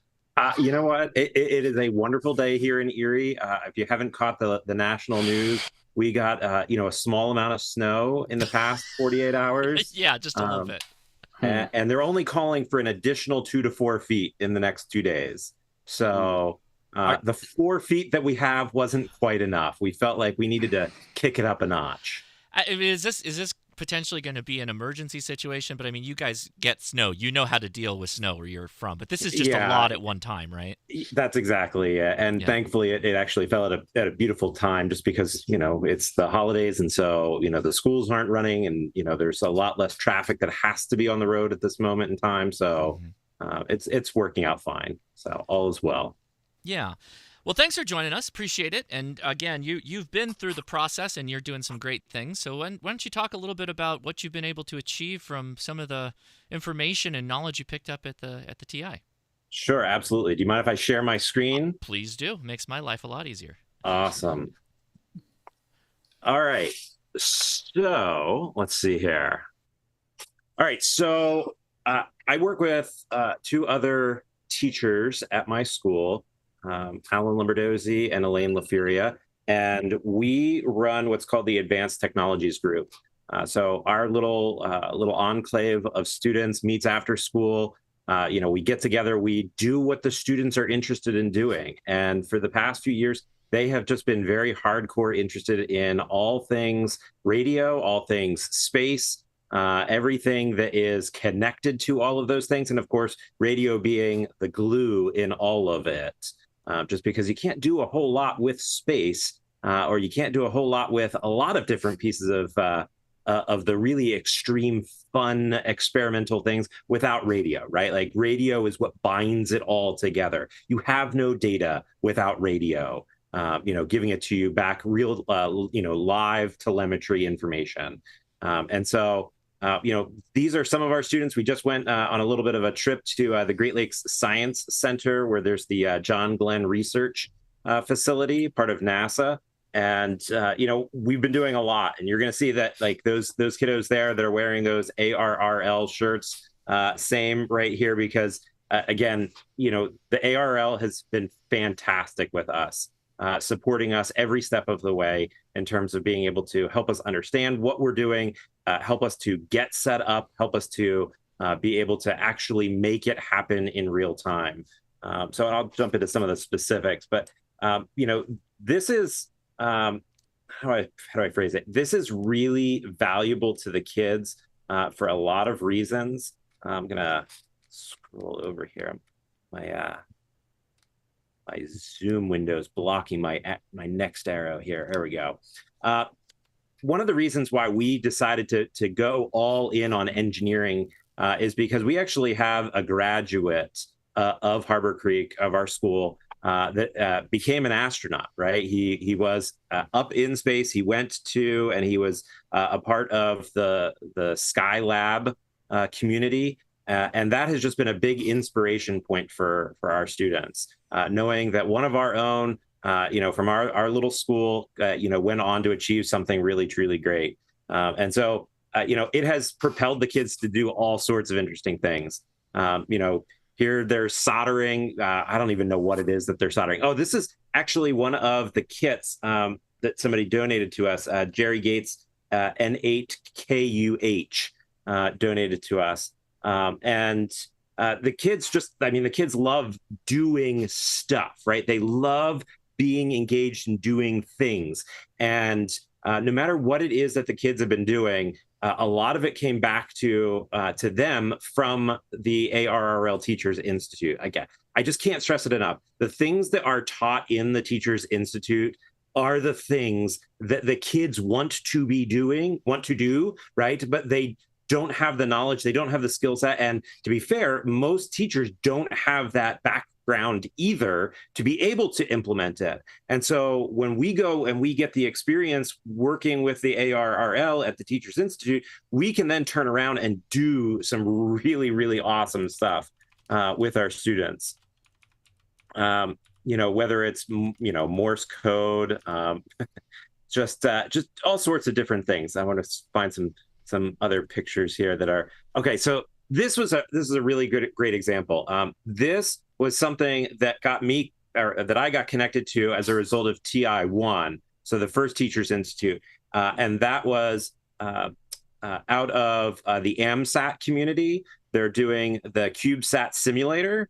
And this was something I learned about through the Teachers Institute one. And then I was able to turn around, bring it back to my students. And so over the past 6 or 8 months now, we have been working on and developing kind of our own version of a CubeSat, which our goal is to get that launched on a weather balloon in the near future to do some first round testing. We've done some high altitude ballooning in the past. And now what we want to be able to do is to really take the form factor of all of it and condense it down and take what we learned in the Teachers Institute 2, which is the remote sensing capability, and utilize that inside of this really, really small form factor to be able to then, have a lot of that live information from the balloon to simulate what we would get from an actual Pico satellite. Sorry, I know I'm rambling here, Josh, so stop me at any time. No, you're great. Keep going. Okay. So, I mean, there's all sorts of different things that happen here, that's happening at our school. This was a picture from when we went on a trip. We did our first POTA, so our first Parks on the Air. This was back a few months now. But while we were out doing our Parks on the Air event, we had a local gentleman that he was really fantastic. He helped us to learn more about EME and Earth, Moon, Earth. And so now that's a big bucket list item for the kids that they really, really want to try and get into. But the POTA event in and of itself was, again, something that was made possible because of what we were learning at the Teachers Institute. Not because of just like the classroom knowledge, but because in the Teachers Institute, we got out and we actually do stuff. Like, it's not just a sit and get, we're actually hands-on doing things. And of course, the kids absolutely love being outside. They love, of course, getting out of school for the day, right? And going out and doing something. And so it's just been a lot of fun. There's a lot of good stuff that's going on. Oh, this is another one. Okay, so this was something else that came out of TI1 for us that we brought back. So it was mentioned, and we briefly looked at it in TI1, which was doing stuff with satellites in terms of like NOAA GOES, right, and the weather satellites. And so just over the past year, and we've had some kids that were really just hardcore working on this for a while. Because if you've done much with Direwolf, right, like, and some other systems, like some Raspberry Pi based systems, some of the documentation is not fantastic out there. I don't know if anybody's ever run into that, where it's like, hey, you do this, and then there's 15 steps that were not documented in the process. And they were working on downloading all of the video or the pictures from I'm skipping around here, from a NOAA GOES weather satellite system. And again, just fantastic, because again, something that the students could try and do. And this was one of their very first attempts. Well, I'll see a couple pictures later on, some of the later images that they've been able to get to. And now to the point of being able to do, a full web server where the kids are displaying all of the images that they're able to collect from the NOAA GOES system. This was a satellite, Rick Cutter, WA3 MKT, helping us get the satellite dish taken apart. Hopefully, maybe at some point, we're going to put this up on the roof of our building. It's pretty big, it's pretty hefty, but we're going to figure it out. Sorry, I know, again, I'm skipping all around here. This is the way my brain works here.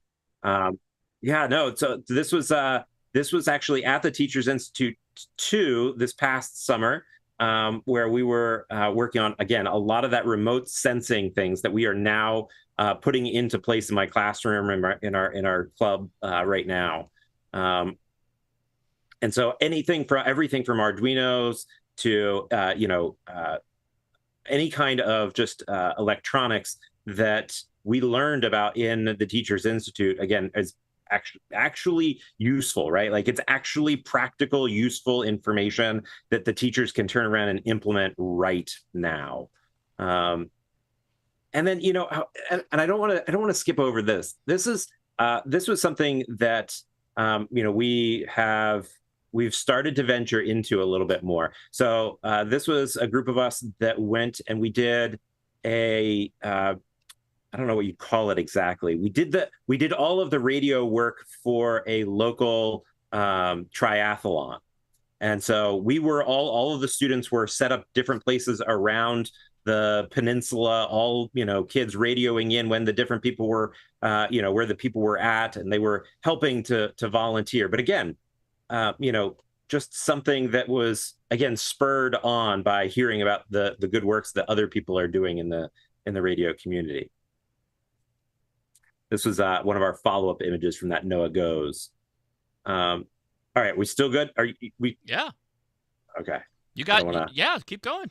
I mean, you're literally showing the fruits of what the TI is doing, right? I mean, that's the whole point of this. So you're showing exactly why it's successful and exactly why we need the support to keep teachers and educators like yourself going to the TI to get them educated to teach the hams of the future. That's it. You're doing a great job. Thank you. All right. So, every time that I've gone twice now to the Teachers Institute, and I have learned a lot.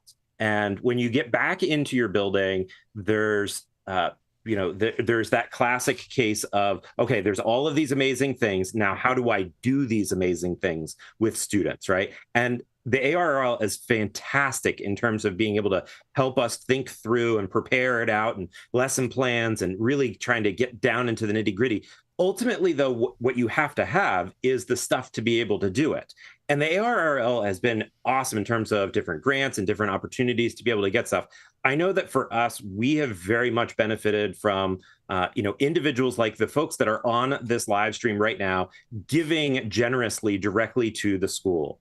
So the radio that you're seeing in this screen was given to us by a woman in Tennessee, Joanne Hart, on behalf of her late husband, Steve K8EJ, and all of his equipment that she donated to us.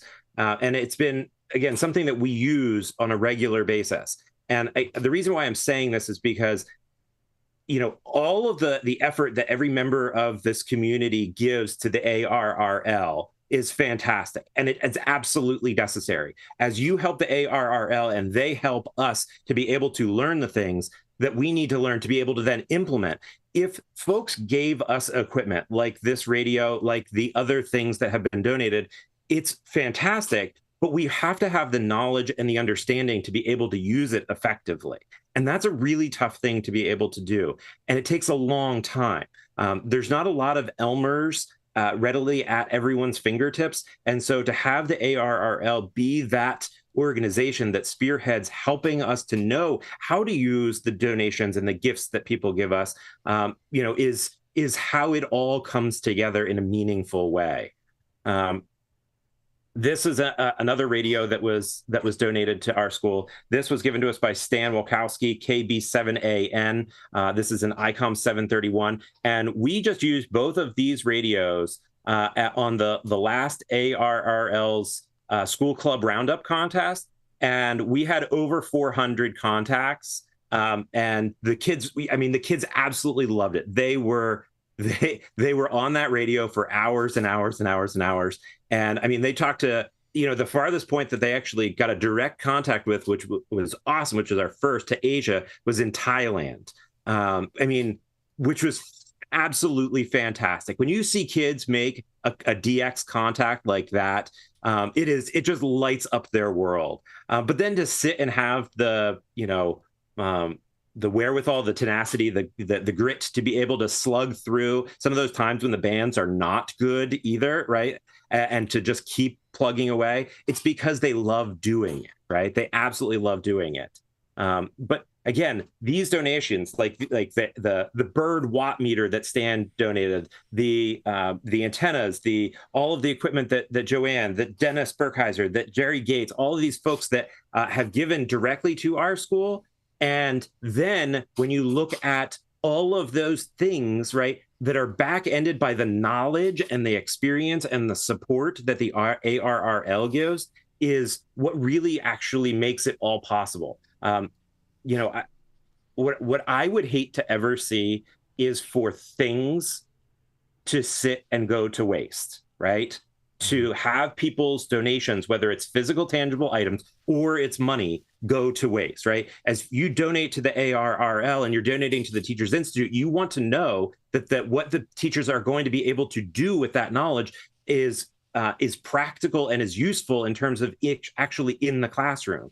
And that's a lot of different things that are in place. And in play, right? Like, it's not as simple as just saying like, oh, well, we're going to go to Connecticut or we're going to go to wherever and we're going to get all of this information and then we're just going to be able to magically do it. It's not that simple. We all in the ham radio community know it's not that simple, but it's a really, really big piece of the puzzle, because without them teaching us, without them helping us and guiding us, we wouldn't be able to make these donations that people give to us useful and purposeful in a meaningful way. Like, we get the most bang for our buck from everyone's donations because of everyone contributing and giving and assisting in their own way. Whether it's donating directly or whether it's donating directly to the ARRL, it's all, that combination, that synergy, right, that comes together by everybody doing their part and helping out. I mean, it's fantastic. And I cannot speak highly enough and thank everyone in the ham radio community enough because of what we've been able to do as a result of so much generosity that exists in the community. All right, Josh, I've rambled way too much. No, you're great, man. You're great. So let me ask you a question. What is kind of your favorite thing you learned at your time with the TI? Oh, goodness. Favorite? You can pick a couple if you got a couple. That's fine. Truly. The thing that I have learned and I love the most is the fact that I am not alone. And it's not a discrete skill. It's the fact that the ideas and the crazy machinations that we have at our school are not that they're not unique, but they're not isolated. Right? The things that we're thinking of, others have done a lot of this stuff, and others are also having these crazy ideas, and others are thinking, yes, we should be trying these crazy things too, and that kids can do them, and we should be trying to do them. And so when you get someone like Steve Goodgame or Wayne Green or any of the other folks that are really, truly dedicated to helping teachers learn how to do it, you see that our crazy ideas are their crazy ideas too.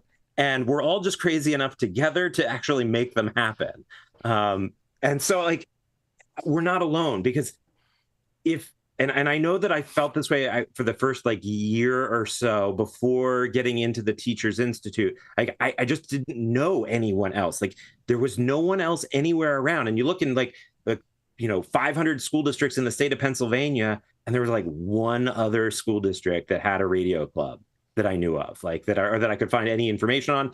And I actually didn't know if they were even active or not. Like, it's so sparsely populated that you could start to feel alone and isolated, and that just starts to not feel great, honestly.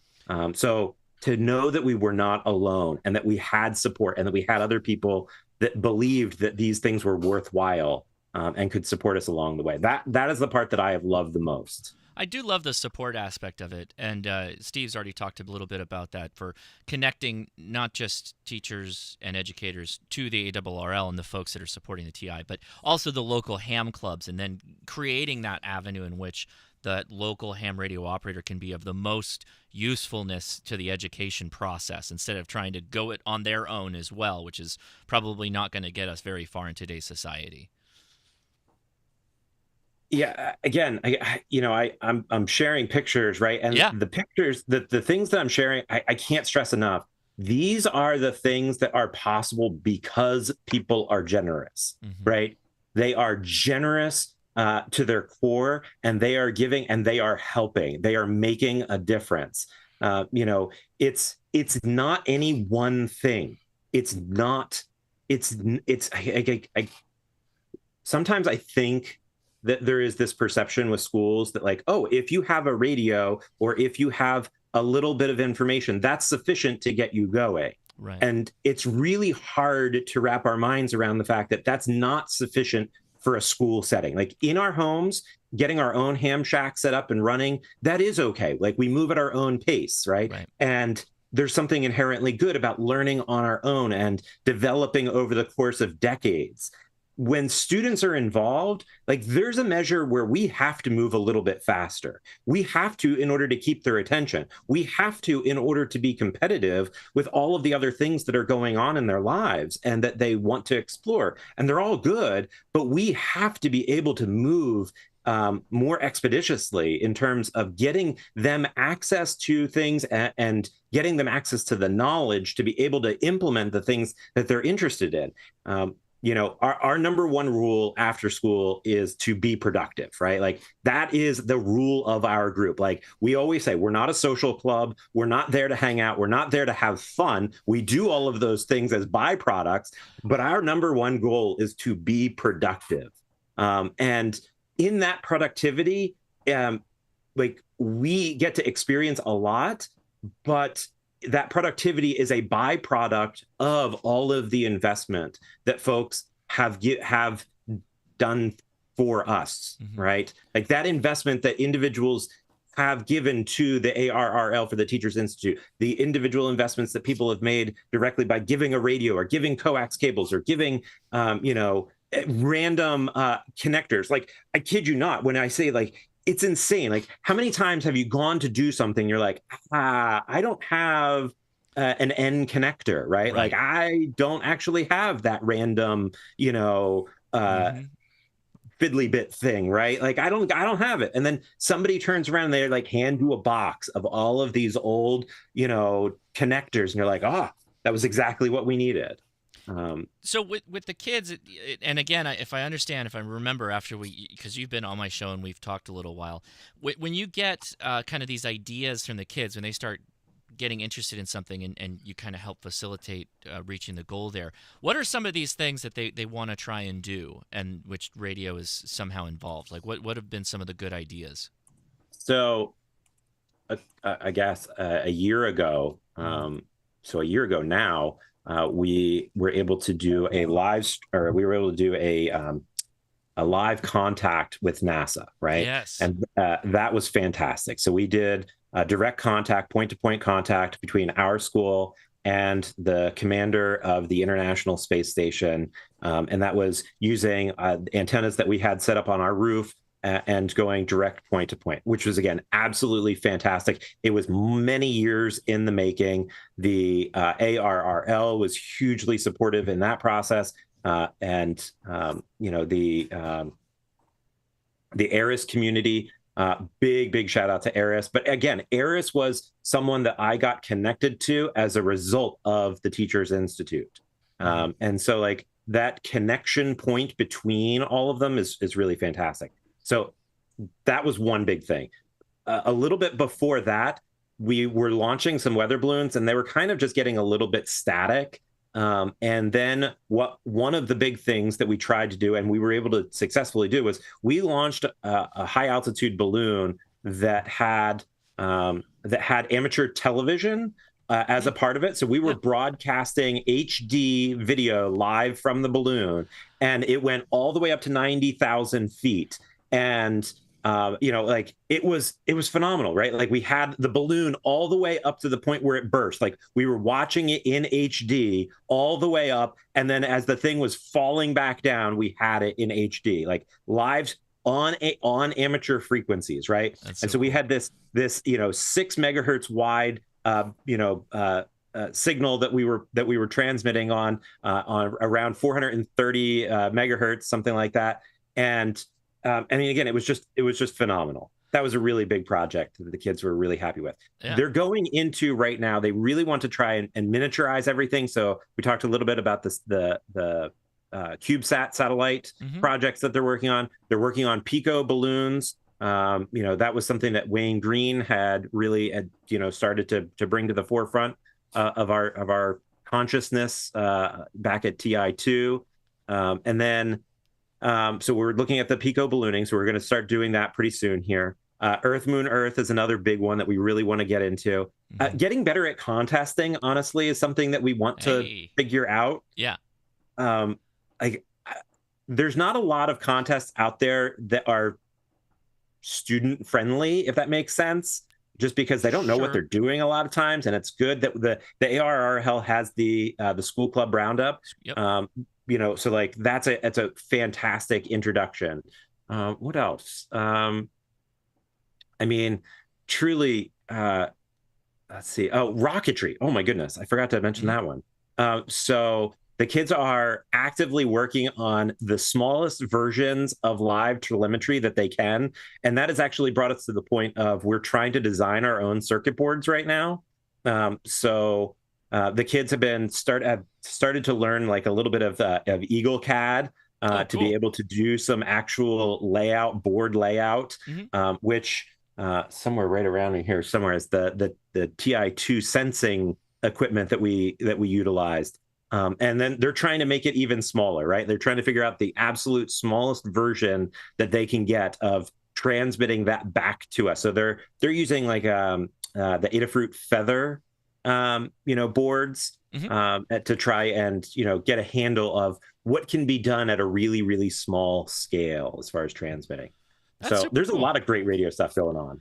I love that it's kind of like a lot of a student-led interest. And I know that for the ISS contacts, they did all the work, right? They hustled to make that happen. I remember that was kind of what we talked about the most when you were last on the show. So love it. I mean, you're living proof that this works, and you got kids that are engaged, and they're not just kind of there for a couple of weeks and then it peters out. It's a nonstop desire to learn more, right? That you're kind of kindling that fire, if you will.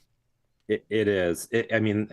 That's the great thing about working with students is that they don't stop, right? They just keep coming up with even more and more crazy ideas. Right. And it keeps us all young, right, at heart to get challenged on a daily basis, to try and do other things that we hadn't thought of doing or hadn't tried doing yet.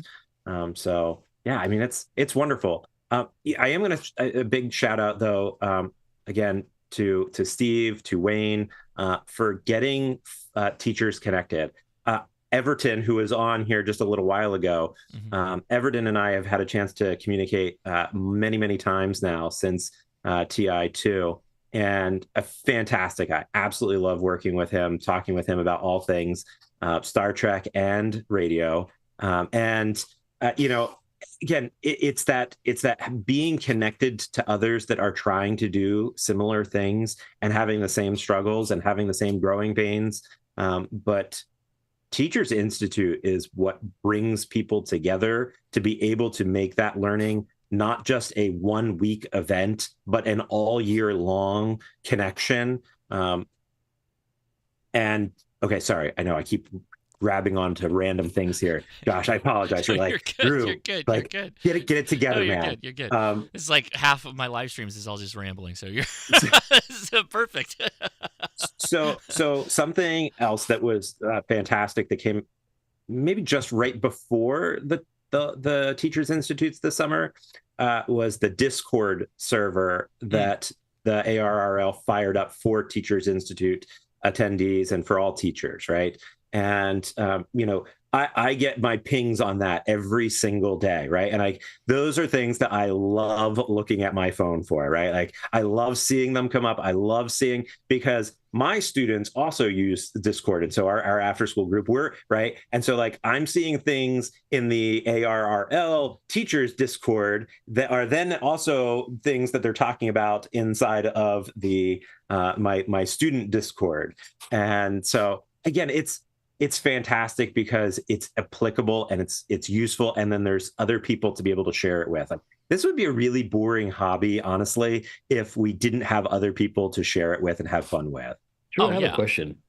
Hey, Carlos, go for it. Do you ever get something from the kids as a point of interest that then you feed back into TI, that then feeds TI into teachers and then other kids in other schools? Just wondering, because I know that at least from my experience with dealing with my nieces and nephews, they often come up with really wild ideas that I would have never thought of, but they make for learning points for me, and then I'm able to take it to other kids that, like as they're growing up, as I'm dealing with them. So is there like a feedback loop that happens through the Discord at all?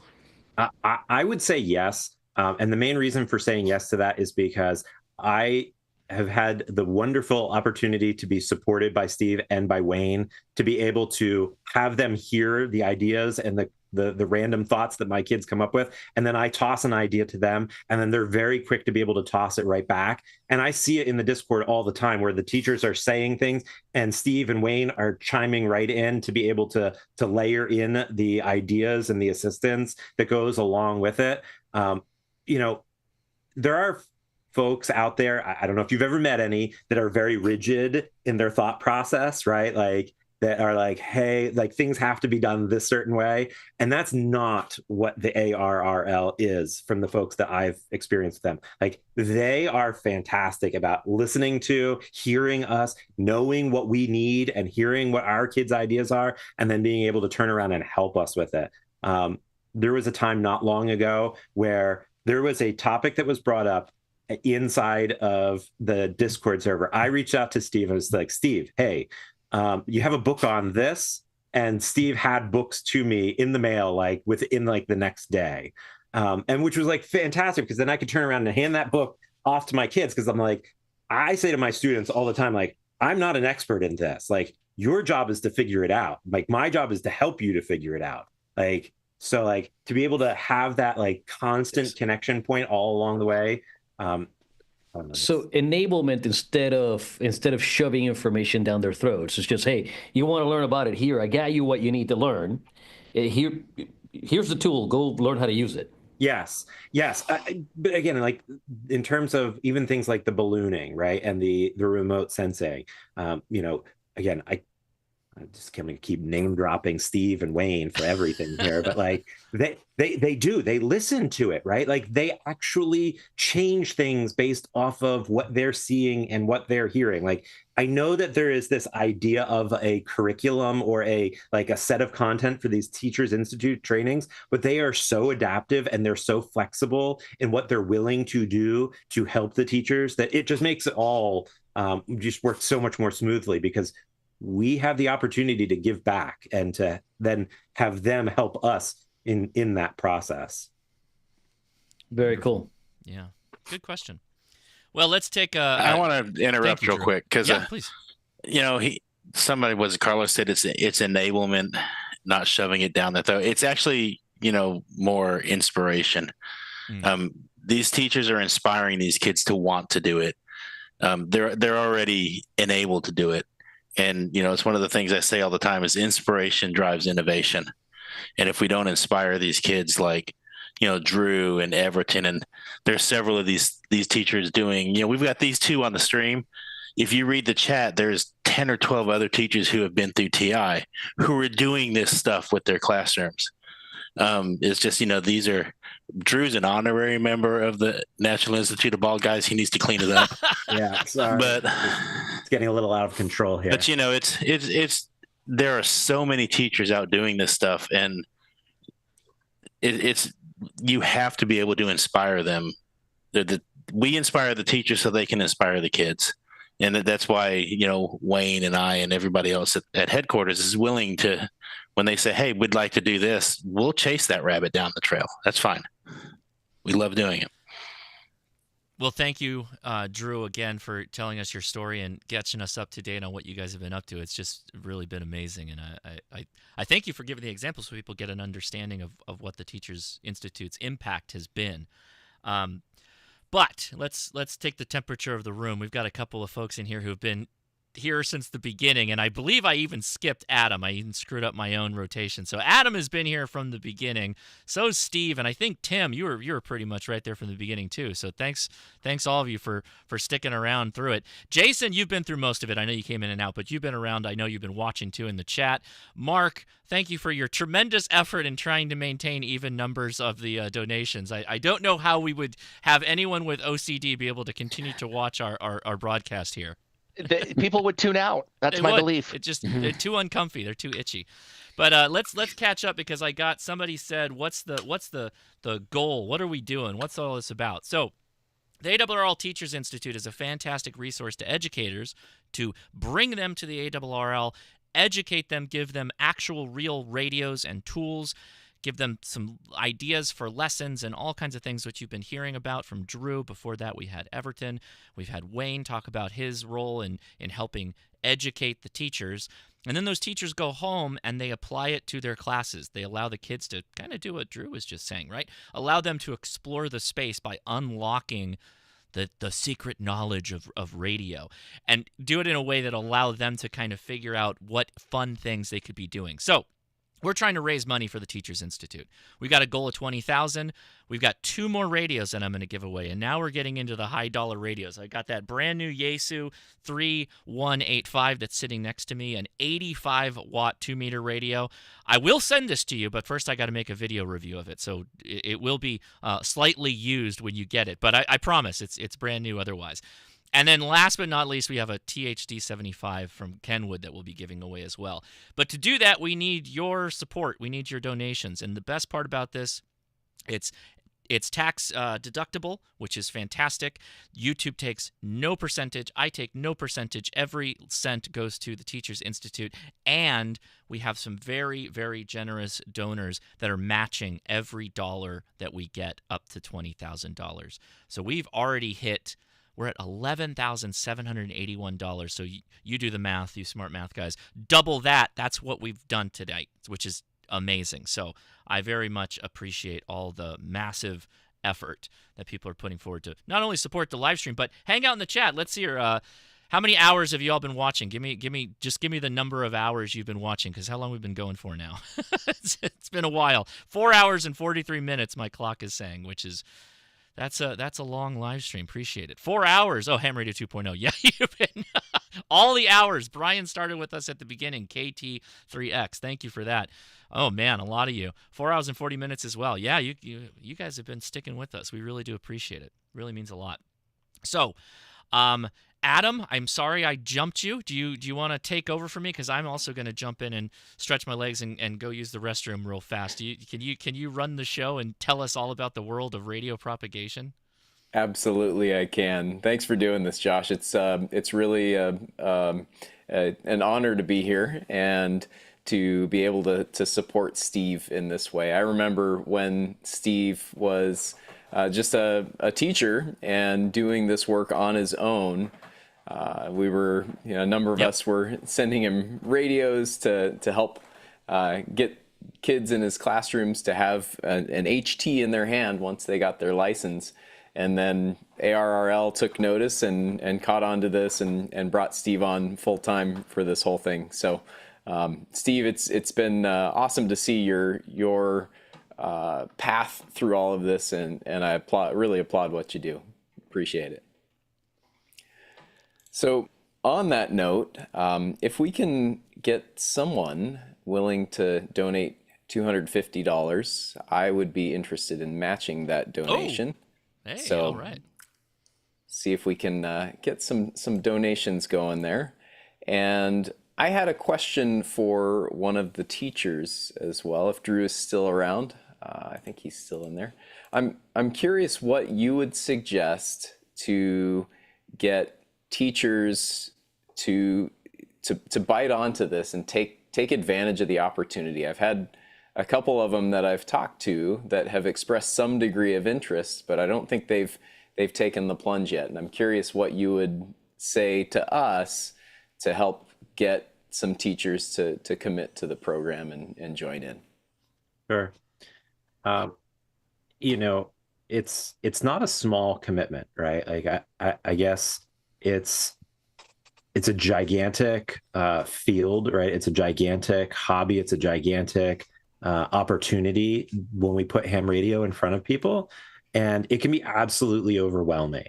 And so when a new teacher is, getting to experience it for the first time, if they don't have that intrinsic love of being completely overwhelmed and feeling completely underwater, right? Like, then it becomes a harder sell, right? Like, we've got some people we have to ease into it, right? And so for that new teacher, like, finding the 1 or 2 things rather than the 100 things that are possible with ham radio.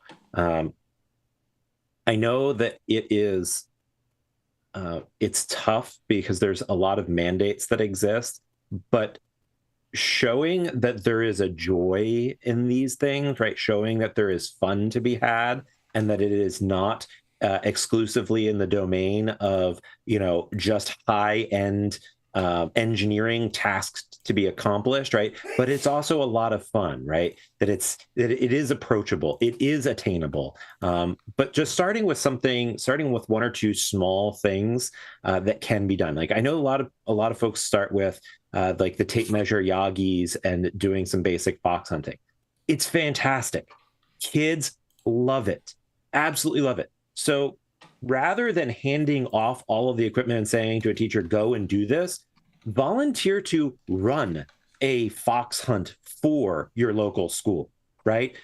Offer to be able to say, like, hey, look, I'll come to the school. I'm going to hide a fox. I will have 3 antennas, handheld antennas. You pair the kids up. We will have them search for it. And I get it. Your class periods are only 50 minutes or 90 minutes long. We will make it work inside of that class period where they will find this thing and they will have some fun. And we will be able to talk with students about, the really cool things that radio makes possible.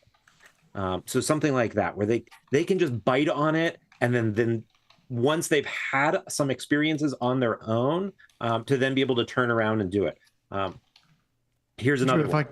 I'm sorry, Drew, if I could interrupt real quick. Our friend Anonymous donated $273, and 232 Nate also donated $250. Wow.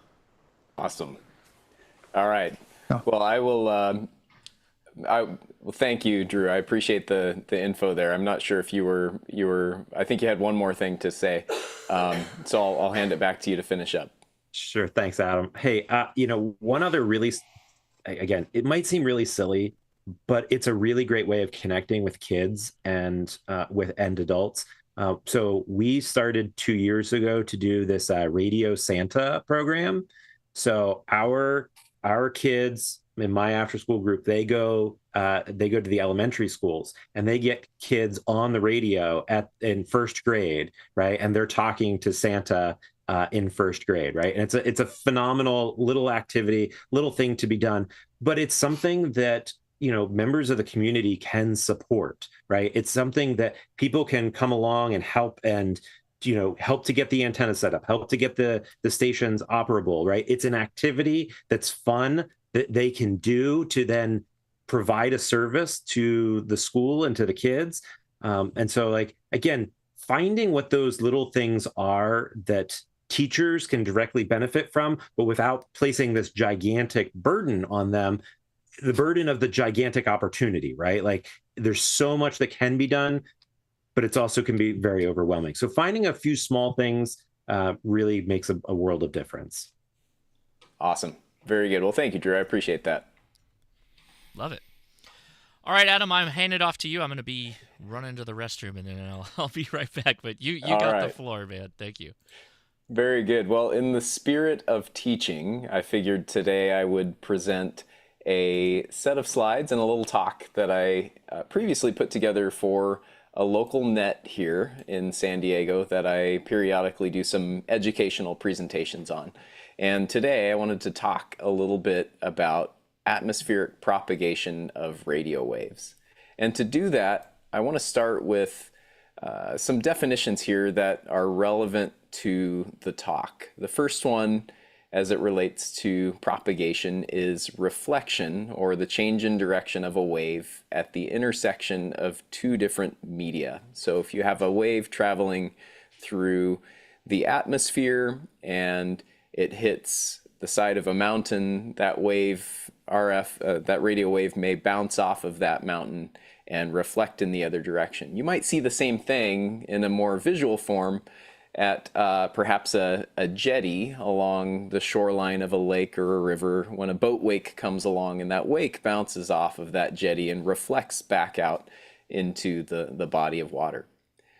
Another term that will be important to us is refraction, or change of direction in a wave as it passes from one media to another due to a change in speed that the wave travels through that media. Diffraction, change in direction of a wave passing around the edge of an object.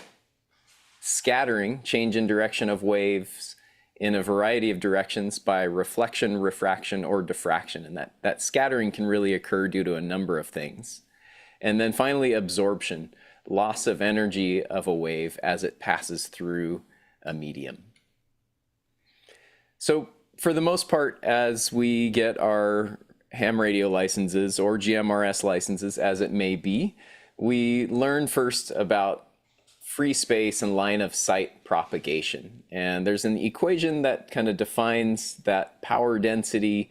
And really what that boils down to is, as you increase distance from a radiating source, the power density decreases, and it decreases on a standard interval based on the distance from that source. So each time the traveled distance doubles, the amount of power density in a given aperture that wave is arriving at decreases by 4 times. So you only get about 25% of that power reaching that distance each time that distance doubles.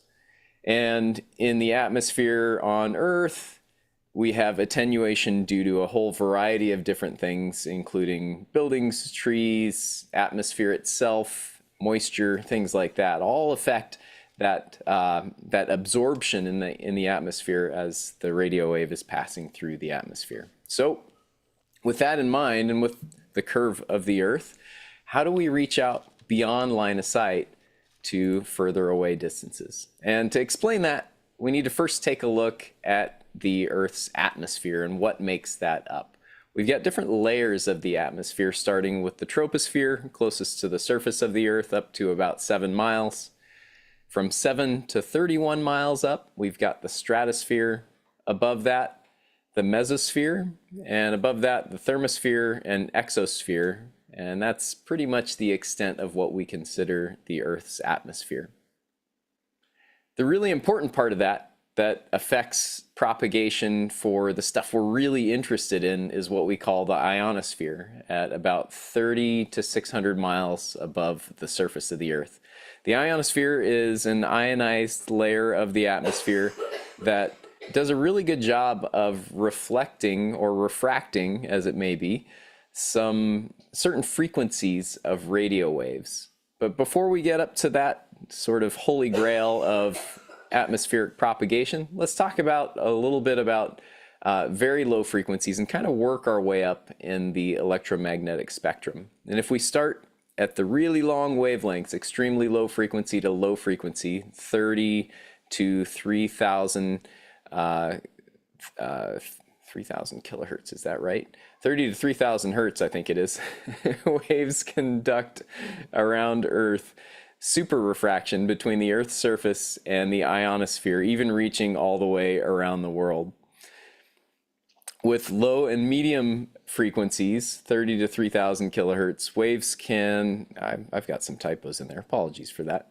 Low to medium frequencies, waves can diffract around terrain for hundreds of miles. Those are your AM bands that you typically get some longer distance propagation on, around a kilohertz or so. And then in the higher frequencies, VHF and UHF can diffract around terrain like ridges and mountains. So those are some of our ground wave types of propagation that sometimes affect us.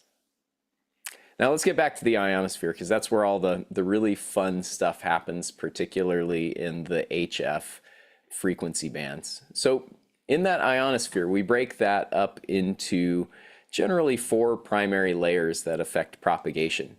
The D layer is the ionospheric layer closest to the Earth, the E layer above that, and then 2 F layers, the F1 and F2 layers. And those are active during the day with at least a decent amount of relatively high solar flux during the higher portions of the solar cycle. We'll get that F2 layer to be more active, like it is, like we are now with the higher part of the solar cycle.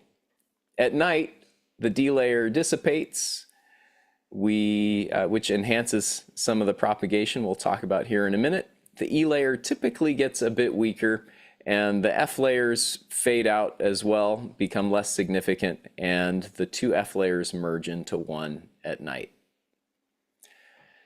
Talking a little bit about the D layer's impact on propagation, the D layer primarily acts as a big attenuator, particularly for the lower medium, HF, lower end of HF, medium frequencies on down. And that creates a pretty significant impact on longer distance propagation for those lower bands. That's why during the day, the really low bands, 160, 80, and even 40 meters, are really only useful for local communication, if at all, during the day, because so much of that RF is just absorbed by the D layer. E layer propagation at an altitude of 60 to 75 miles can be present throughout the day and at night, but it's unpredictable and relatively inconsistent. So you sometimes get these little clouds of E layer ionization that act as reflectors up in the sky to bounce sometimes relatively high frequencies, even into the VHF range, back down for longer distance propagation. Hops for E layer propagation are typically about 1,200 miles. They can be a bit shorter, and to span longer distances than that, you really need multiple E layer to ground to E layer to ground skips, multiple hops, which is relatively rare. And then the F layer, that's really our holy grail of HF propagation at an altitude of, I've got a typo there. 180 miles for F1 typically, and I believe it's 220 to 240 typically for F2.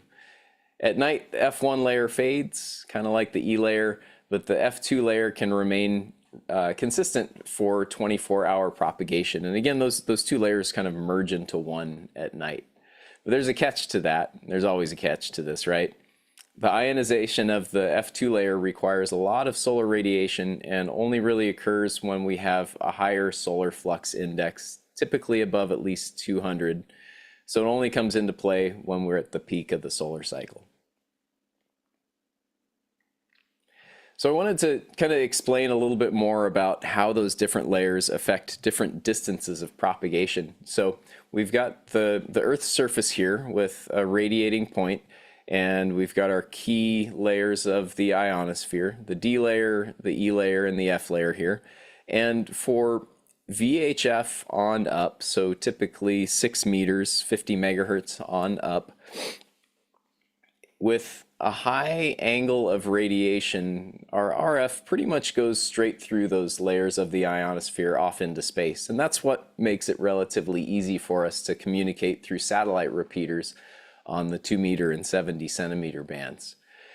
As we get a little bit lower in that VHF space towards 6 meters, we get more interaction with the E layer, and we sometimes get some sporadic E propagation that can give us some relatively long distance propagation on frequencies up to 50 megahertz. And if we're really lucky, we may get a couple of other forms of propagation on those VHF frequencies that can help us reach out longer distances. I'll mention those here in a few minutes. If we get really strong ionization during the peak of the solar cycle and some high solar flux, we can even get some F-layer propagation on 6 meters or 50 megahertz up into the VHF portion of the bands.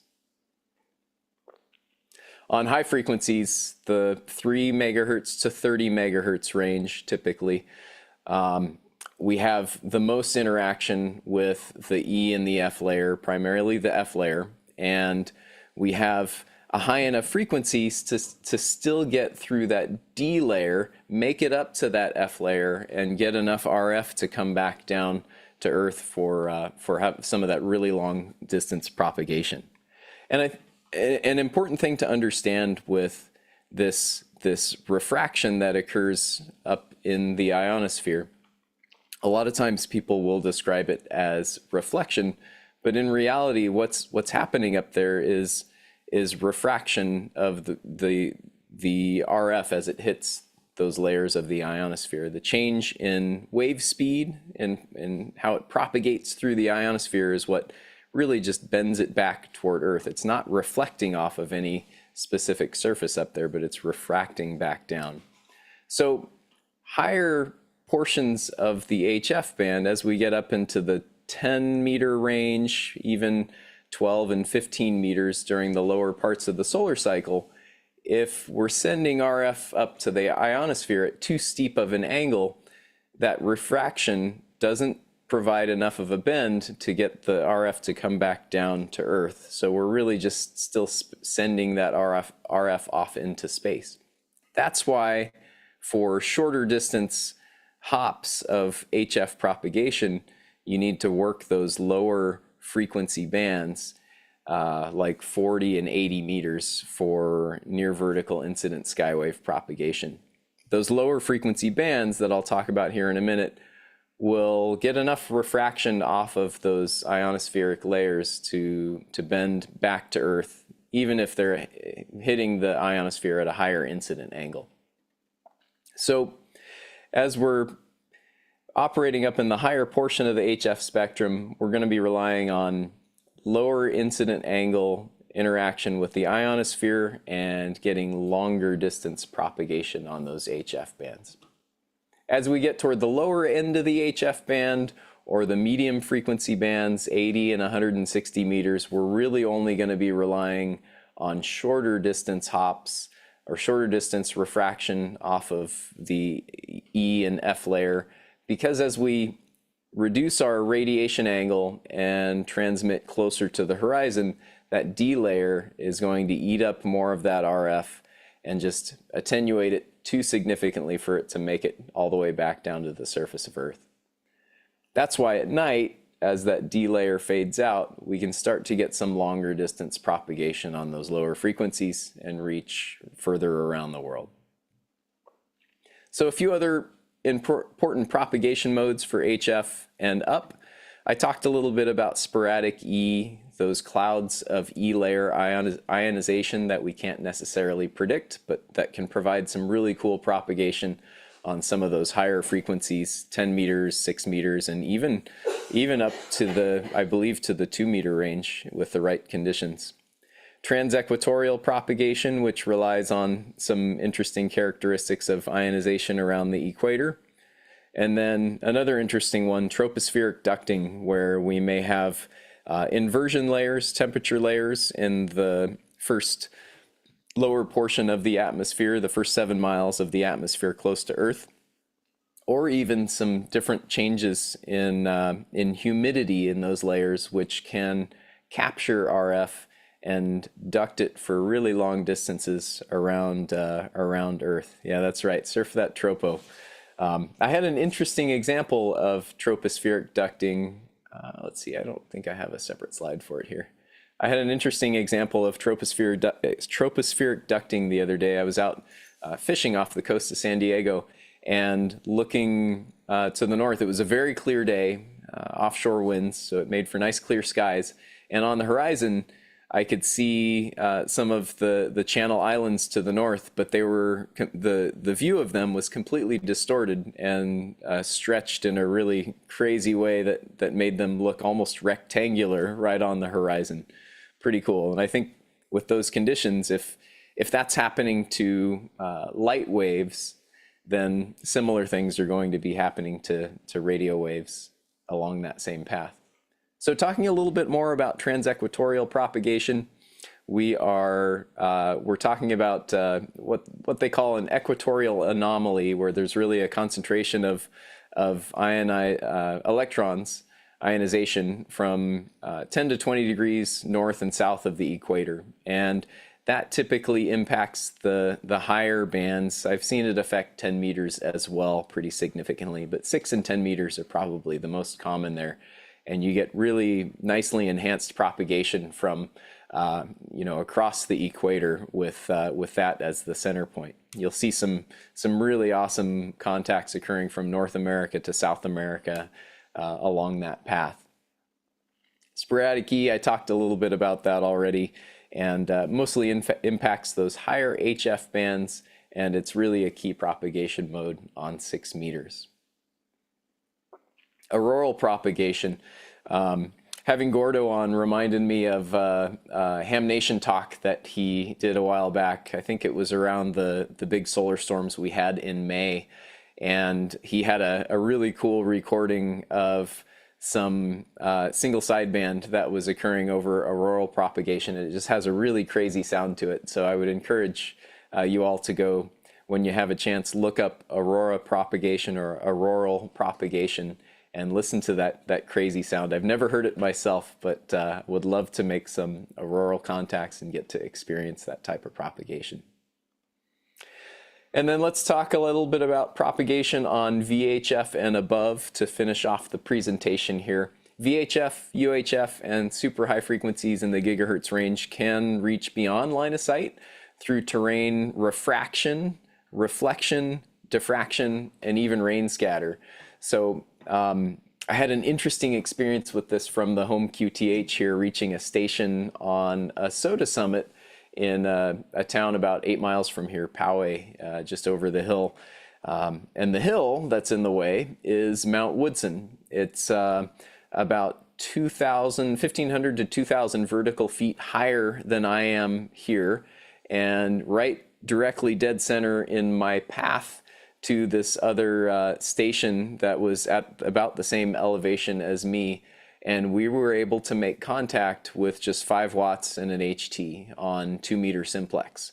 And I believe that was related to diffraction over the peak, which was a pretty cool experience to be able to make that contact. I went and plotted it on a map later and found that it did indeed go straight through the apex of the mountain, and we were still able to make that contact.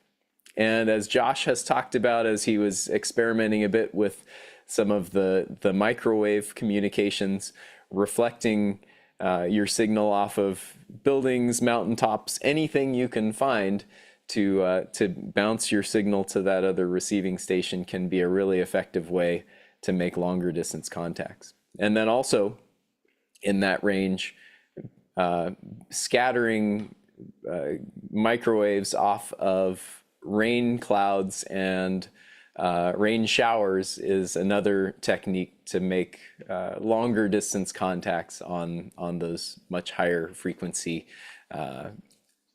bands.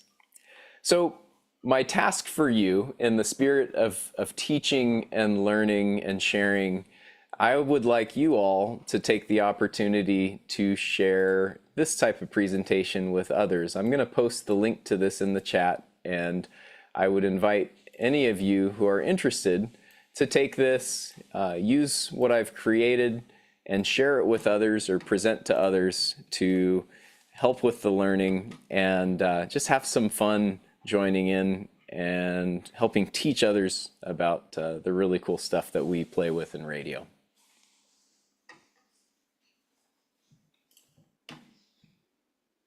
There we go. Excellent. Thank you, Adam. I appreciate that. All right. I love those slides, too. What did you make those in? Just the Google Slides software. But those drawings, did you do that in the... Just did it in the... Just a bunch of lines and squares and triangles? That's all it takes. The arc, though, of the atmospheric range, that's also done? Yep. Wow. it's pretty. You get creative and you can make it happen. You did get creative. I like it. Very good. Very important discussion. Go ahead. I was going to say there was I think a teacher in the chat that was mentioning that she really liked those slides, and yes, I think Carlos encouraged her to reach out to you. So the fact that you threw it in there just made it even better. Very cool. Yeah, I want people to share this stuff, and as you noticed, there were a few typos and errors in there. So look those up and correct them before you pass it on, or perhaps I'll do that here in the next few minutes. But nothing better to share it to teachers to get them to correct your grammar right before. That's right. Then have them send you the link back to the corrected presentation so you can have the good one. That's what I need. I'll take it. I have to have my wife proofread everything. All right. Well, thanks. A funny story along those lines. Yeah. So, I was in the Navy. My mom's a school teacher. And so in boot camp, we would write home letters. I would get my letters back to me corrected, redlined. My mom would send me redlined corrected papers back as her response to my email. So awesome. That's so awesome, dude. So if anybody's been to boot camp, you know exactly what I'm talking about. She can't shift her brain out of teacher grading mode. She's always stuck in grading mode. I'll follow that up with a teaching story. I had to substitute for the English department chair class once, and she'd written things on the board, but she made mistakes, and I corrected them while I was there. That did not go over well at all. But yeah, I redlined her whiteboard. It was pretty great. Oh, no. There's a lot of screaming involved, but it was worth it. James T. says, I've learned more tonight in the past 4 hours than when studying for the tests. Ha ha. You know, that was kind of my goal. I knew that we could all collectively probably sit in a Zoom call for 10 hours or something like that. But I don't know that it would be that entertaining after probably the fourth hour. So being able to break this up with people sharing a little bit of what they find fun, I think was kind of a cool way of doing this, and I'm glad it's worked out so far, and I appreciate you all for taking the time to put together any presentations you've got. So let's check our status here. We are a couple of thousand away. It's almost 13,000 before we about 2,000, right? A little bit more. We can get there, and I get to give away that brand new Yaesu radio. You can be one of the first kids on the block to play around with a 85-watt VHF radio. I did play around with a little bit of the HRO. Very simple radio to use. Very straightforward. It's going to be killer for simplex if you live in an area that is good for 2-meter simplex. And as we spent a little bit of time on Jason's live stream yesterday talking about getting on 146.520, trying to keep that warm, get out there with your mobile radios and even your Baofeng if you have to, but put up a good antenna and make sure you're trying out the 2-meter simplex, because you'd be surprised. It's actually a lot of fun. Okay. Anybody have any comments, things you'd like to make before we hand things over to Mark? I would like to thank Adam and Gray Man and everybody here for everything they give to the community. I wish our buddy Frank was here, but great group of people you've assembled, Josh. I'll throw him the link. We can start just adding people if they want to join. We can just all go, Frank Radio. Oh, different. Which Frank were you talking about? I guess we should have been specific. Not Frank the Tank, although Frank the Tank's great too. What's Frank's channel? The Railroad. The Railroad Frank. The Railroad Frank. I can't think of his channel right now. Why can't I do that? Brain fart. About Ham Radio Wilderness? Yes, yeah, thank you. Wilderness. Well, he's also got a website that's Frankline. That's where my brain was stuck. So, thank you, Carlos. Carlos, you're an instigator. Sir, you have no proof of that. You. First of all, I believe I'm sorry if I'm not wrong. Isn't Carlos Spanish for instigator? Sir, I will submit to you that I am a lifelong member of the E4 Mafia, and therefore I will deny. Oh, that's funny. And I will divert blame to somebody else. The gaslighting extraordinaires. The E4 Mafia. Exactly. And then Jody too, because every time we get to a nice even number, it goes up by 1 Canadian Canuck dollar. That's what it does. One loony. It goes up 1 loony. So we did get a massive anonymous donation of $273. What? So we are almost right there at 13,000. That means only 2,000 more before we give away our next radio. I'd love to give away a Kenwood THD 75. You know how expensive those are. So, hey, let's see if we can get there by hitting our goal of 20,000. Remember, tax deductible. Every red cent goes to the ARRL Teacher Institute and only the Teacher Institute. And we have matching on every dollar up to 20,000. So we're basically at 16,000. Sorry, I can do math. $26,000 already through matching. When you're talking about matching, we can only get that matching if we get your donation. So thank you everybody for donating. Very much appreciate it. Mark, I think a little bit related to what Adam's been talking about, but we're continuing down the high science-y road. This is the high science hour. Or last couple hours between Adam and you and your talk. So are you ready to dazzle us with amazing RF science? I am ready to try, my friend. I am ready to try. And what is it? It's only 10:17 on the East Coast. What better time to learn physics? Am I right? Only 10:17. What better time? No better time. All right. So here's what we're waiting on. And these delays have been great. I don't know if you can see them or not, but I'm trying to run a simulation for you guys, and it is perpetually 11 minutes and 27 seconds late. It's already been running for 6 hours. Should have been done a while ago, but what I'd like to do is walk you through how antennas work. A little bit about me. I taught physics. Love it. I taught physics for 15 years at the high school level and also the college level, but that pays crap. So I stayed at the high school. It really does. If you talk to any of these walk-on, the associate professors, it's laughably low salaries. I gave a much longer version of this presentation at PCB West a few years ago for a company. At that point, I was calling myself an electronic engineer educator for this particular talk, but it was one of those things where you just write on your business card whatever you want. It wasn't really a big thing. But I also co-founded Boondock Echo. Gray Man, help me out. He's waiting for Gray Man. Sorry, did someone say Boondock Echo? That's right, Boondock Echo. The Boondock Echo is a device that allows you to record, playback, transcribe, translate into like 20 or 40 different languages now. We've got that going. Maybe even as soon as Monday, we'll release it out of beta. Hook it up to almost any radio through the DigiRig interface. Transcribe. We can act on keywords. You can set your radio call sign. And for Josh, I told you this, and I don't know how you want to do it, but we can do a Boondock Echo giveaway sometime during this live stream. Well, you decide when you want to do it. We'll do it whenever you want to. It could be after your talk or whenever, your call. Okay, here's the deal. When we get to $14,000, the moment we hit 14, the Boondock Echo's going. Little incentive. Love it. All right, do we have a screen up that shows a little caricature of me? Yes, sir. Visible. Okay, so I just want to briefly introduce you to the physics concepts necessary to understand antenna propagation. I can't do it in 20 minutes. It can't be done. I can show you some things, and then you have to go out and study it further. Nobody can teach you this stuff. You got to go learn it for yourself. So in this, we're going to talk about what energy is, what are fields, charge. Maybe we'll get into charge polarization, and then we're going to talk about antenna propagation. Do we have any teachers left in the call on Zoom? Steve, I think. All right, Steve, I'm going to be asking you a question here later, so have your mic. The answer is 42. No. The question I'm going to ask you is, what is energy, in just a minute? So a couple 150 years ago, Hans Christian Ørsted discovered that if you put a piece of wire, conductor, across a magnet, and you put electricity through that conductor, you hook it up to a voltaic pile, or they even had some thermocouple elements back then, that it would deflect the needle.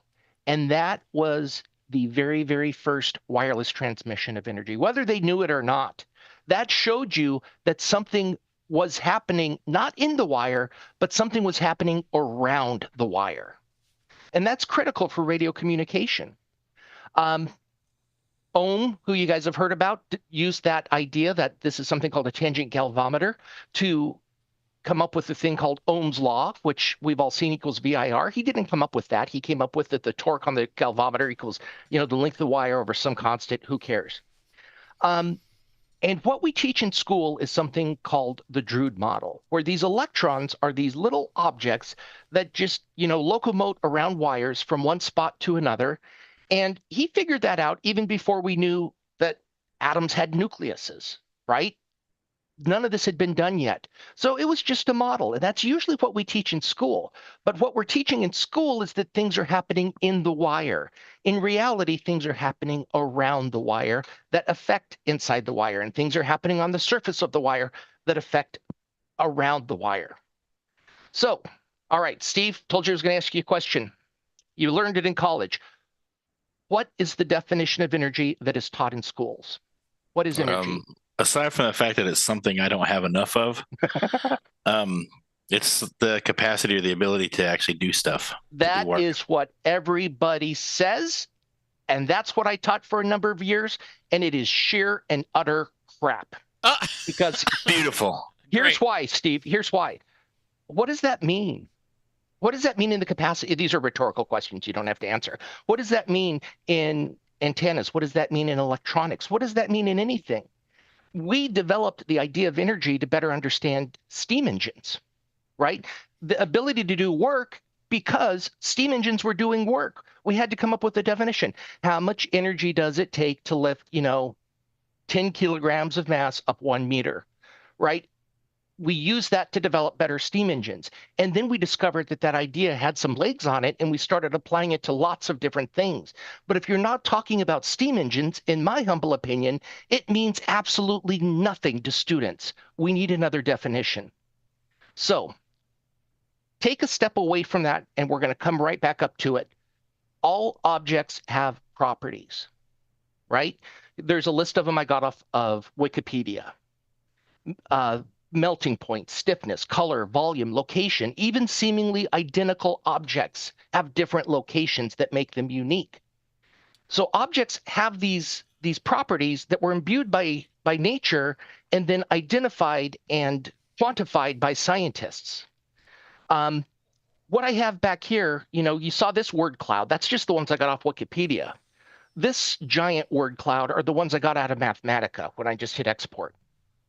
There are innumerable numbers of object properties, right? What color is something? How big is something? What's the volume? What's the weight?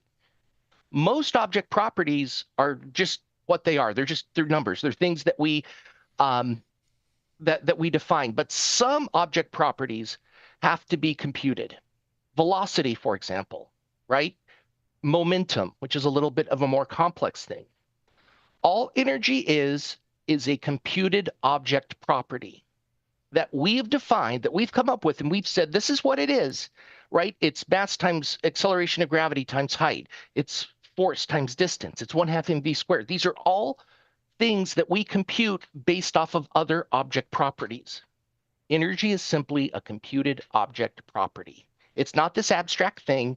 It's this thing that we calculate with an equation. Now, we do have rules. Energy is conserved. As one thing goes up, the other thing must go down. That's a different thing. Yeah, that's fine. But what does it mean in application of electronics? So we've got to talk about electric charge for just a second. It is another object property. As near as we know, it is quantified. It's a very, very identifiable number. There's a positive version of it. There's a negative version of it. Why? I don't know.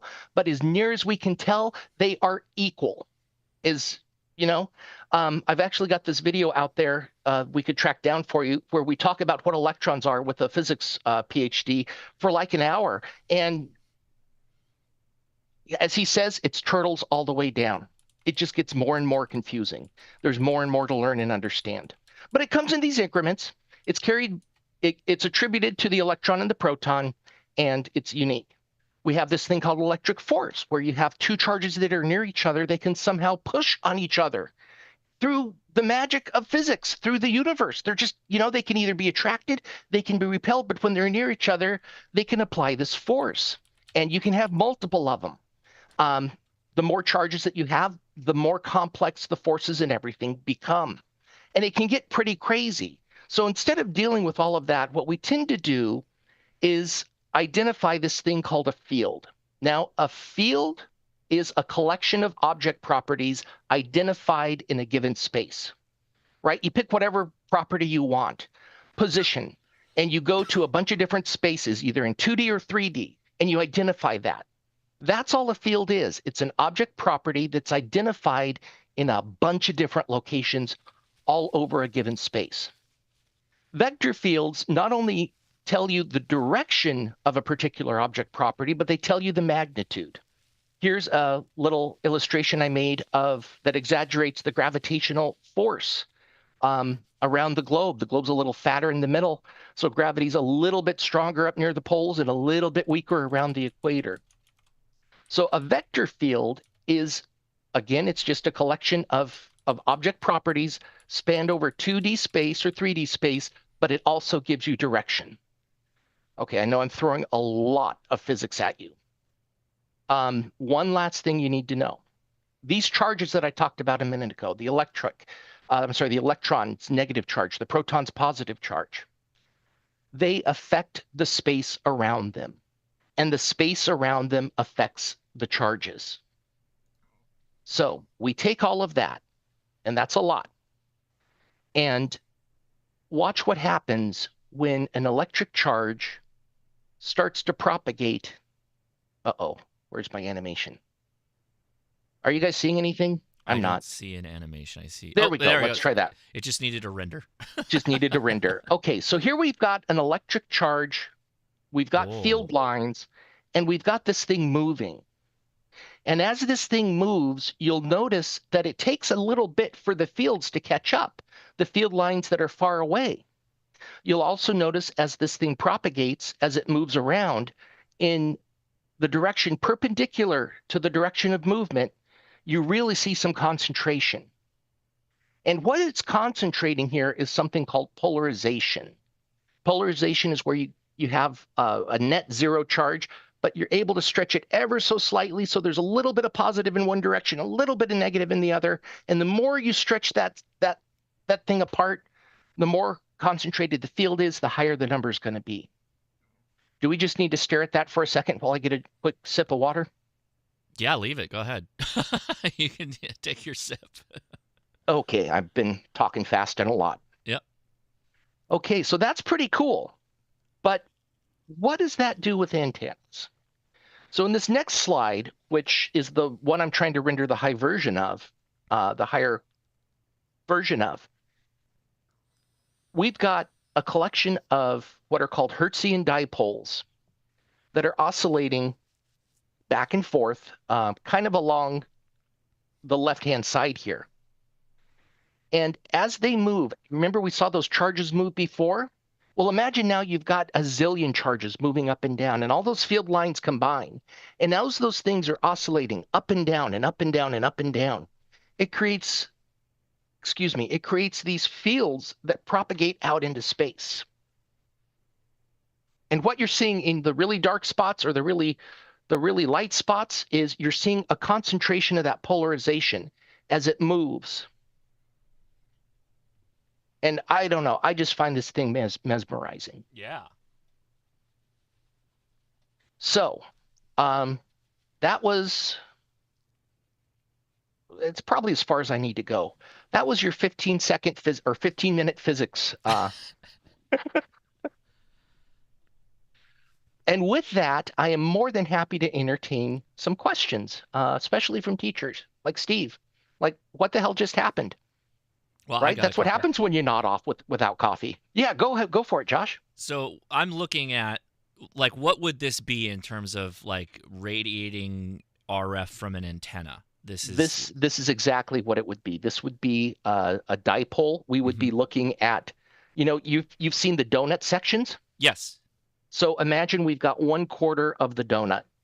And this is propagating away from the transmitter, which is the antenna, which is probably right there at the left side. Which is right there at the left side. And I'm trying to get us a better animation, but as you can see, it takes quite a while for these things to render. No, it's good. So sticking with this, So if we were transmitting a constant CW signal, just holding down the key. Yes, would exactly. that be what this is? This is a constant carrier type thing? That is exactly what this is. And so if we were doing single sideband voice, they wouldn't be as uniform as they are here. They would. That is absolutely correct. That's correct. You would start seeing shifts in the frequency, so shifts in the spacing of these contour lines. And so as this is traveling away, it's not necessarily just the energy in free space. It is in a certain sense, but we're in an atmosphere. So it's pushing itself around everything that's kind of there already. Is that? It is. That is correct. Okay. So one of the things that, I'm skipping some stuff here. I was looking for this, but like what the heck is free space? Free space. Okay, there we go. This is what this is cut down from a really long presentation. So there's a lot of slides. What is free space? Well, we have defined the smallest bits of nature as the proton, the neutron, and the electron back in, the early 1900s. There's stuff smaller than that. We know that now. We know there's quarks. We know there's this other stuff. A vacuum is simply devoid of protons and neutrons. There's still stuff there to make them. There's still stuff there to make electrons. And in fact, if you have a really good vacuum, like nothing's in it, electrons will just spontaneously pop into and out of existence. The only thing that a vacuum, free space is this thing where we've just stopped defining what smaller is. There's still stuff there. Wow. Didn't expect that. I didn't have that on my bingo card. Yeah. I never really thought about it, but sure. Yeah, the quarks and bosons and all that stuff. Yeah. Yeah, okay. So, what's happening here is we're polarizing that stuff that we don't even call stuff anymore. And we're separating the charges, the electric field charges ever so slightly. And, as we do that and those changes propagate out into the world, we accelerate others, and the acceleration here is again, it's over here. We're just looking at like 1/2 of a cross section. But we're watching those polarizations travel outwards, the electric field. And as we get out past the near field and we get into the far field, those same things will encounter electrons and they will cause them to oscillate in response. And those oscillations, those currents are what we amplify and detect and rectify and turn into sound. Wow. That's cool. That's a cool demonstration. Isn't it? Yeah. Now, I just saw while I was presenting it, the program finished and it gave me error codes, so I haven't had a chance to read them. Okay. Oh no. I don't know if it created it or not, but we're going to find out right now. And all right. if it worked. I mean, it is live. Of course it was going to fail. It was impossible for it to not fail. I started it earlier and come Mark, on, let's open up the folder. Yo, go ahead. Could you offload that simulation into something like Azure or AWS and make it run better or faster? Potentially, but I've only got licenses to run it on. I'm sure there's better ways to run this simulation. I'm putting this up in the Discord now. I've only got licenses to run 8 processors at a time with the software. And the issue that I run into is, well, my computer's a little older, a little slower. That's fine. But even if I put it on a better computer, I would have to somehow get that licensed too. So each one of these is running a very complicated math equation that I inputted earlier. And this is and the other problem is it's 1920 by 1080. So now we're seeing the complete antenna, which I simulated as a collection of Hertzian dipoles, which you can kind of see as artifacts in there. So yeah, that's what I did. So then looking at this, is the intensity of the color dissipates as it gets further away from the antenna. Yes. Is that just because the charged electrons are being passed into other molecules that are in the space that it's traversing, or is it just spreading out? Well, everything becomes heat. at some point. So as you travel outwards, you do get dissipation. I'm not saying my antenna simulation's perfect, but for those of you who know the torus representation of an antenna radiation pattern, we're looking at a cross section right now. So yeah, I put in a decay element. It's decaying much faster than it really would in the real world, but yes, you are seeing decay as it both spreads out vertically and as you get exponential. There's loss in every conversion, and that loss is heat. Wow. That's super cool. So how do you explain a mag loop? How do I explain a mag loop? So I'd have to, first of all, I've never touched a mag loop. So that's never good to start. You definitely shouldn't touch a mag loop when you're transmitting. No. But what you're dealing with is the magnetic field, which is really strong in this near field region. In the spot before the contours split off and break, that's where the magnetic field is the strongest. This is a simulation of the electric field. The magnetic field would be 90 degrees to this. So it would, there would be similarities, but there would be differences. Like the die-off of the magnetic field would be much faster. I'd need to look more at a mag loop before I could give an educated answer, I guess I would say. Cool. Okay. Cool. Okay. Questions from the audience. Did we make you sad hams? At questions or say questions somewhere in your chat or at Ham Radio Crash Course, and we can get your comments that way. That was fantastic. I think everybody got quiet because we're all just sitting there going, huh. I don't think anybody expected to start to get into a PhD level lecture on RF, but it's very well done so that it's understandable by lay people like me. And there's pretty pictures. Oh, pretty pictures make it. The pretty pictures is what helps, third grade people like me, So let's ask the teacher here. Did I give you something to think about? 42. Is that how much money you're donating to the ARRL Teachers Institute, Steve? Absolutely. So there is a question in the chat. Yeah, hit me up with it. Is the magnetic field stronger? It is. The magnetic field dies off with the cube of the distance. It is stronger closer up, and then it dies off very, very quickly. So after you get to 2 or 3 wavelengths away, you're really only dealing with the electric field, which is why that's what I simulated. Okay. So is it stronger? Yeah, but it's short-lived. Got it. Oh, and closer, more intense. More intense, closer. It is. Okay. Yeah. Then Thomas Kenny says, boy, that is some interesting stuff that's hard to understand. Thank you for all the explanations. Indeed. Yeah, that was a lot. Yeah, man. That was a 2-hour lecture that I gave to graduate students. And this is college level, right? This is actually, I never gave this to high school kids. Okay. I wish I would have, because my explanation for energy was always crap. It was always the ability to do work. And then if any of you are familiar with Richard Feynman's Dennis the Menace story, I tried that, but it just wasn't connecting. What I wish I had taught them is that it is just an object property, like any other object property. It's one that we calculate.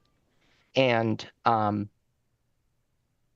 property that we care about as far as electronics goes is polarization. Polarization of the dielectric surrounding a wire, the polarization of the inside the wire itself. I wish I would have done that. I didn't have the knowledge at that point in my career. But it's something that always stuck with me and bugged me, and I just kept learning. So obviously not for college kids. So this is definitely your elementary school package that you give, right? Oh, yeah. The kids. Oh, yeah, definitely. It's like the fifth years, No. Yep. The antenna propagation, no, I wouldn't have done that. But the explanation of energy as an object property, I wish I would have taught that in high school. I think that might have been better. I don't know. What do you think, Steve? Probably would help break the ice. He's quiet. Yeah, sorry. We're putting the dog to bed next door, so the mic was off. But yeah, I got my 42 in there, so I didn't hear the question. I was saying goodnight to the dog. Oh, yeah, no Steve worries. did drop a $42 donation. Nice. And so did the Doobie1. He dropped a 42 as well. So 42's in the chat. Appreciate you guys. Thank you. Yeah. That's very nice. So, Steve, the question is about energy. Would you still teach it as the ability to do work, or do you think maybe you would explore energy as just an object property approach? I think we'd have to explore it as an object property. Yeah. I would agree. Yeah. I like that definition. Okay, another question. What sure, software are you using to create the animations? That's a great question. Probably the wrong software for this. I probably should have done this in straight C, but I use a program called Mathematica, which is free on the Raspberry Pi, although I'm not running it on the Pi. And the equation that you're seeing animated is this. Okay. Holy smokes! So something simple, Anybody, listen. I can do this in the back of a napkin right now. Mark. I was just thinking. I was going to ask you if that was the equation. I was looking at those, I was mesmerized, and I knew that had to be it. Well, you can see a little bit of it for those of you who speak a little math. Right, here's my decay term. I have of course. Yeah, of course I see that. Yes, that's right. I have, your X's and Y directions. N is because I stacked what are called Hertzian dipoles on end. And then, you cosines and sines, those always show up, those little boogers. That's it. And then these were my color palettes to choose from. And, what do I want these things to look like? And, and as you saw, it takes an incredible amount of time. And that's just because I want as few artifacts as possible. When I first did these just for playing around, you can see like sharp edges and stuff. And you start seeing it do weird things, like contours will show up and then they'll disappear just because it's lower resolution. So for the final one, I just bumped the heck out of the resolution for you guys. So Mathematica needs a GPU acceleration mode.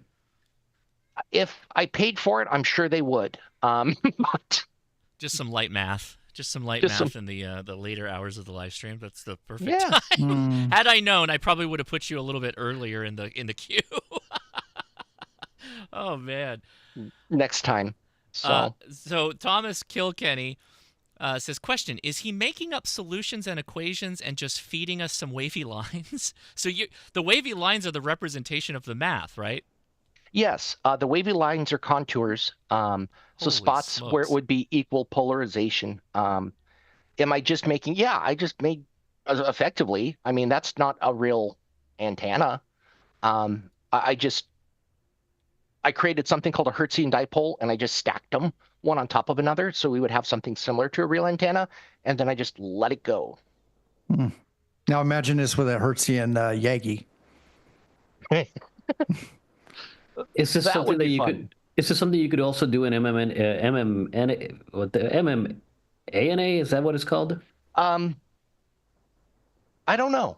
There are certainly plenty of other ways to do this. There are ANSYS, Keysight, ADS could probably do something like this. HFSS. I don't know about MMNA GAL.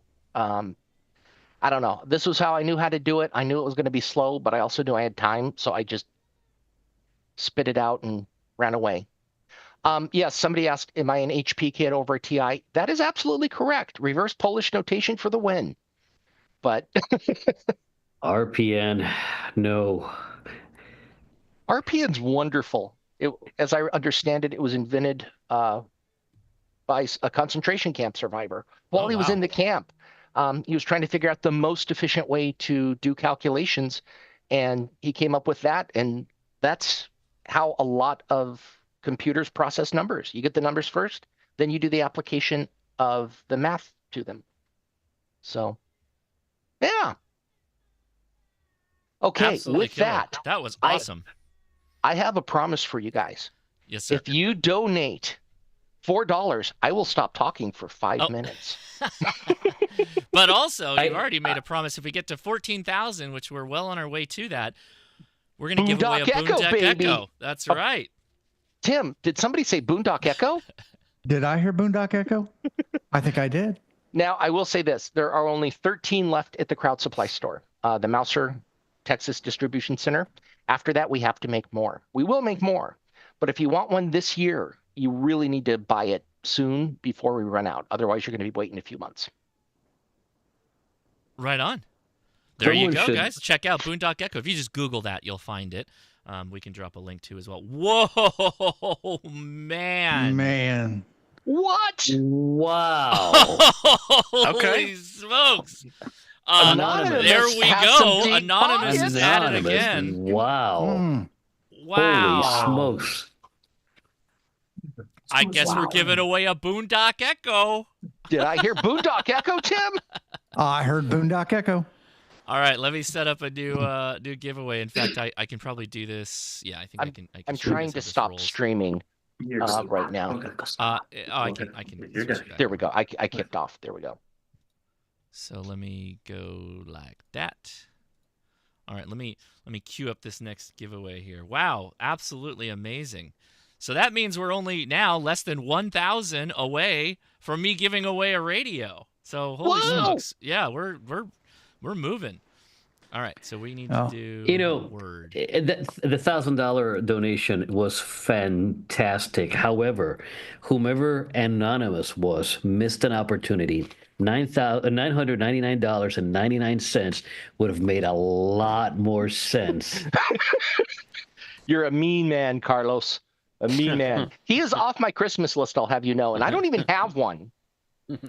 All right, so I think we're going to do the word boondock.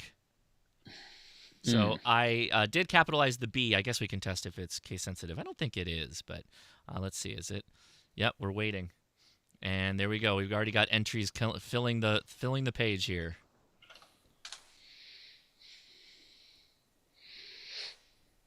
So it looks like it is picking up all versions, but a capital B will do it. So it's moving. It's cooking. Let's adjust this a little bit. There we go. Man, those boondocks are streaming like crazy on there, aren't they?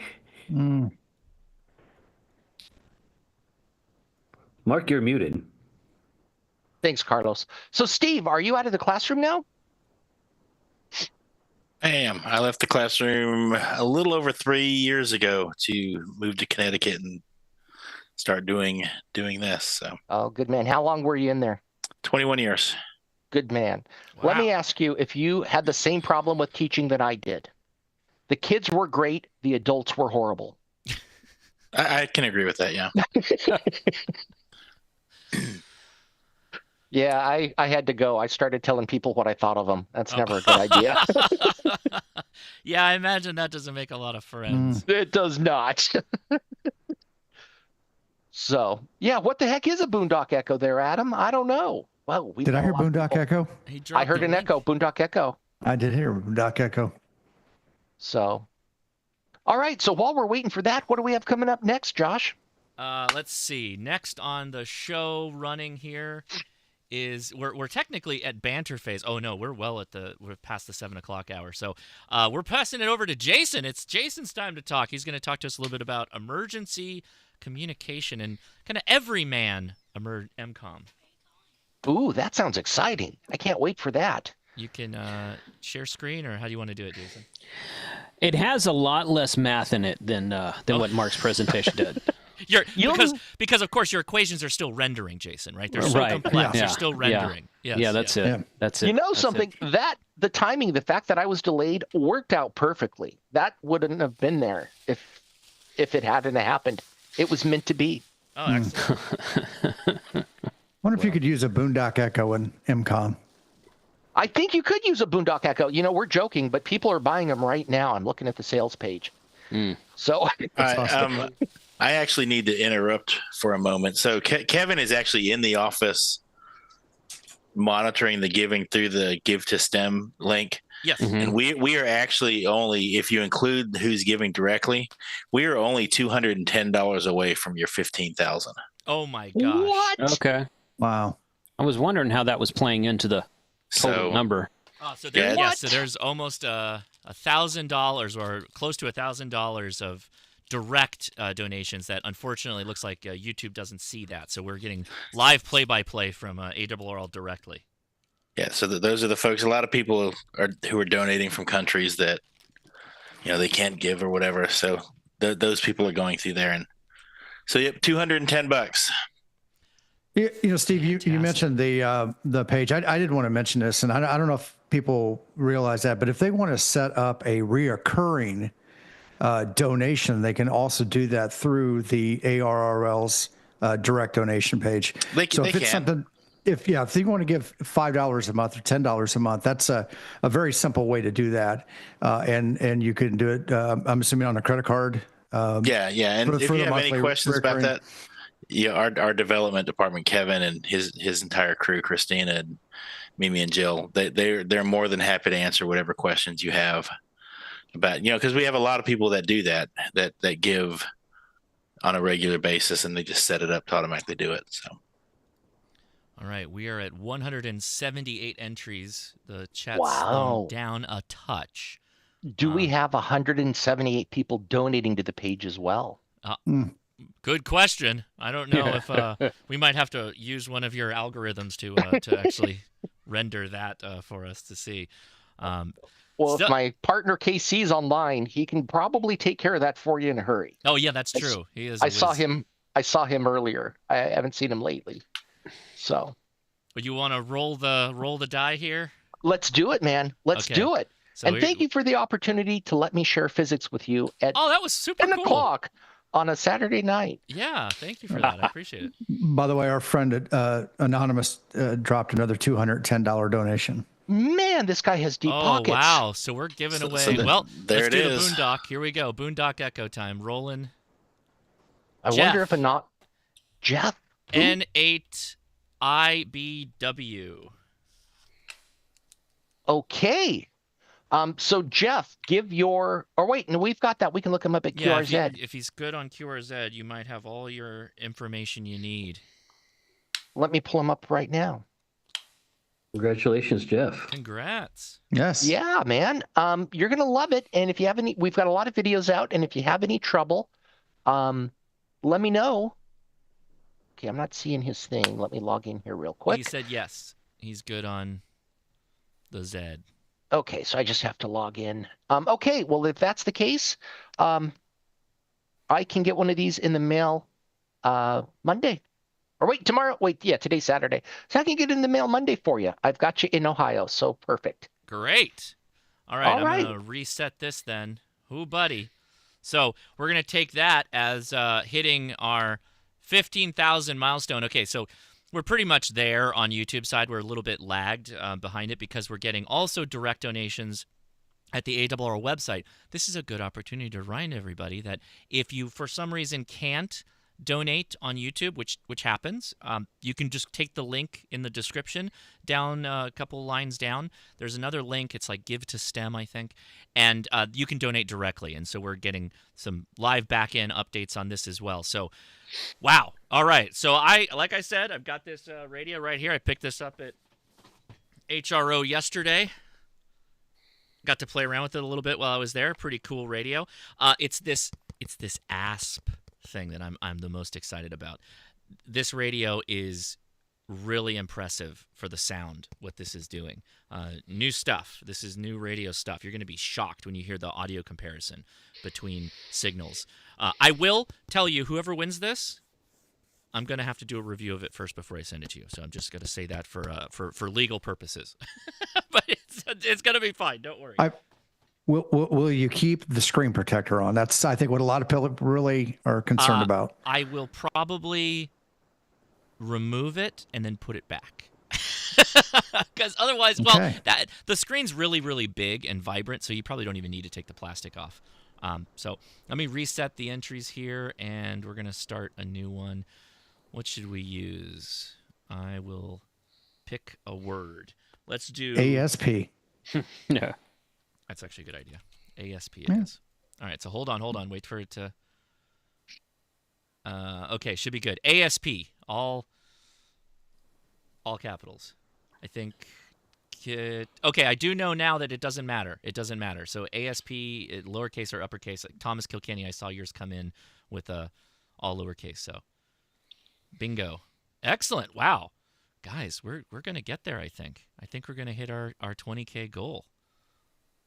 As long as I don't, pass out live on the air. I guess that'd be good content anyway. Now, I will say, for those of you who may have gotten this far and are watching us after the fact of the live stream, the donation button, I think, stays active on the live stream video after it gets posted. And, of course, you can always go to the URL that we have in the video description and donate directly. That's going to be a great way to be able to do that as well. So let's see, 67 entries. Guys, you don't want this radio that badly. Is that what it is?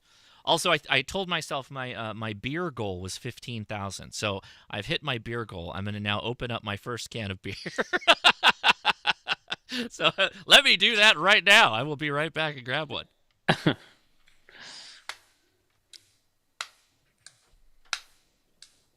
It's interesting that the Boondock Echo got a ton of stream, entries.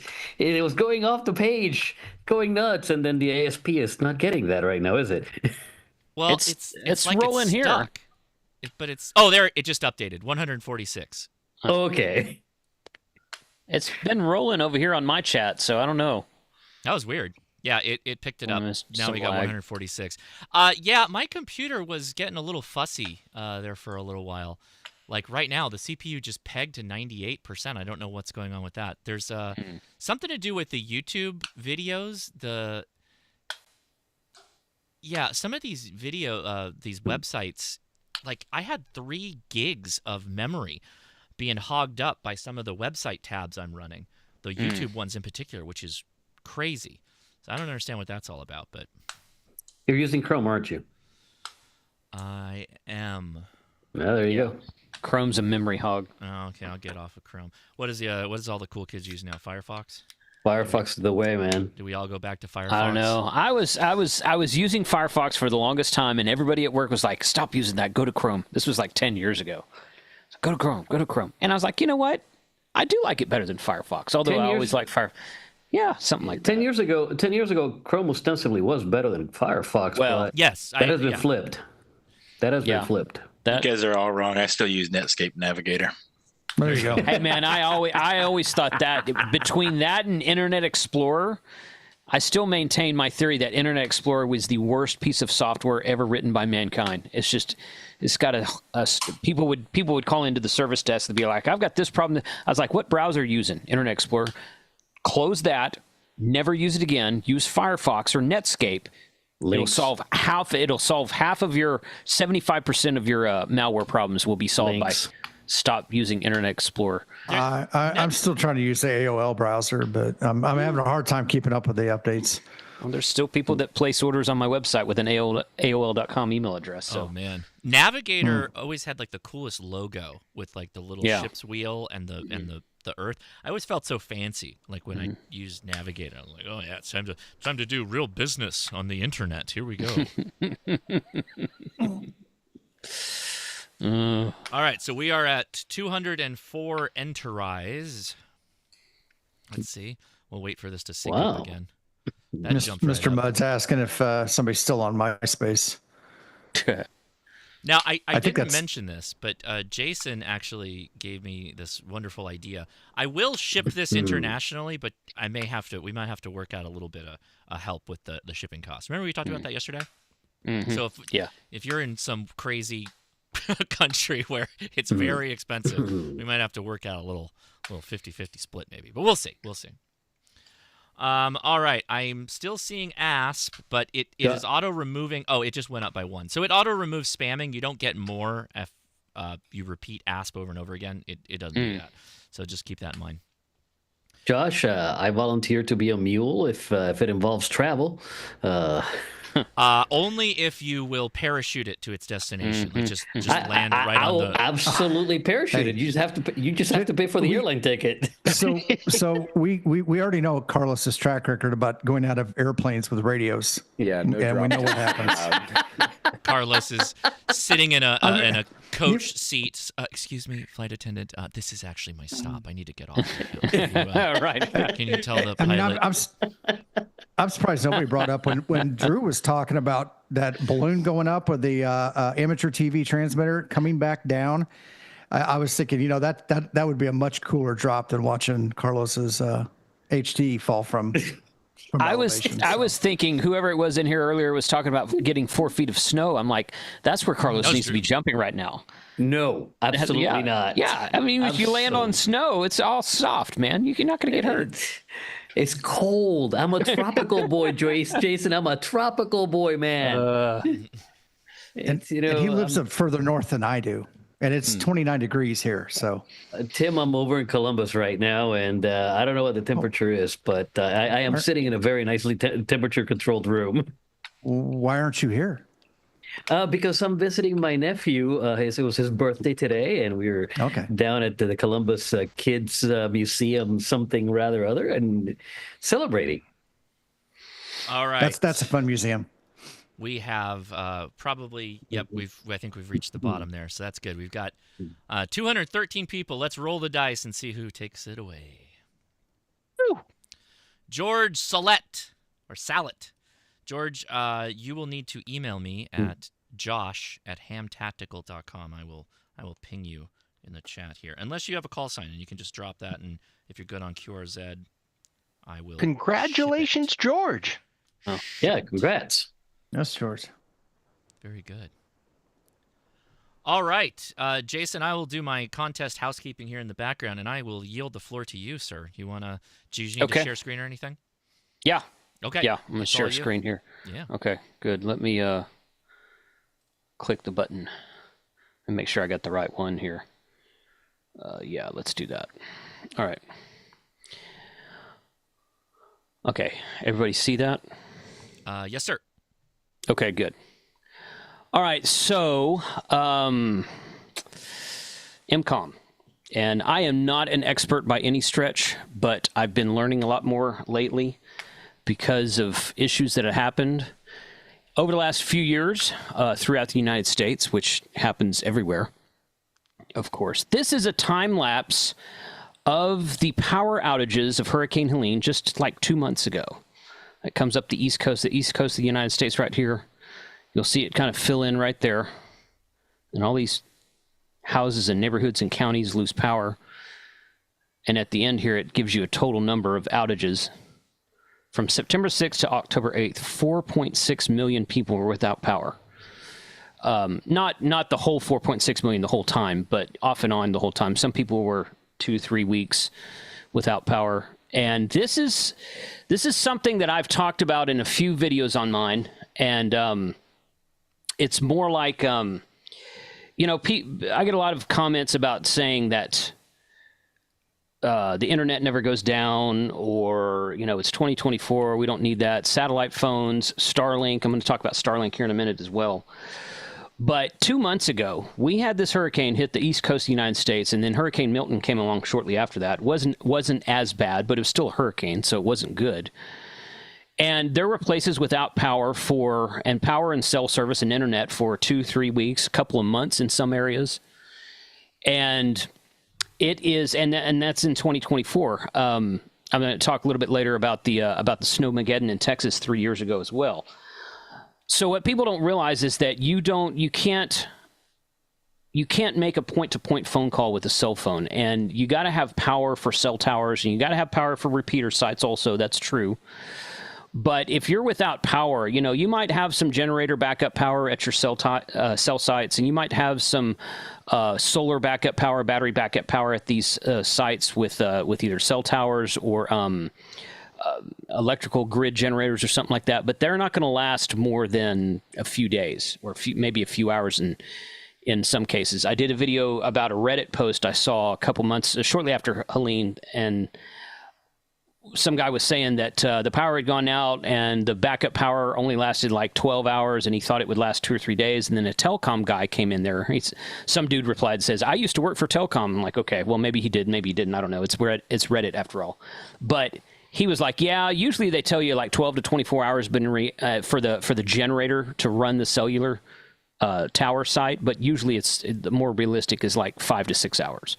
So you're talking about a really short amount of time for backup power after places get devastated. And again, this is in 2024. So we have sites that go down. We have power outages. We have natural disasters that happen. And throughout all of that, radio is one of the things that is always going to work. Now, I'm not just talking about ham radio, to be fair. Two-way radio is a thing far outside of ham radio. CB radio, GMRS radio, MERS, FRS, all these things will work as well. And there's reasons why some work better than others, and I'm not going to dive too deep into that today. But you know, two-way radio, point-to-point radio, where you can talk directly from your station to another station, is a necessary means of communication post a disaster like this. And it's been proven. It's been proven twice this year, probably more times than actually. Twice this year that's been in the recent news. 3 years ago when we were, I can't remember if I have that right here. 3 years ago when we were in Galveston in February of 2021, my wife and I were down there. And that, I've lived in Texas my whole life. Okay, I don't know if you guys know this, but I turned 50 years old this year. I like saying that. I don't know why. But 50 years in this state, I have never seen temperatures reach single digits before 3 years ago. So this was in 2021. Now, Galveston was in the mid to high teens. It didn't get quite that cold in the south, but up here where we're in the area where I'm sitting right now, it got down to 8 or 9 degrees. And for Texas, that's cold. And it's just, you know, this is my beach house in Galveston. That is a rental house. It's not a second home because I'm rich or something like that. But there's snow in Galveston. That's why I'm showing you all these pictures here. So during this time, my wife and I were down there for about 3 weeks. And the power was out for about 3.5 days in Galveston, where it was out for like 12 hours at my home and it came back on and everything was good here. But people still putting ASP in the chat. So during that time, I had a AT&T cell phone. My wife and I both have AT&T, and I had a Verizon tablet. I had a Verizon SIM card in a tablet I have. AT&T was unusable. I would send a text to my wife, and she might get it about 15 minutes later. And we were just across town. We stayed on the island the whole time. And I couldn't call her, try to call her. The call would not go through. Call cannot be completed as dialed, blah, blah, blah, blah. I would try to open up my Gmail, my web, or my email box and try to check my email box, and it just was not working. Now, Verizon worked fine. Had no issues with Verizon. But most people don't have dual SIM cards, even though your phone might take dual SIM cards. Most people don't have that, or a lot of people don't have that. Come to find out later that AT&T was actually working fine. They shut it down on purpose to give priority traffic to FirstNet responders, and FirstNet and first responders. Cool. I don't really have any problem with that. That was not a bad thing, but you know, that didn't help me. If I had gotten in an accident or my wife had gotten in an accident, we wouldn't have had a way to call for help because the cell network was basically, it was not down, but it was unusable. And a lot of people don't realize how it's not just about the disaster. It's also about how if you knock out a cell tower or two, in cases of post Hurricane Helene, Hurricane Katrina, Hurricane Harvey in Texas here a few years back, of course, post 9/11 in New York. If you knock out a few cell towers, you know, it's not going to take down your entire network, but the cell network is not designed for you to pick up your phone, for all of the carriers, all the subscribers, everybody on AT&T at one time to pick up their phone and dial a phone number. It's going to saturate or oversaturate the network, and it's not going to be usable. So it's not a good IMCOM tool. Now, that does not mean, a lot of times I preach this on my channel and people are like, well, mine works fine and I'm going to keep using it. I'm like, look, you should totally, absolutely 100% always have a cell phone with you. I'm not saying radio is a replacement for the cell phone, but so you should totally have one with you, but it might not be the only thing you want to keep with you during times of outages and times of post-natural disasters, because it can prove unreliable, as it did in Tennessee and North Carolina post-Hurricane Helene. I did an interview with Thomas Witherspoon, and I Oh, yeah, his name escapes me right now. The gentleman who did net control on one of the repeaters out there. We talked for about an hour. DMG? Was that the? Yes, K4DMG. Yeah. And we had an excellent interview with those two guys about post-Hurricane Helene and efforts like that. And yes, there was some Mesh-tastic used out there. Yes, there was some GMRS used out there. But the ham radio repeater, which was on a very tall mountaintop and had a very large footprint, was mainly the only form of communication in certain areas for up to 2 weeks after that hurricane devastated those areas out there. So radio is always going to be a good option and a reliable option. A lot of the times because you bring it in after the fact and set it up after the fact, so it wasn't there to get devastated, to get wind blown and whatnot. Because everyone who had a tower up during that time, I'm sure the tower got brought down. But that's what field day events, ARRL field day, winter field day is coming up in about a month and a half. POTA, that's what these events give us practice for, is to go into a field and set up a completely portable radio station and make contacts. So it's very, very helpful to practice with that. Now, a lot of people have mentioned Starlink, and first off, I'm going to say I am a fan of Starlink. Okay, I just want that known up front. But if you had a Starlink dish on your house before the hurricane came through, and the hurricane came through and tore up everything that it did, guess what? Your Starlink dish is now gone too. So Starlink may or may not be the answer to everything. If you have a portable Starlink something, then yeah, bring it in and set it up after the fact. And that's what they did. They did that. They brought in Starlink and they set it up to give internet to people that were without power for a long time after Hurricane Helene. That's exactly what happened with this. But if you have a permanent dish installed on your house, it's going to get torn apart and devastated and thrown about, and it's not going to be usable anyway after that. I did find this earlier today. I do not have an affiliate code with Starlink or anything like that. I get nothing for this at all. But their Starlink Minis on sale right now for $150 off. It's normally $599 for the hardware, $449 until December 8th. So I may or may not have bought one of those earlier today, because I'm told that runs on a USB-C connection, unlike their previous version, which were all 110 alternating current. So this one is actually much, much more portable than several of the other versions are. So anyway, that's Starlink has their mini dish on sale. I think the Gen 2 dish is also on sale right now. Yeah, Jason, the mini Brooks WB6EDK has one, and he showed it to me the other day, and I believe it can run on anything from 12 to 48 volts input. It's extremely flexible on what it'll take. So, yeah, pretty cool. Yeah, I was talking to somebody and asking, because someone told me that it ran on 12 volts, and I'm like, okay, well, what does that mean? 12 volt connection? Are you plug it into a cigarette lighter? They're like, oh no, it's power distribution USB-C. I'm like, okay, well that's kind of cool. So I watched a couple of videos with guys mounting them on the top of their truck, and they run them mobile while they're driving down the road, and it's a good thing to have. I think I'm probably going to try something with that with mine. But good to know, Adam. Good to know it'll run up to 48 volts as well.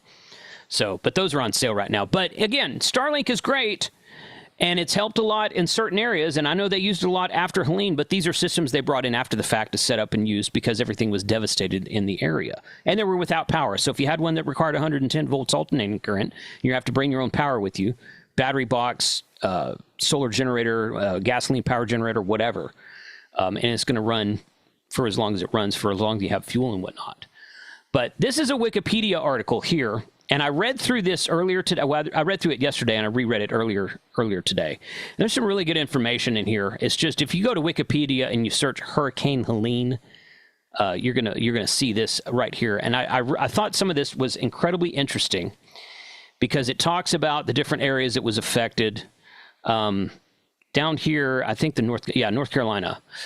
Although initially 115 deaths and more than 200 missing were attributed to Helene in North Carolina, including at least 40 in a certain Buncombe County. The number that was later revised to 103 as it emerged the significant double counting and misallocation had occurred in Buncombe County. Well, so they're not able to count after a hurricane. Go figure, right? So 103 people died from that storm. And it's talking about how areas like the Black Ridge Mountains region and Swannanoa, and I don't know where all these places are. This is North Carolina. I'm not really well versed on it. But it says right here that Residents living downstream of Lake Lure were ordered to evacuate as the dam was overtopped by water and imminent failure was expected. Lake Lure Dam. So this is people that may or may not have power. So they may be all good, and then all of a sudden the dam floods, or the dam fails, and the lake floods their town, and they were ordered to evacuate. So Lake Lure Dam was later evacuated. No imminent failure was expected, although erosion on both sides of the dam would compromise the structural supports as reported. One woman was rescued with her dog. I like hearing stories like that. After being stranded inside of a collapsed house at a riverbank, 8 tornadoes were spawned by Helene in the state, in North Carolina. 8 tornadoes. I didn't even read anything about that.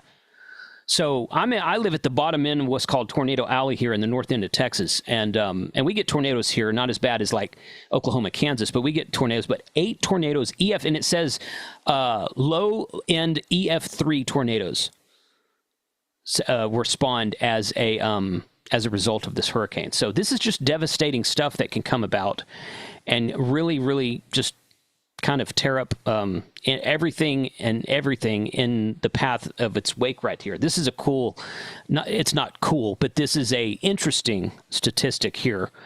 The rank of hurricanes, the season, and the total cost of damage. Katrina is number 1, and it was in 2005 with a cost of $125 billion in damage. And Hurricane Harvey, which hit us in Texas out here, was in 2017, and it cost about the same amount. I don't remember it being that devastating, but it did hit the Houston area, so it was major metropolitan area. Hurricane Helene is number 3. 3 out of 10. And this list goes back to, it looks like 2008, which Hurricane Ike in Galveston was 2008. But Hurricane Helene is like one of the most devastating hurricanes to hit the United States in the last 100 years since they started. There was a hurricane that hit the island of Galveston in 1900, and they just call it the Big Storm. That was before they started naming hurricanes, and now they've started naming them. And ever since they started naming them, Helene is like in the top 2 or 3 of most devastating storms to hit the United States since they started naming hurricanes.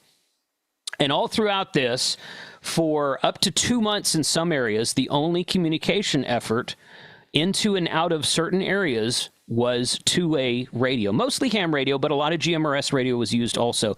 I did talk to a couple guys about some CB stuff, and they said, yeah, there was a little bit of CB activity here and there from just people that might have had a CB in their garage. They went and got and plugged it in and turned it on to see if anybody was out there. Nothing really coordinated or anything like that, but it could be a good tool as well. So we just need to be aware that our people, sometimes people will ask me, they'll come in and they'll say, well, why should I get a radio license? Because I have a sat phone, or I have a Garmin InReach, or internet rarely goes down. The internet, the cell networks and internet are much more robust today than they were 20, 30 years ago, which of course is true. And I just point him to stories like this because I'm like, well, this is the type of thing that happens that where technology fails.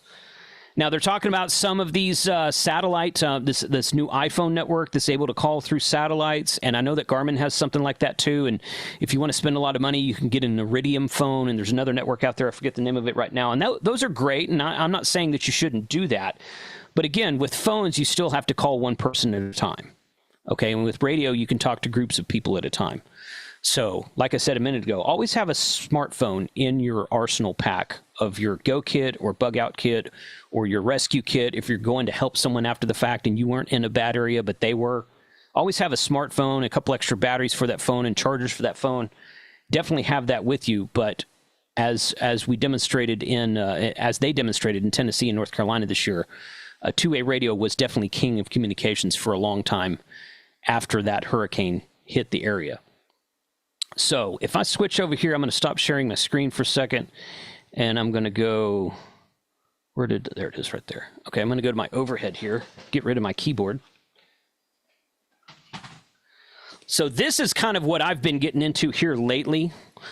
This is a bag made by Gaston the Tech Prepper, and you can get, and he doesn't make these anymore, unfortunately, but you can get bags like this all over Amazon. I've got probably 5 other radios in different bags similar to this.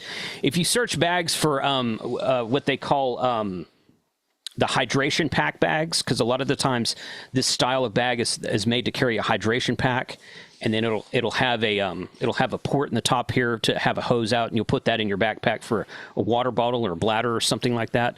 But this is great. I have taken this thing on numerous airplane trips, and this is my Yaesu FT891, and it has a antenna relocation mount here.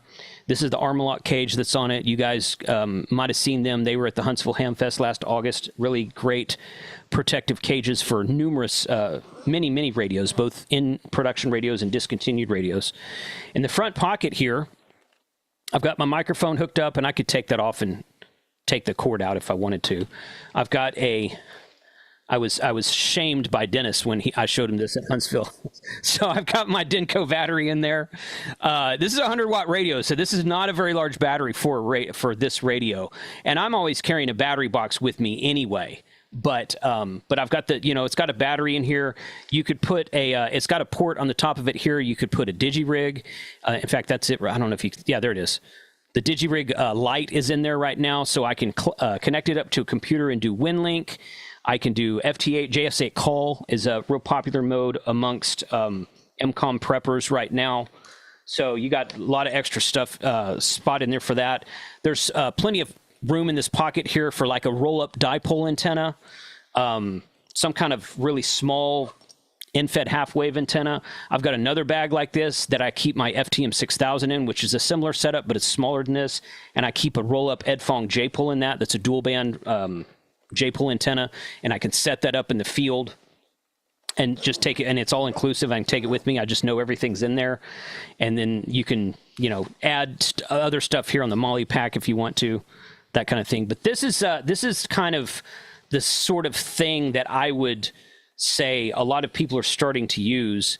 I was watching a couple of videos by a couple of guys on YouTube the other day, and one guy was a ham, but the guy who owned the channel that I was watching was not a ham, so he was asking a lot of newbie ham radio questions, which is totally cool. I mean, we all want to answer those.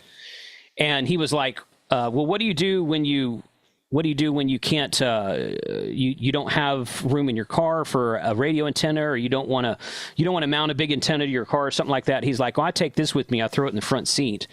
And then I have deployable antennas, and you can have multiple antennas in here, especially if you have any Adams antennas, because this pocket right here would probably fit about 75 of Adams antennas. They're so small. But antennas are wire antennas don't take up a lot of room. So he throws this in his front seat of his car and keeps that with him. And when he drives around to post-disaster areas, he'll just take that out and set it up, or he'll maybe do parks on the air or something like that with it as well. So this is a really good way to set up a radio to make it incredibly portable for post-disaster field day. I mean, it doesn't even have to be like an emergency thing. We talk a lot about how we really, a lot of us really like parks in the air, and it's a really fun event. And I know several guys do summits on the air, and I would do that more often if I had more summits near me. So programs like that give you the opportunity to figure out what's in your pack, figure out what you want to put in your pack, take it out, put it in the field, set everything up, make contacts, figure out maybe you failed this activation because, I don't know. I failed an activation one time, I think the second time I ever did POTA, and I could not get my antenna to tune. It was just high SWR. It was a resonant antenna, if I remember correctly, but it just was just wet. Well, come to find out later. So I went home, and I didn't have another antenna with me, which is, I've never done that again. Always have more than one antenna with you. And I come to find out later, it was a connector. It was like a BNC to SO239 connector, and it was bad, so I threw it in the trash. It was probably an Amazon connector. I'm actually working on a new video to talk about connectors in the next coming weeks, but going out into the field and doing activations like that for fun, because I have a lot of fun with parks in the air. I know a lot of you do too. But doing that will show you where your weak points are.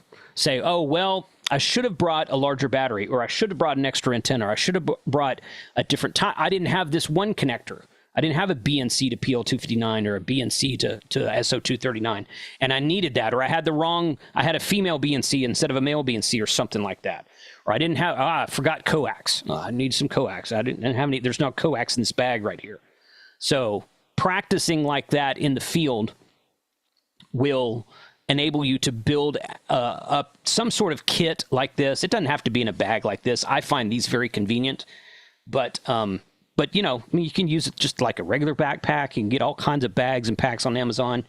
You can get them everywhere. You can spend as much money on bags as you want to these days, as much or as little as you want to. A lot of really good bags on the Gigaparts website. You can go out and spend hundreds of dollars on bags if you want to, but you don't have to spend a lot of money. It's just, I would advise to find something that you have, find a bag you have, find a radio you have, put it all together, take it out to a park, to put everything that you think you need in it, and then take it out to a park and set it up and do a Parks on the Air activation and figure out what you forgot, because you're always going to forget something until you do this a few times.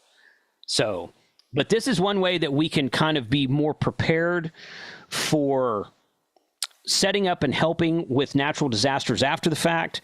You know, God forbid that, are you waving at me, Carlos, or you got your hand raised? I have my hand raised. I have a question. All right, go ahead. Well, actually, not a question, a statement. Yes. Once you go through the exercise that Jason is talking about, and you figure out exactly what it is you need, find a bag that fits that exactly and nothing else, because take it from personal experience that your load will grow to fit whatever bag you have. So if you have a 40-liter bag and you only need 10 liters worth of volume, you will find 30 liters worth of stuff to take with you, and it's just going to make things heavier. Trust me. Oh my gosh. I am the king of taking too much crap everywhere I go. I mean, no one takes more stuff than I do everywhere I go. So, in fact, Adam did that video a few years back, or you guys did that 1 pound £1 pound soda pack thing. I think is what you called it. I think I can manage the 16-pound soda challenge, quota challenge. I really considered doing because I've got this big, huge, like waterproof Rubbermaid bin that I throw in the back of my truck that has all my stuff in it. I'm like, I'm going to see how much stuff I can get in here. Say, here's my 100-pound POTA pack that I'm going to take out. So, yeah, right, yeah. But it's got 4 radios and 6 antennas, but no, I like trying to do stuff like that. But yes, Carlos is right. I agree with what he said. Find what you want, and everybody's radio is different. And, this is an FD891. The 857 is a really good radio to do this with. The IC7000 is great. Several of this is the only... This is another long road I don't want to go down right now. This is basically the only 100-watt HF radio in production right now that's portable and compact, because the removable face on the radio will actually attach to the radio, and so you can remove it or attach it, either one. And most of the radios that are in production now, in fact, no other radio in production right now can say that, is 100 watts, good filtering, does not have a built-in tuner or sound card, so you have to account for that. But it's very lightweight and portable for a 100-watt radio. And as far as radios that are in production, but a lot of guys use the IC706 Mark IIG or the IC7000 FT857. I've got a larger bag that I have a FT897 in. I really like that. That gives you the extra added capability of VHF, UHF, not only FM, but also sideband if you want to do some JS8 call over 2 meters or something like that, which might be kind of fun, or 2 meter WinLink, something like that. It might be kind of fun to do VARA FM on. But yeah, figure out whatever radio. Don't go buy a new radio unless you just want to, and then go buy a new radio. But figure out whatever radio you've got. Find a bag for it, like Carlos said. Put it together, take it out into the field, and figure out what you forgot. And I like this. I like this quote right here from Antonio. You don't fail activations, you learn about activations, and that's very true. So that's kind of what I had for tonight, and I hope that I didn't go through that too fast. So no, that's great. Nicely done. But yeah, go check out the Thomas K4SWL's channel. He did some videos about post-Hurricane Helene. I interviewed him and K2GMG on my channel. Josh, didn't you talk to those guys as well? I did. Yeah. Okay, we had them on too. They're great. Yeah. And actually, Excuse me. It's been a long live stream. I breathed wrong. Yeah. So what was really fun is that they hung out in the after chat, like well after the first hour. And boy, it's Dan, right? So that's right. It's Dan. He went into some really interesting detail with a lot of the questions he was getting. Really, really, really cool. And I don't often recommend a Patreon, but K4WSL or SWL Thomas has a really, really good Patreon where he does mini podcasts of him kind of just walking around, and he drops them for the patrons. And while he was dealing with all of this in North Carolina, he was dropping these little podcasts, kind of catching people up on what was going on. Very insightful. And if you like his videos, you kind of know the format, right? He hits record and he goes. Like there's no editing, there's no scenes. It's just go, and you see it all. And he kind of just walked through with the great voice he's got, and it was really, really interesting to kind of hear. I mean, I've said this, I know we've all said this, that this is one of those examples where amateur radio is really shown its worth, but also because of the lack of data, cell phone, all that stuff, data, we're going to be hearing about this disaster for years, and the lessons learned from this for a very long time, because it's a truly unique disaster. Yes. As opposed to things like Katrina, which was horrible, but this is like it's truly in its own realm of uniqueness. I like to equate back to that time 3 years ago in Texas where we were without power for so long, because like I said, that's the coldest it's ever been since I've been alive in this area. And it was just it was ridiculous, the amount of everybody wanted to pick up their phone and call into and out of the area, and the cell networks were just oversaturated. So but two-way radio, man, it works every time. So keep in mind that we are, at least those of us here, I think everybody here is in the U.S., that the infrastructure that is laid out that allowed power companies and wiremen to get to North Carolina and to East Tennessee relatively quickly. There was a lot of people pre-staged, but it allowed the interstate system allows for that kind of a deployment to happen and get things online fairly quickly. The same, something similar happened in Puerto Rico in 2017 with Hurricane Maria. And I wasn't able to get a hold of my family for 4 months, okay? It's 4 months trying to, the only way I knew that my family was okay was amateur radio, and I didn't have a ticket at the time. I had to go to local folks and go, hey, I know you're an amateur person. Can you help me, relay a message and get relay messages back? So just understand that, we're very fortunate in what we have here in the States, and that a disaster like this in other parts of the world is a showstopper, not for 4 weeks, but for months and years on end. There was some parts, correct me if I'm wrong, Carlos, there were some parts of Puerto Rico that didn't have power for like 8 months, I believe. Yeah, I mean, there are parts of Puerto Rico that still don't have reliable power today as a consequence of Maria. Yeah. So that's not to say they don't have power, but they don't have reliable power. Not reliable, yeah. And if you're, a family like my family, we're hillbillies, we live in the hills. Look, if you look up the term jíbaro, you're going to find out that literally translates to a hillbilly. I'm a jíbaro, right? And we live, my family's from the hills of Morovis, and there are parts of Puerto Rico that still don't have reliable power on account of what happened in Maria and all the other mismanagement. I'm not going to get into the politics of the island, but because we'd be here until next month. But and I'm not talking about December. I'm talking about January. But hey, it'll be December in an hour and a half. You guys think Steve will still be awake by then? I hope so. Steve's been a trooper. A lot of you guys have been. It's a half hour here, by the way. We're gonna power It's a half hour. It's a half hour there. Okay. He looks like he's fading quick. Yeah. There's no coffee in this system, so yeah. we gotta come up for air for a second because we officially hit the 15,000 mark on YouTube, even though we have more donations that came in over on the ARRL. We have marked ourselves on the thermometer for 15K. That means the last stop is the THD 75. What a fantastic radio. Not a cheap radio. So I will be giving that. Well, I want to give it away, but, I don't have to. I'll just hang on to it. You guys can't get us there. It's fine either way. I'll figure out something else. Yeah, break my heart. But yeah, new in box. I got it sitting right next to me. Happy to send it to you, but I need your help to get there. Hey Josh, if it doesn't make it to 20K, I'll happily take a Parachute Mobile, and if you would like me to, yeah. I can test it and see if it survives the drop to 14,000. See if it's as tough as an ICOM. So we got a huge donation from WQ9F, $145 to push us right over into 15K. So we really, really do appreciate that. Guys, what are we here for? Hopefully you've been here long enough, but if you haven't, if you're new here, this is all about the ARRL Teachers Institute.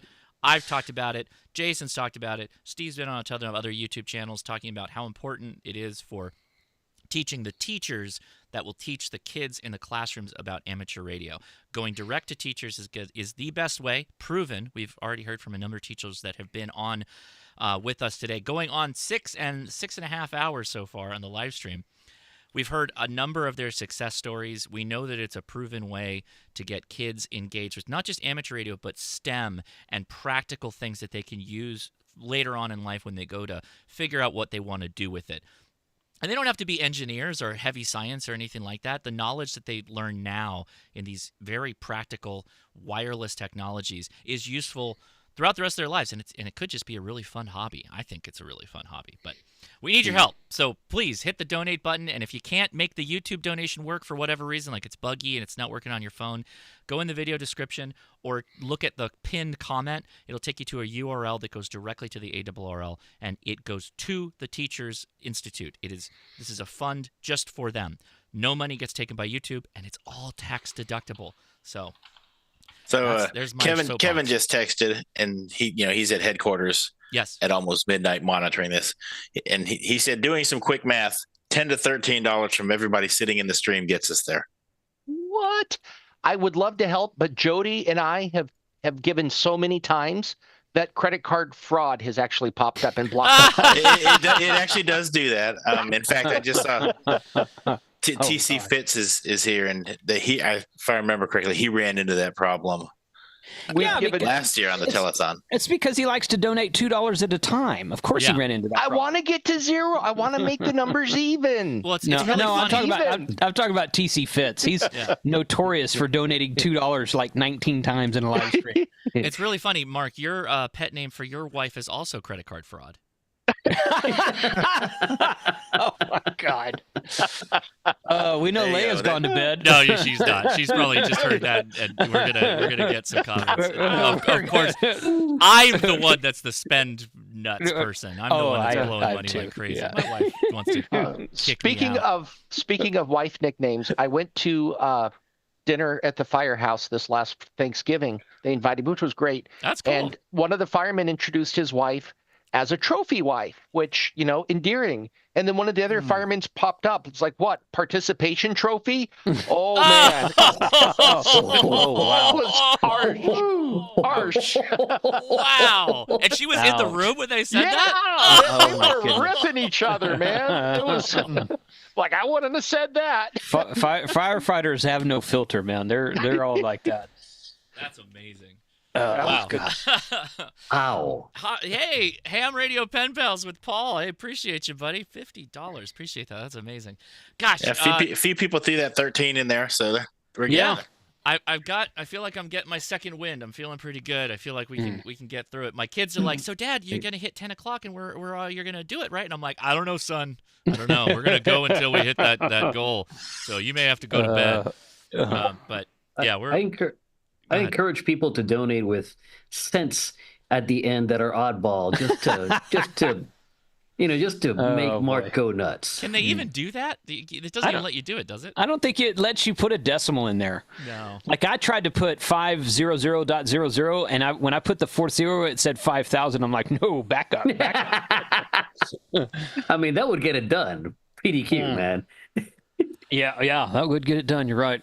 Oh, well, I will talk about some stuff. I did mention, I know we got some other stuff to talk about. I talked about Klein tools yesterday, and I want to hit on them again because the order that disappeared showed up, and this is really the piece that makes the kit. We're going to talk about that later as far as things you probably want to have as an amateur radio operator as far as a Weekend Warrior toolkit and all that fun stuff. So I'll be talking about that later, but we got Carlos here who's going to dazzle us with something fun and interesting in a little bit. But what are you holding up there, Mark? What do you got in your hands? Looks like a POTA 20? POTA 20. Mm-hmm. Yeah. No. You're muted, Mark. Oh, you're muted. Is that it's long. That's a 33. That's a 33. Brand new 33. I thought they were making the 33 in black, but okay. The POTA 20s are that same color. So I thought they were going to be a different color so you could tell them apart a little bit easier, but okay. Oh, yeah. Well, I don't know. I haven't used it yet. You can't miss the difference. I was dealing with a broken water main, but I'm excited. Good. So. And then. Shoot. I got it. Who was it? Murder Mike was selling batteries the other day, the Watt Cycle. So I picked up one of those too. So ready to go cause some trouble. Yep. Sorry, I got a text message of somebody who is offering a giveaway. Hazel, I ignored your text. I replied to you. We will do that. So I will get the information. So Hazel, and by the way, Jeff, thank you so much for reminding me. Refer to Hazel's text, give soon, or use a shirt raffle. Okay, so what are we at? When we get to 16,000, I can give away 2 tickets to Hamvention, right? Do I have that right? Ooh, nice. Yes, Hamvention tickets from Hazel. Thank you, Hazel. Hazel works. Cool. She's in the club. Hazel does a ton of great stuff. So for Hamvention, as well as their club. So thank you for reaching out. She texted me. I love that. That's super cool. So we will do that giveaway at 16,000, which we're not that far away from. So it helps us get a little closer there. And yeah, okay. What else? Is there anything in the chat I'm missing? No, we just need money. $7 gets us to a nice even number. 15,370. Somebody give 9. Give 9. Give 9. Somebody give 9. Give 9. I think we're old enough. Do you guys remember the Jerry Lewis telethons? Yeah. Mm-hmm. Yes. I kind of feel like this is what we got going on, especially with Mark here being the cheerleader. We've got our own version of the Jerry Lewis telethon going on. Mm-hmm. It really is. It's the Boondock Echo telethon. Did I hear Echo? Boondock Echo? Boondock Echo. No, I love supporting teachers, and I absolutely hate that we even have to do this. See, TC Fitz with the $9 super chat. What did I tell you? No, but KC just donated. Was that KC? 137? Oh, no. Yeah. Kalulesh? Kaushlesh Shandell. Yeah. Kaushlesh Shandell, yeah. Yeah. He goes by KC. That is one of my co-founders. Hey, yeah, nice. KC. Okay, cool. That's amazing. Thank you so much, buddy. I don't know what Casey's doing. Do you want to bring him on for a minute just to say hi? Yeah. Can you send him the Zoom? Is that okay? Yeah, okay. I will. Yeah, I don't know great. if he's available, but I'll send it to him and we'll see what happens. Casey is a coding beast, let me tell you. I did send it to Frank, KG6NLW, but I think he is possibly working, so I don't know that he was able to hop in. Yeah. I hate his new schedule. I miss Frank. I know, yeah. So we got Carlos is going to dazzle us with his tales of falling at terminal velocity and trying to do radio. Life at terminal velocity is his channel. But then after that, considering it could just become like just a fun hour thing where we just start letting people join the Zoom for funsies. We might just open it up and have a full-on ham radio hoedown. But yeah, he's okay. Cool. He's already ready. Look at that. Carlos is like, get out of my way, Josh. Oh, Carlos is in. No, not yet. Carlos is ready to take over, so I'm going to step out of the way and let him roll with it, buddy. Go ahead. Oh, I suppose I should put this in presentation mode, huh? Yeah, that would be. Yeah, that helps. That helps. This is a bit of a recap of taking a page out of Adam's setup. So it's a recap of a presentation I've made in the past. So some of this stuff is a little dated now because this was at the beginning of the year, but bear with me, okay? I'm going to start by saying this. Actually, first of all, let me hit Mark up. Mark, what's the current total? Okay, the current total. We've got 15640, $15,640, $10 away from $15,650. Okay, if someone makes a $499 donation, and I mean $499, not $500, not. You're testing me. I'm going to treat you like one of my patrons, and you don't have to join my Patreon. He'll throw you out of a plane for free. And during the year of 2025, I will send you all the same information that my patrons get by email, and that way you get a tax deductible donation, and you get a little something for your effort, right? Cool.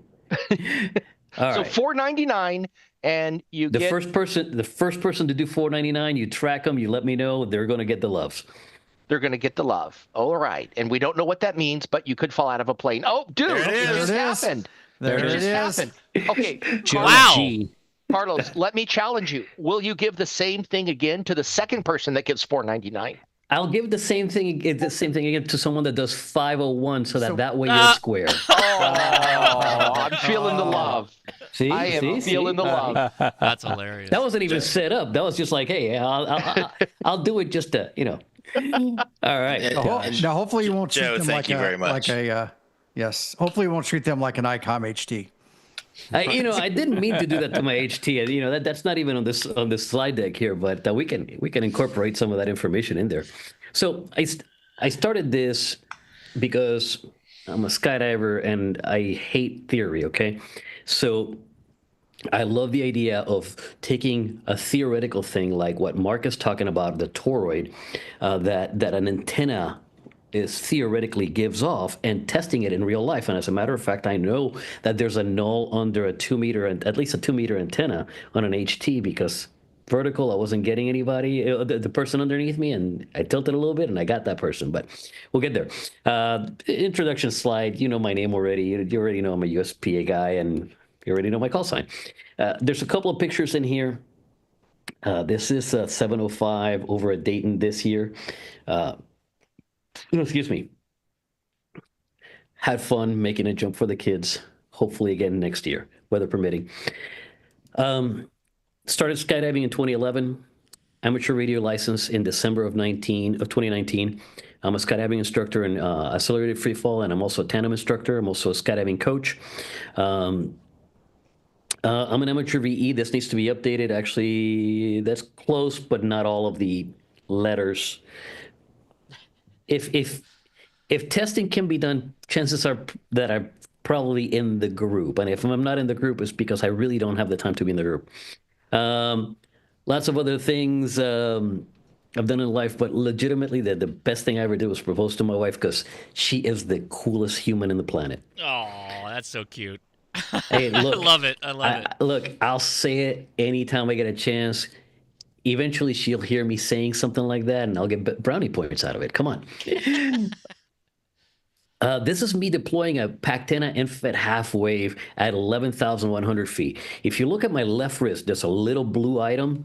I don't know if you're actually. I can't even see my mouse. So, but the blue item on my wrist, on my forearm, is an altimeter, and it says 11.1. You can barely read the 0.1, but it's there. And this is how an antenna deployment goes for me, okay? I have to unspool the wire just like anybody else does, but, I'm kind of on a time constraint. And that's my 706 Mark II-G, which I'm going to be selling hopefully at Hamvention. So if anybody's interested in a 706 Mark II-G that's been parachute mobile and not dropped, I have one for sale. The slides. We're going to talk about my background, which I already did, why I do this, what I've learned, some of my goals, and what do I use, okay? What I did in 2023 in terms of stats, and maybe if you guys have questions at the end. If you're in the chat and you have questions, put them in the chat. Josh, I think, can monitor those, and he can ping me with those at the end, okay? This is coming in for landing. You see the Pactena trailing behind me. It's in the shadow of the parachute. I don't know if YouTube will show that well or not, but it is there, okay? Why do I do this? Bottom line, because it's a lot of fun. It really is a lot of fun to get up in the sky and talk to people and say, yeah, I'm parachute mobile. People don't believe it at first, and then they go look me up while I'm in the air, and they go, you really are parachute mobile? I'm like, yeah, I am. I did this to start to scratch an itch. The itch was theory doesn't play well with me. I want to know reality. I also like to exercise my brain. I know it doesn't seem like it with as much as I joke around and whatnot, but I think all of us in the amateur world like to exercise our brains a bit. I think a lot of us do this because it challenges us to think a little bit outside of the box. I do it to test gear. Look, we can test gear on the ground, and that's fine. But we have to deal with an awful lot of interference on the ground. You know, the closest I can get to an interference-free place is by going to the park, and even then, I have interference at times, right?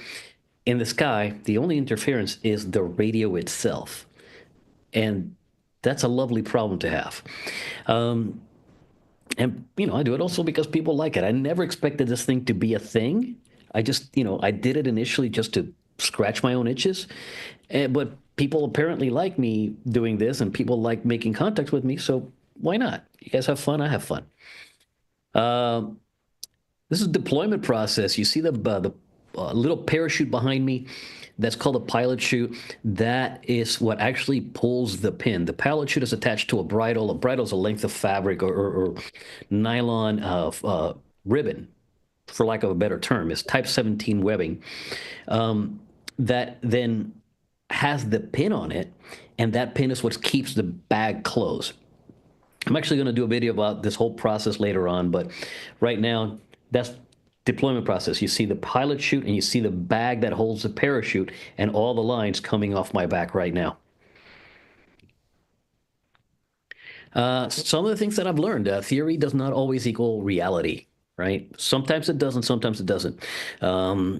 I can tell you that the null in a vertical antenna is very real. I already said something to that effect, but basically, I was doing a parachute mobile jump with my HT. There was a trucker at the at a station that is like a half a mile from the drop zone, and I made a call on 5-2, letting whomever was around know that I was about to go do a parachute mobile jump.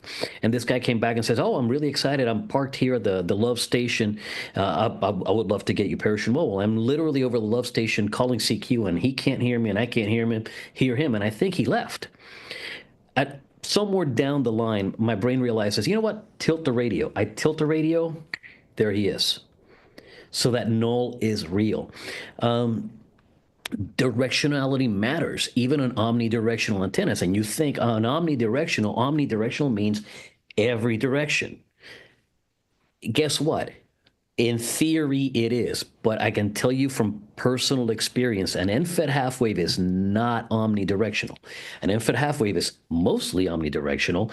But I've been in the sky flying north and getting somebody like blowing my ears out 5'9", and if I make a turn to the east so that I can navigate and get to where I need to go, lost them. Face the north again, get them again.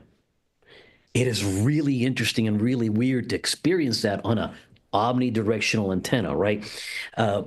We don't experience that very much down on the ground, but up high, the lack of reaction from the dirt, and this is just me making guesses, right? I'm guessing that the lack of reaction with the ground makes that antenna not so omnidirectional. When it comes to some of this stuff, people have opinions and I have facts on some things. I have had this conversation about omnidirectionality of end-fed half waves, and people swear up and down, no, they're omnidirectional. I'm like, I have a video that says it isn't. Now, you can talk theory all you want, but in reality, I have put this to practice, and I can very clearly show that the moment I made a turn to the east, signal dropped. RF takeoff angles matter. This is more along the lines of like a J-pole or let's see how help me out here. My brain is it's getting close to, it's way past my bedtime. And not J-pole, but the other thing that you can make with it, like they had fung is a Zep? Not a Zep. It's oh my. Oh, Slim Jim. A Slim Jim, right? So the J-pole is not a full Slim Jim, and the Slim Jim has an element that comes back down for more resonance. The takeoff angle of a J-pole, excuse me, matters a lot, because when I dangle it underneath me, and if I don't have enough weight behind it, right? If I, let's say, jump with only 8 ounces of lead on it, it'll stream behind me at an angle, and it becomes directional because I'm warming a cloud on one end and burning the ground on the other. And burning the ground, like, look, we're talking about 10 watts, okay? So it's not insane, but it makes it very interesting directionality-wise, because it allows me to aim my antenna. However, if I add sufficient weight to keep it vertical while I'm flying, that same antenna acts very omnidirectional. And it's neat to see, and it's all because of the takeoff angle of the RF. And there are jerks and everything. Okay, understand that that some of the times we're going to be in the air, we're going to be on the air, and some jerk is going to interfere with us on purpose, right? All of us have experienced it, I think. It's not just an amateur radio thing, but yes, it does exist in amateur radio. As much as we'd like it not to, there are jerks everywhere. So don't expect to go into amateur radio and it's all, rosy and great. Somebody's going to try to be a jerk. They're sad hams. Another picture. This is one of my favorite pictures I've ever taken under a parachute. This is my niece. I'm taking her on a tandem. Sunset. She had a blast. She was supposed to leave that evening with her dad, and she had looked at her dad and said, "Can we stay the night and I'll do another jump in the morning?" And he looked at me and I went, "Yeah, I'll take her for another jump." Absolutely loved it. One of these days she's going to get her license. I know she's going to get her license. My goals for 2024 were, and I'll tell you what I've accomplished and what I haven't. Made more parachute mobile QSOs this year. I haven't done the math yet, but I know that I've made more. I absolutely have made more contacts than in 2023 under parachute mobile. Assist the ARRL's Youth and Teachers Institute program. Well, that's hopefully what I'm doing here tonight. That offer stands. If you do 501. You're gonna get the love. I was trying to keep it QRP, and QRP got a little crazy for me because I wasn't reaching as far as I could. But so I ended up going QRO. I found a bag for my 7300. Yes, I've taken a 7300 under a parachute. That was the reaction that I got from Ray. He laughed. He's like, "You didn't." I'm like, "Yeah, I got pictures. Watch this." He loved it. And I failed at CW Parachute Mobile. Fact is, I just have not been able to learn to decode properly. And I need to be able to learn to decode at a reasonable rate in order to make that work in the air. I'm still taking lessons. I'm still going through class on a weekly basis. I practice almost every day. So that's a failure. Carlos? Yes. Real quick, if I could ask, would it still count if you took Adam tandem with you? Ooh. And let him do all the CW. Adam, split up the responsibilities. Yes, I'm liking this. I'm liking this. Let me ask you something. Have you ever operated or did a tandem jump and had both you and the other person operating ham radio? Yes, Doug Berkey and I did a tandem together. I have control over the radio because it's part of what I need to do. But once I hand him the radio, it's still tethered to me. And he was making calls, and he was like, I was flying my parachute. Like my job is to get you to the ground safely. But he was just like, at a moment, he's like, "Hey, you haven't made a contact." I'm like, "I'm okay." He goes, "No, talk to them." So I called CQ, and I got his daughter, I got his wife and his son. I guess where I was asking is, could the person that's the tandem, the one that's taking the ride, could they operate HF like Adam on CW, and then you could have a handheld doing like 2 meter?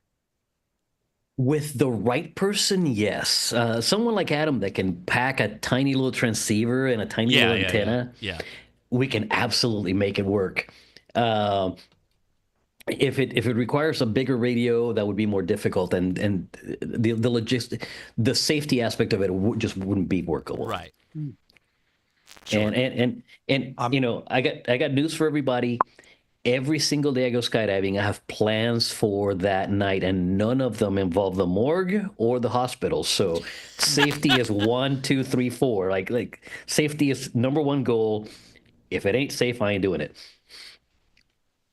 So I'm hearing what I'm hearing is there's a path for you and Adam to go tandem skydiving, CW activation. All we need is for Adam to make it to like Huntsville, and then, you know, and him being willing to hop out of an airplane with me. And I don't know that he is. So, and I'm not going to put him under stress, because I don't force people to jump out of airplanes. I do it because I love it. And if you want to go with me, I'll gladly take you. But if he's not, like if the person's not into it, I won't. I just got to make it back to Huntsville. So, can we do this in? You know, that's not to say that I haven't assisted in kind of bullying someone into it, but you know, I won't. We were at Giga Jason's. We don't bully. We were at Giga Jason's house a couple of years ago. Last year, for Huntsville, and Ms. Renee Vern Six said something to the fact of, man, I really wish I could go with you. And he's got some health issues that don't allow him to. And Renee, being the loving wife that she is, said, honey, if I could, I'd do it for you. And I was there for this. Yes. and before you know it, money's hitting the table. Like, people are just throwing money on the table, like, I'll pay. Like, there was enough money on that table to pay for like 15 tandems. So she was like, oh, I spoke too loud. I did a thing.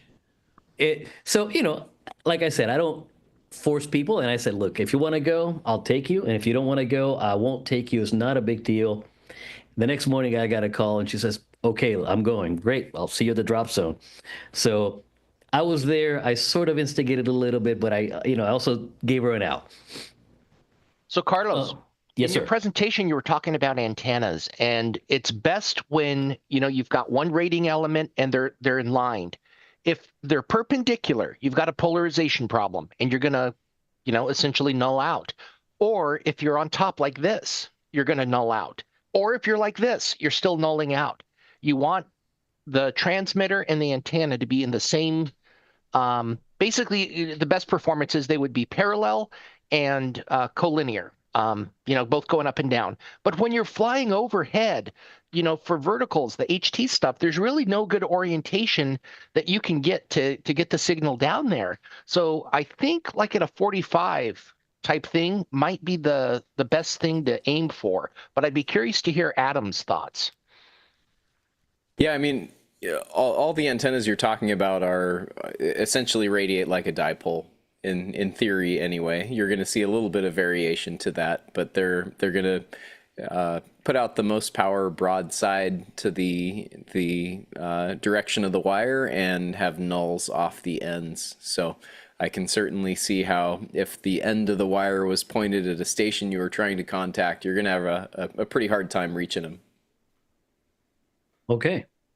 Yeah. If we go back to that animation, I don't know if I can share that real quick. If you kind of imagine this as the radiation pattern outgoing, right? If you look underneath it, nothing's happening. Right. Yeah. You know, and I think that's what happened when you were right on top of that other station. So I think that's why when you put a little angle in your dangle, you're able to pick them up. Oh yeah, and that's that null that exists in that toroidal shape of that, you know, fantasy antenna, right? You know, we're talking about an antenna in free space, but you know, we don't get to play with that on the ground because that toroid is so tall, that in order to experience it, you have to be so much higher than the receiving antenna. Like under a canopy at 11,000 feet. Yeah, Exactly. But this is also why antenna towers work, and you have antennas stacked on top of each other. There's not a lot of radiation going vertically. So it's after midnight. We're getting angle in the dangle. Angle in the dangle. It's Just time. wanted to point Telling that you, out. if all you have to do is donate all the money Josh wants, and I will shut up. There you go. We're at 16,531. We're doing it, guys. We're doing we're it. there. We're making it. So, and then, the last two goals that I had that obviously I've met because I was at Xenia and I was at Huntsville, had a blast. So out of my list of goals for the year, the only one that I didn't meet was CW Parachute Mobile. Still learning. I haven't given up on the idea. I'm too stubborn to give up on the idea. So I'm just going to keep learning, and it'll happen when I'm able to actually decode reasonably well. Let's see, another picture. This is inflation. People think that the parachute inflates immediately and it just kind of slams you, but it doesn't. Okay. Sure. What you're seeing is the center of the parachute catching air, and that's inflating. And then there's a piece of fabric that's rectangular right under it. It's an orange. And that piece is literally slowing down the opening process on purpose. That piece is also catching air, but the friction, the opening on the cells above is causing enough force that it will it'll overcome the friction of that unit and push it down. That's called a slider. That slider eventually ends up immediately over my head. So if you watch any of my videos, you might see that thing just comes down and then I have to put it away and whatnot. That's what that does. Its intent is to slow down the opening. And believe it or not, you only experience, the hardest opening I've had was 2.5 Gs, and that's not much. You get more than 2.5 Gs by jumping off a short ladder. Love it. All right. What gear do I use? This is a little dated because, I added the 7300 to the stack. My 705 NFET halfway antennas, for the most part, it would be very difficult for me to fly a dipole, right? I'm toying with the idea of flying a dipole where the ground plane trails behind me and the actual radiating element is under me, but I need to find enough weight to do that and do it safely. My Denko 4.5 amp hour battery powers my ICOM 705 to give me the whole 10 watts out of it. 174 square foot parachute. That's the parachute you saw opening there. Parachutes come in different sizes, and the bigger the parachute relative to the weight slung under it, the slower it flies. So this is a fairly light wing loading for me, but it also means that I get roughly 15 minutes of flight time out of it, where my smaller parachute's 135 square foot, and that's about to become 120 square foot. I'm only getting about 12 minutes out of that, and a couple extra minutes under the parachute means a lot of extra QSOs. So there's an automatic activation device in every parachute system that I fly, and basically that's a solid state altimeter that works off of air pressure. And if it detects that I am still in free fall speeds at 1,000 feet or so, it automatically deploys my reserve for me. Okay, it's the difference between the morgue and the hospital. It's the cheapest life insurance policy you can have, and it has saved many a person that has had a medical issue under a parachute. And then the reserve. I hope I never need it, but if I need it, I need to have it. And in the U.S., you're not allowed to jump without a reserve parachute. So I have my reserve, and I love the idea of having a reserve. Couple of pictures. Miss Renee on her tandem, loving life. Doug on his tandem, making a contact on my HT there, and Steve, AFL, Mr. Steve, also doing a tandem with me down at Huntsville. Renee and Steve were in Huntsville. Doug was with me at my home drop center, Rochelle, Illinois. I cannot tell you the amount of fun that I have doing this, and the honor it is that people trust me to do this with them. Right? Like it's one thing for some random person to pay for a tandem, and for me to take them, and that's fine. And that's also, I appreciate that they trust me with it, but they're not trusting me specifically when they make that decision. Right? They're trusting the drop zone to have competent staff. These folks deliberately made a tandem with me and Frank. I don't have Frank on here. We didn't do Parachute Mobile with Frank, but that they went out of their way to say, no, I'm making a tandem with you, and I really appreciate that. It goes above and beyond in my world, right? In 2023, I made 118 QSOs with my between my HT and my 705. The pins represent where those people's QTHs are, not where they were when they made the contact. Because, for example, there's a density of pins down in the south and towards Mississippi, Alabama, Tennessee area that happened during Huntsville Hamfest. They were at Montesano, but that's where I can map them to. Okay. Am I your only red pin in Los Angeles, LA County? That's me. Did I get you in 23? It might have been before that. We made a contact in 20 on 20 meters. Yeah, I remember that. I just don't remember if it was in 23 or in 22. It might have been 20. No, 23 sounds about right because that was last year. Yeah. So if it was in 23, then you're my single contact in LA County. All right. You can do it. You can do it. You were back at your place, right? I think when you it was in Rochelle, Illinois. It's it was on QRP. It was a 10 watts out of 705. So, Carlos, how big are your auto activation devices? The automatic activation device, all told, the control unit, which is the actual brains of this thing, is a little bit thicker than a pack of cards, and a little bit longer than a pack of cards. So you could theoretically tape that to one of your radios in case you dropped it. Yes, I could. But then I would have to put a parachute into that on the radio. Well, that's actually where I was going with this. Even though your hang time's only 13 minutes, if you could deploy another portable repeater system with a much longer hang time, you could lose a lot of money in one jump as that thing floated into the next county, but you'd make a lot of contacts. Oh, let me tell you, when I dropped my my IDE 50, the first thing that went through my head was, dear God, don't let this land on someone. Yeah, right. Right? Because I just don't want anybody to get hurt. Of course. The second thought that went to my head was expletive.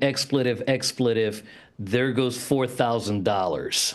Yeah. No, but I'm just thinking some of these radios these days for a couple $100 have auto repeater, crossband repeater built into them.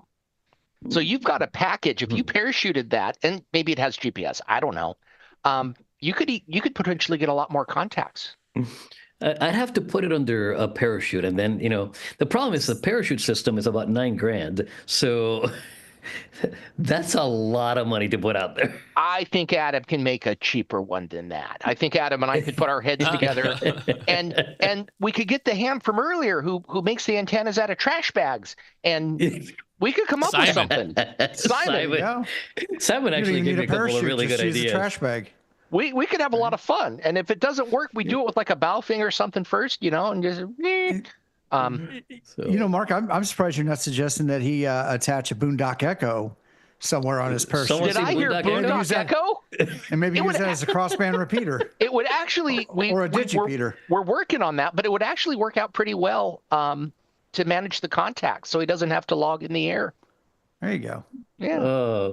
K2AUB had a good question. What is your longest contact with an HT on, say, 2 meters while you're up there? Longest contact on an HT with 2 meters, 230 miles or 210 miles. I can't remember which one it is. Oh my God, I can't remember the name of the county, the name of the town. It's in northern Wisconsin. Okay. And I was in Rochelle, Illinois, and this guy had been trying, and I could hear him, but he was always getting stepped on. And I made a point of telling him, I'm like, I'm going to go make a jump. I'm not going to announce it. You can tell people in your area that I'm doing it, because I hear you, but I just can never get you completely. And he sent me a message going, man, I heard you. But anyhow, I got him and like 15 other people on that jump. But the very first contact with him, and he was 200 some odd miles, and that's with an HT.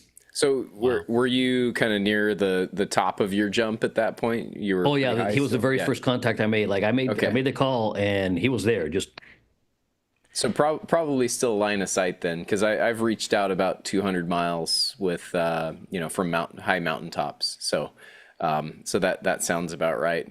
I guess you probably do sometimes get some tropospheric ducting up that way, which might extend your VHF reach, and that'd be pretty cool.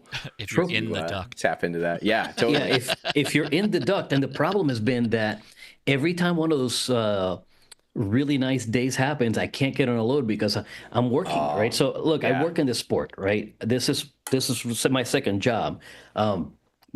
And I can't just willy-nilly take time off. Sure. To do it. The drop zone is expecting me to work. So I am able to make jumps when I have time available to make jumps. And every one of the times that has been like a super tropo early morning, I've been slammed with doing work. So one of these days I'll catch it where I can do a jump and do an HT and talk to someone in New York. 500 miles, yeah. That'd be awesome. Do you do really cool. Do you take Whisper with you? I have a Whisper beacon that I have yet to properly program and take with me. But yes, I bought a Whisper beacon from QRP Labs about 3 years ago, and I have yet to take it in the sky with me. Okay. Let me jump in really fast because we passed 16,000, which is fantastic. We're almost at $17,000. Okay, we're gonna take more questions. Don't worry, but I just want to let everybody know we are gonna do the giveaway for the 2 tickets to Hamvention shortly. So continue to hang out because you need to be here to win them. We got a couple more questions, so let's go ahead and take those. I think the first one, sadly, I think Jason has left. Appreciate Jason hanging out as long as he did and providing a talk. But Steve asks, first question, when is 2.0 jumping? So that was. I believe he said when he gets 500,000 viewers. I think, yeah, something like that. Steve, who has jumped with you, Steve, question, what is your max speed in a tandem? Oh, that's a loaded question, Mr. Steve. It was with Steve. It was with Steve. Yeah. I think it was 189 miles an hour free fall speeds, and that was with a drogue. That's the fastest I've gone on a tandem. With a drogue, it was. Oh, because you pull the drogue out immediately on a tandem, right? Yeah, basically, as soon as I'm stable, the drogue goes out, and look. Steve was clearly in the weight classification required for me to take him. Otherwise, I wouldn't have. It just wouldn't be safe if he were more than that. Yeah. But he has a shape that is ballistic. When he is right? Yeah. That's a polite way of putting it. Well, he's got a ballistic shape. I'm reminded of the WKRP Turkey episode. They're hitting the ground like sacks of wet cement. I just watched that the other day. But yeah, I think it was 189 miles an hour. I wish I had my fly sight with me. Fly sight is a GPS tracker altimeter that I use because it would give me even more granular information as to where in the jump we did 189 miles an hour. Well, that was the average. I want to say that was the average from 12 to 9. If I remember right, that was the average from 12 to 9 for speed. So somewhere in there we went faster. Somewhere in there we went slower because, it's just the way things go. But yeah, under a drogue, 189 if I remember right. Wow. That's awesome.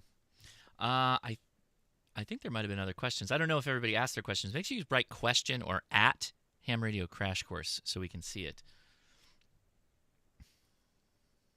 Keeping an eye on that. These pictures are amazing, though. Dude, I bet you Pac-10 was pretty excited when he saw this picture. Did you send it to George? I've sent George a number of pictures. He uses a few of them on his website. Yeah. Like, look, and there's no affiliation or anything like that. It's just one of those things where if I use something that I like, I have no problem telling the people that make it, hey, I use your stuff and I like it, and I buy it outright. I don't, I don't want to have an entanglement in terms of, well, I have to say something nice about you just because you gave me something. No, I would rather just pay for it. And if I like it, I say something good about it. And if I don't like it, I just move on and do something else. I won't, I generally won't trash talk things unless they really irritate the living daylights out of me. There's some questions that jumped in. Go ahead. So this one I think is an easy one. What is your radio operating time in a halo jump? Low open, you're not operating much at all. Not at all. Yeah. I don't do halo. I do hey-ho. High altitude, high opening. Yeah. I knew the answer to that. Hey, James Hannibal. By the way, thank you, James. I saw a number of your donations. Thank you so much. What is the terminal velocity of a Baofeng with a signal stick? I don't know, but I can tell you that the terminal velocity of an ID50 with a signal stick is roughly 30 some odd miles an hour. I did the calculations on I don't remember the exact speed, but it's in the 30s and the 40s. So a bit of an update as well from Steve, who's literally in the chat, but he dropped it in the chat. $2,600 left to get to our $20,000 mark. Because remember, some of you aren't able to donate directly through YouTube, and you're going direct to ARRL, which you can do. Link is in the video description, or it's pinned on the comments. So feel free to do that as well. And we're getting live updates, so we're not far away. I guess I'm gonna have to give a THD75 away. Maybe I'll just cut the stream right before we have to do that. Darn. Do you happen to know the airspeed velocity of a European Baofeng? No, you're supposed to say, what is the airspeed velocity of an unladen FT50? And then he's supposed to answer, what do you mean? Is it African or European FT50? And Tom McMahon with $473. Wow, thank you. Whoa, $473. Yeah. Woo. We're in, Tom, wow. You're shy by a few bucks. You should have made it 501, man. That's amazing. It's perfect. It's 17,245. He did a great job. He's on team Boondock Echo. I can just tell. Yeah. Someone say Boondock Echo. That's amazing. That's Did I hear somebody say Boondock Echo? We did. Oh, hey, speaking of Boondock Echo, let me introduce KC, Kashla Shindell. Really the brains behind the thing. He has to deal with me daily. You guys have only had to do like 6 hours at this point. I mean, he's under the years. So this guy's a trooper. KC. How you doing, man? Hey, Mark. Hi, everyone. Hi, Josh. Having fun. I'm really enjoying the talk. Like all the stuff about the antennas. And most interesting is jumping and falling to earth and making contacts. I mean, that's crazy. I mean, you got to do something before you die. So, I've been called worse things. Thank you for joining us, Casey. I appreciate it. All right. So while I get up the giveaway going for the Hamvention tickets, Steve, why don't you go ahead and take it and give people a little background again on TI, so they know what they're donating for, because we still might have new people that are still joining us fresh and they have no idea what's happening right now. Yep. So TI, or Teachers Institute on Wireless Technology, is a completely donor-funded program. A lot of us were here at the beginning. You heard about the origins of the program from Kay Craigie, but it is a program that has, in recent years, really started to scale up. This year we did 7 sessions, reached about 85 or so teachers. In 2025, we're going to do 16 sessions. So we're hoping to hit 250 to 300 teachers. If you look at that as like a force multiplier, like Carlos was saying earlier, if you figure each teacher has somewhere between 50 and 100 students per year, and that teacher might have 15 or 20 years left teaching, it's one of the best investments we can make in trying to get more young people interested in not just amateur radio, but STEM in general. The board of directors unanimously voted at our last board meeting to make inspiring and educating young people our third advocacy. And I've kind of been given given the go to just do whatever I've got to do to make it happen. And this program, like I said, is completely donor funded. So every dollar we get is, a part of another teacher we can get up to headquarters or bring the program to you. So it is very much appreciated. And we've heard from some of the teachers and some of the kids who are benefiting from this today. And it's an amazing program. So it is, and proven, because as we saw today, we had it was Max and Constantine, who joined us with their images, and they're really, they're doing things most hams don't even do. Yeah. Let's be honest, guys. Most of what they're showing us in the images are like things. They're like, I want to do that. I've been a ham for 30 years. I want to go do that. Very impressive. And Everton. And who else did we have? Boy, Drew. We had Drew. Man, I'm starting to lose my mind, Steve, when I'm getting there. Drew and Everton, just absolutely the best energy for educators ever. Yeah. And these are literally the right information going to the right people who are directly teaching the kids. You can't have a better situation than this. Love it. All right, I am ready for a giveaway here. So, of course, it's going to be Hamvention in the chat. If you type it, you're going to get a pair of tickets. So this is one giveaway, pair of tickets.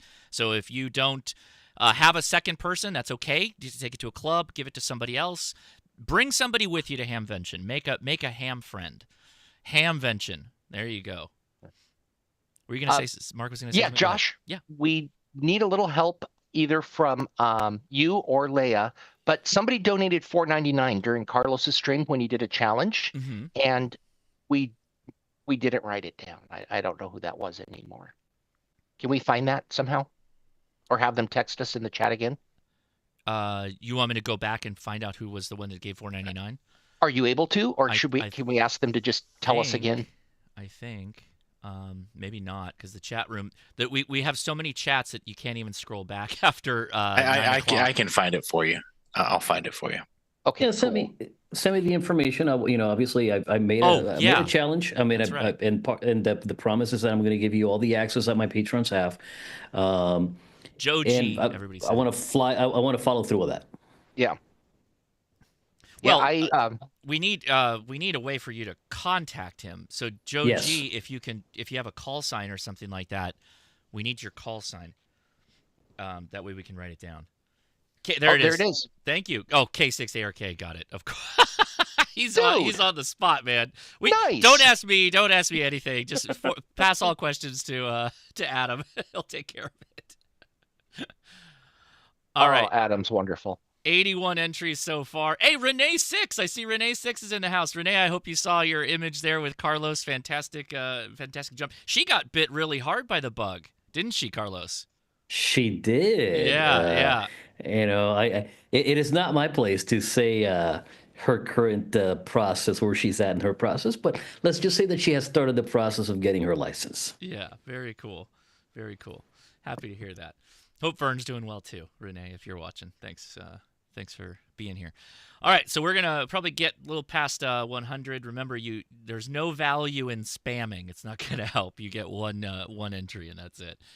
So we'll wait for this to queue up a little bit.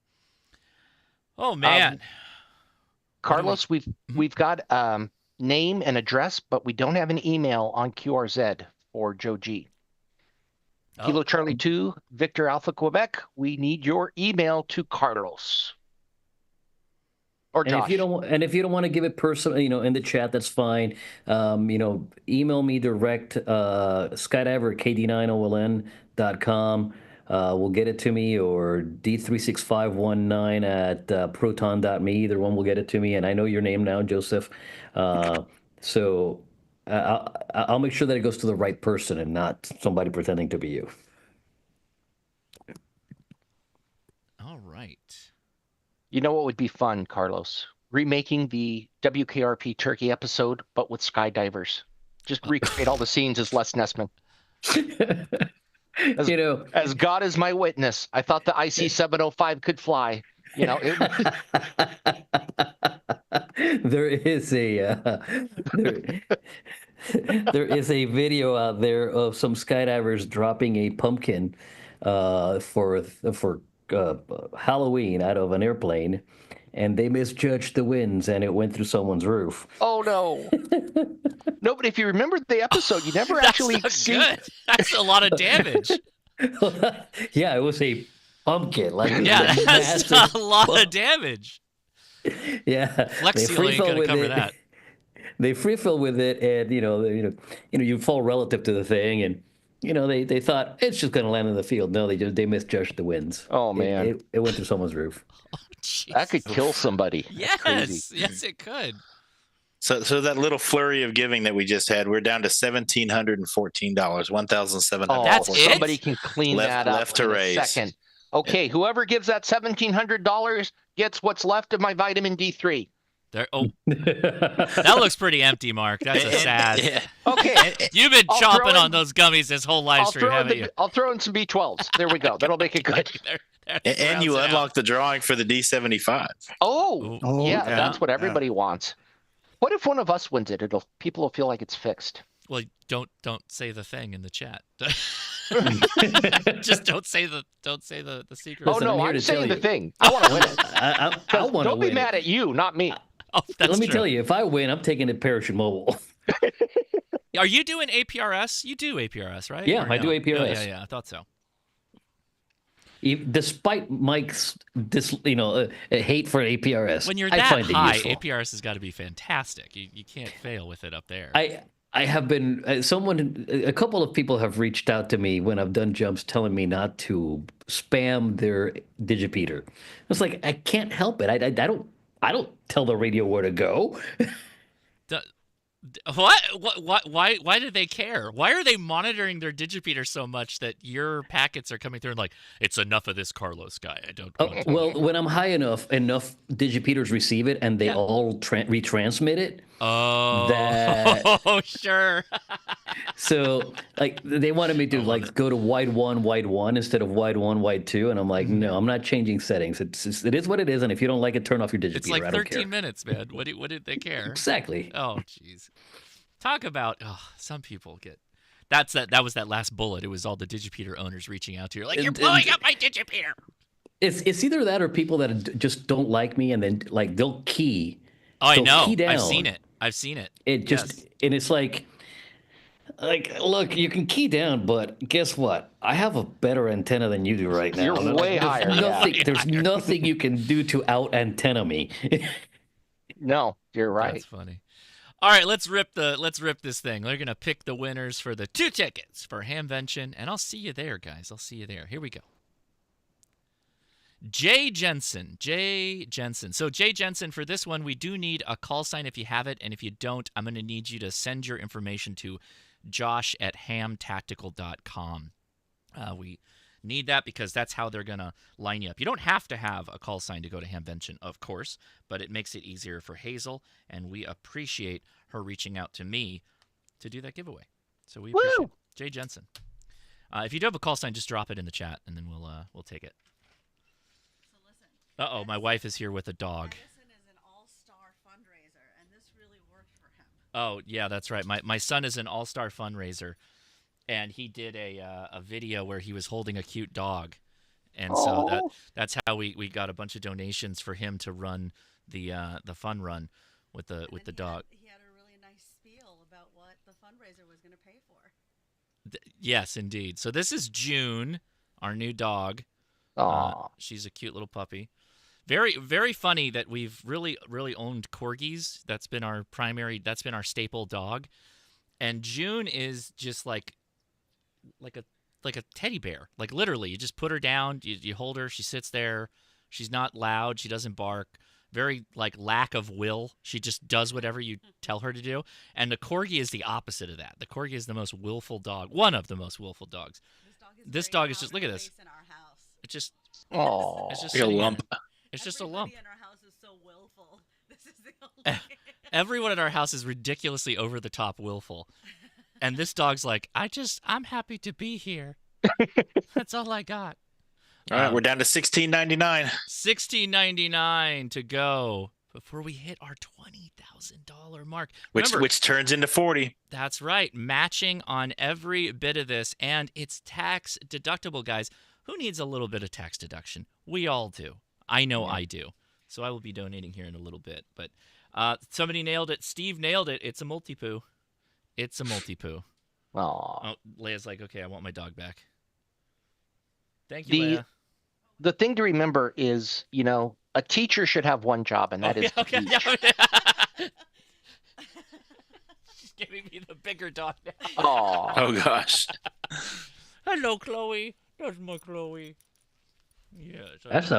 That's a big corgi. No, she's actually a super small corgi. She's really small for a corgi. Yeah, snort in the microphone. Oh. So I was going to say a teacher should have one job, and that is to teach. But with the way that we've got everything set up, for them to do their job, they have to go out and raise extra money. Nowhere else is that acceptable, right? Josh doesn't have to go panhandle on the side of the 405 to get, to get money for his department. But we ask teachers to do that. You're assuming that Josh doesn't want to go panhandling on the side of the 405. I hear that's a very profitable venture. Some days I might actually prefer panhandling on the 405. I hear it's very profitable out there, especially if you have a good sign. Great sign is the key to it. Yeah. Mine would say, "Why lie? I'm going to use this money to buy beer." Or ham radio. Or no, that's actually what it would say. That's what I wrote on the back of my car on the way to Huntsville. I did. Yes, that's right. I saw that. I laughed heartily. You were the first person I ran into when I made it to Huntsville. That was a lot of fun. That was a great one. Every ham fest we've been going to is it's so much fun. I cannot tell you so again, Jay Jensen, we need to get your info. I might have missed it. Josh@hamtactical.com. Send me an email. Please come to a ham fest, everybody. Come to a ham fest, hang out with us. It is so much fun. It's the best fun. It's like literally being in you spend so much of your life, you're like, I don't know, do they know what ham radio is? I don't think they know what ham radio is. But then you go to this place where everybody knows what ham radio is, and everybody's just geeking out constantly. It's so much fun. It's amazing. Look at that. Sean did the math. $4.72 a person gets it. That's $5 if you give and give again, unless you're like Jody and I, and the credit card companies have shut down your card. You already definitely gave your $5. That's for dang sure. Well, Jody too, because I was rounding everything up to zero, and then Jody'd go like one over just to get me. But give, because you're asking then at that point, what else is going on in these teachers' lives that you're like, oh, well, yeah, they should raise money. Well, first of all, I don't think anybody should. But you've got teachers who are going home and taking care of parents, or some of them, honest to God, are working second jobs. I did teach in Greensboro back in the early aughts, and, the teachers were making like $35,000 a year. It was ridiculous. And to get more money, they'd be driving the bus to drive the kids to school and home. Then they would go coach. There's no time for any of that nonsense. Yeah. So if you want these kids, and this is what we're going for, it's really for children. If you want these kids to have these experiences, we need to enable the teachers. And the way that you can enable it, $5 means nothing to you. That's, a couple tacos at Del Taco. That's a cup of coffee. But if everybody can give $5, it's going to mean the world to them. So open up your wallets, open up your credit card. Try not to get it shut down. I learned that lesson the hard way. But give. You'll feel better. I do laugh heartily. Ham Man CT, thank you for being dressed at Huntsville, Joss. I don't know. What, do you think I roll around naked all the time? What is going on? Very funny. But, man, yeah, we've had a second wind for sure. A number of amazing donations have come in, multiple $100 donations. This is awesome. I will offer the $500 match. I will do the same. If anybody wants to go in with me, I'm probably going to drop the 500s regardless. But if anyone wants to do that, you've needed an excuse. Here you go. And we're down to 1334. So 1334. Goodness. First 500, it gets doubled to 1,000, and then we've got an anonymous donor doubling that. So your 500 turns into $2,000. How about that? It's so long. So what are we at right now? 7.5 hours. He said best dressed. I just took it as not being naked. So I don't know what's going on anymore, guys. I don't know what's happening. Oh, there it is. Oh no, it's KC. Whoa, KC, that you did not. That's amazing, man. Dude, that is wonderful. Awesome. I just dropped my plan to buy my next radio, so I'm okay. Oh, well, maybe One you'll less win. radio. Maybe you'll win the. Maybe you'll win the Kenwood. Dude, why didn't you do that from the Boondock channel? Let's see. I'm gonna. Great job, Casey. That was great. And how do I? And now Josh is gonna double it. Yeah, Mark, you were too convincing. So Haven't you learned to ignore me by now? I mean, we've worked together. That was there very generous of you. There it is. Woo! 296. Oh man, we 291. We don't even need the emails. We can get there. We can get to 20,000 on this stream. I believe it. It would before 10 o'clock because if you think about it, it's almost 1 a.m. on the East Coast. Oh yeah, those people want to go to bed bad. Do they want to go to bed $898 bad? I think so. So can we do it, guys? Can we get it a little bit more? We can, but Josh, we still have the after chat, right? No, there's no after chat. Not tonight. Yeah. Oh no! Wait. No, yes, there can be an after chat. I just won't be there. You all can go. Somebody can live stream the Ham Radio Crash Course after chat on somebody else's channel. Do the after chat. How else can we gamify this? I was thinking about that. So this worked out really well. The way we kind of did little talks, and I had my little thermometer and stuff like that. I think that was a lot of fun. But the gamification of it, you always run headlong into you can't really give anything away for a donation. You can't do that. That's illegal. So it just has to be like a fun leaderboard almost. Like if we could do a leaderboard, that'd be really cool. Oh, that'd be sweet. I'm not sure how to factor all that in. I'm sure there's probably some kind of a hook to the chat because it does show the donations as being different from a regular chat. So I'm assuming that's how we could do it if somebody was smart enough to do a hook and we could get a cool bar graph. Is it a programming challenge or what? I mean, it sounds like. No, we got the right guy in the room. If it's a programming challenge. I'm guessing that there's a hook that you can pull off of that you just start adding together. But that also seems like an interesting. I'm not sure how you deploy that. You'd have to just a simple website, I guess. Chatbot. You would need the data. How are you getting that? You said it comes to you separately. What does it look like on your end? No, so that if you look at the chat room, right, every time someone donates, it shows up as a different message. So obviously the chat room is smart enough to know that it's a certain type of message. And the way that my chat room tool is color coding things, it obviously knows that there's a different way to delineate the colors. So there's got to be some API hook that you could probably pull that from. Well, here's the thing. You already have a way of with the question thing of pulling it, right? Because those go in a separate box for you, right? No, this is just the chat room with a CCS overlay. So the CCS knows. No. What I'm saying is when if I'm in the chat and I type in question, you have some way of knowing that I typed in question because it. Yeah. Is it a CSS or? Yeah, it's a CSS. Okay. Yeah. So there's no way to export that's that. a part of YouTube. That's a part of YouTube. The color coding is done by the CSS though. So it's smart. But you could almost grab everything you needed just with regular expressions, right, Casey? That's what I was thinking. I can just open YouTube and I can grab every text that is showing up and then process that. Without really needing any API or anything. But the only problem is there have been so many that he can't get them all anymore because he wasn't doing it from the beginning. So that application or script, whatever, it has to start from the beginning and just keep capturing everything, then do whatever you want to do with that. That's very brute forcey though, because you're doing literal text parsing then at that point versus it just being an API hook that it's like API would be better for sure. If it's pushing, then you're just pulling. That is going to be a little bit easier, but you could absolutely brute force the text window and just text parse the crap out of it, which is my processor's already about to die. No, it really wouldn't be that bad. They're all managed with name, donated, dollar to ARRL. That's a really easy regular expression to write. But kind of. You'd have to key off the donated space $, and then everything before that you'd have to capture it as a new entry. Right. And then everything after that you'd have to take that, numberize it, and then pull, like basically collect the values, because you'd have to keep a running total. So you'd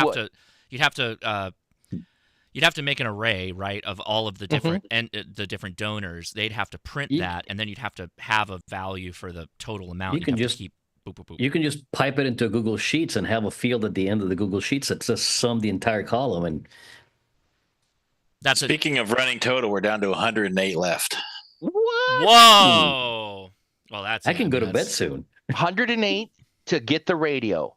108 to unlock the drawing. That's Actually, it. think of it this way: 108 to go to bed. That's all. That's where I'm at. That's $108. None of you can leave. They're watching us right now until you can't go. You're not allowed. You can't go. Yes, Jody. Elliptic curve cryptography is nothing compared to this challenge. This is true. This is true. Yes. If we could, well, I sent him I was sharing illustration, or what was it, images with him in Discord, and I sent him one to an article I wrote about that it did elliptic curve cryptography animations to show how the math was done. That's what he's referencing. So it's a joke apparently just between me and him, because nobody else cares. Very inside joke. Very inside joke. Yes. Very. Okay, we're getting there, guys. $23. Anonymous, $23. man. Whoever Anonymous is, you guys have given so much this time. You're so magnanimous with your anonymous giving. We appreciate it. If somebody just showed up and said, I'm anonymous, we'd have to believe you. Yet we've encrypted the humor. That's right, Jody. Mark and Josh, just for fun, I just ran a script which is real time capturing all the messages. And just for fun, let me just quickly share my screen. I'll show you what I'm talking about. Just for He just fun. whipped that together real quick. Just for fun. I love this. Let me just whip this thing out right here. Just for brain trusted the hell out of it. So look at that. So that is capturing in real time. Oh yeah, you're okay. Now you have to process now you have it. And we're there. Yeah. Yeah, just the first part is done. Yeah. Now you just need to parse it. That's hilarious. So, Casey is what happens when we put teachers through Teachers Institute. And This is it. Stuff in school. For sure. We have officially crossed the $20,000. We did it. We did it. Excellent. Nice job, everyone. That's freaking awesome. That is amazing. So thank you guys. Yeah, if anybody needs to bail out at this point, you did your job. I can handle the rest. It's completely okay. By the way, they're still taking money. So if you still want to give, you should definitely give. You watch this on Team Replay, we'll take it. I'm sure if we go over 20K, I'm sure the ARRL, they're not going to be like, well, no, we can't match that. I don't know. It feels like that. But that's me talking. That's not the ARRL. That's not the official word. But, hey, I'm just saying. Now, keep in mind that the match is not coming from the ARRL, though. It's coming from donors. So I just want to be clear on that. Oh, there he is. There he is. He's the man that started it all, Kay at MRD. Thank you, buddy, for this idea. It's a fantastic idea for a great cause. And you spearheaded it. I was glad to be a part of your live stream.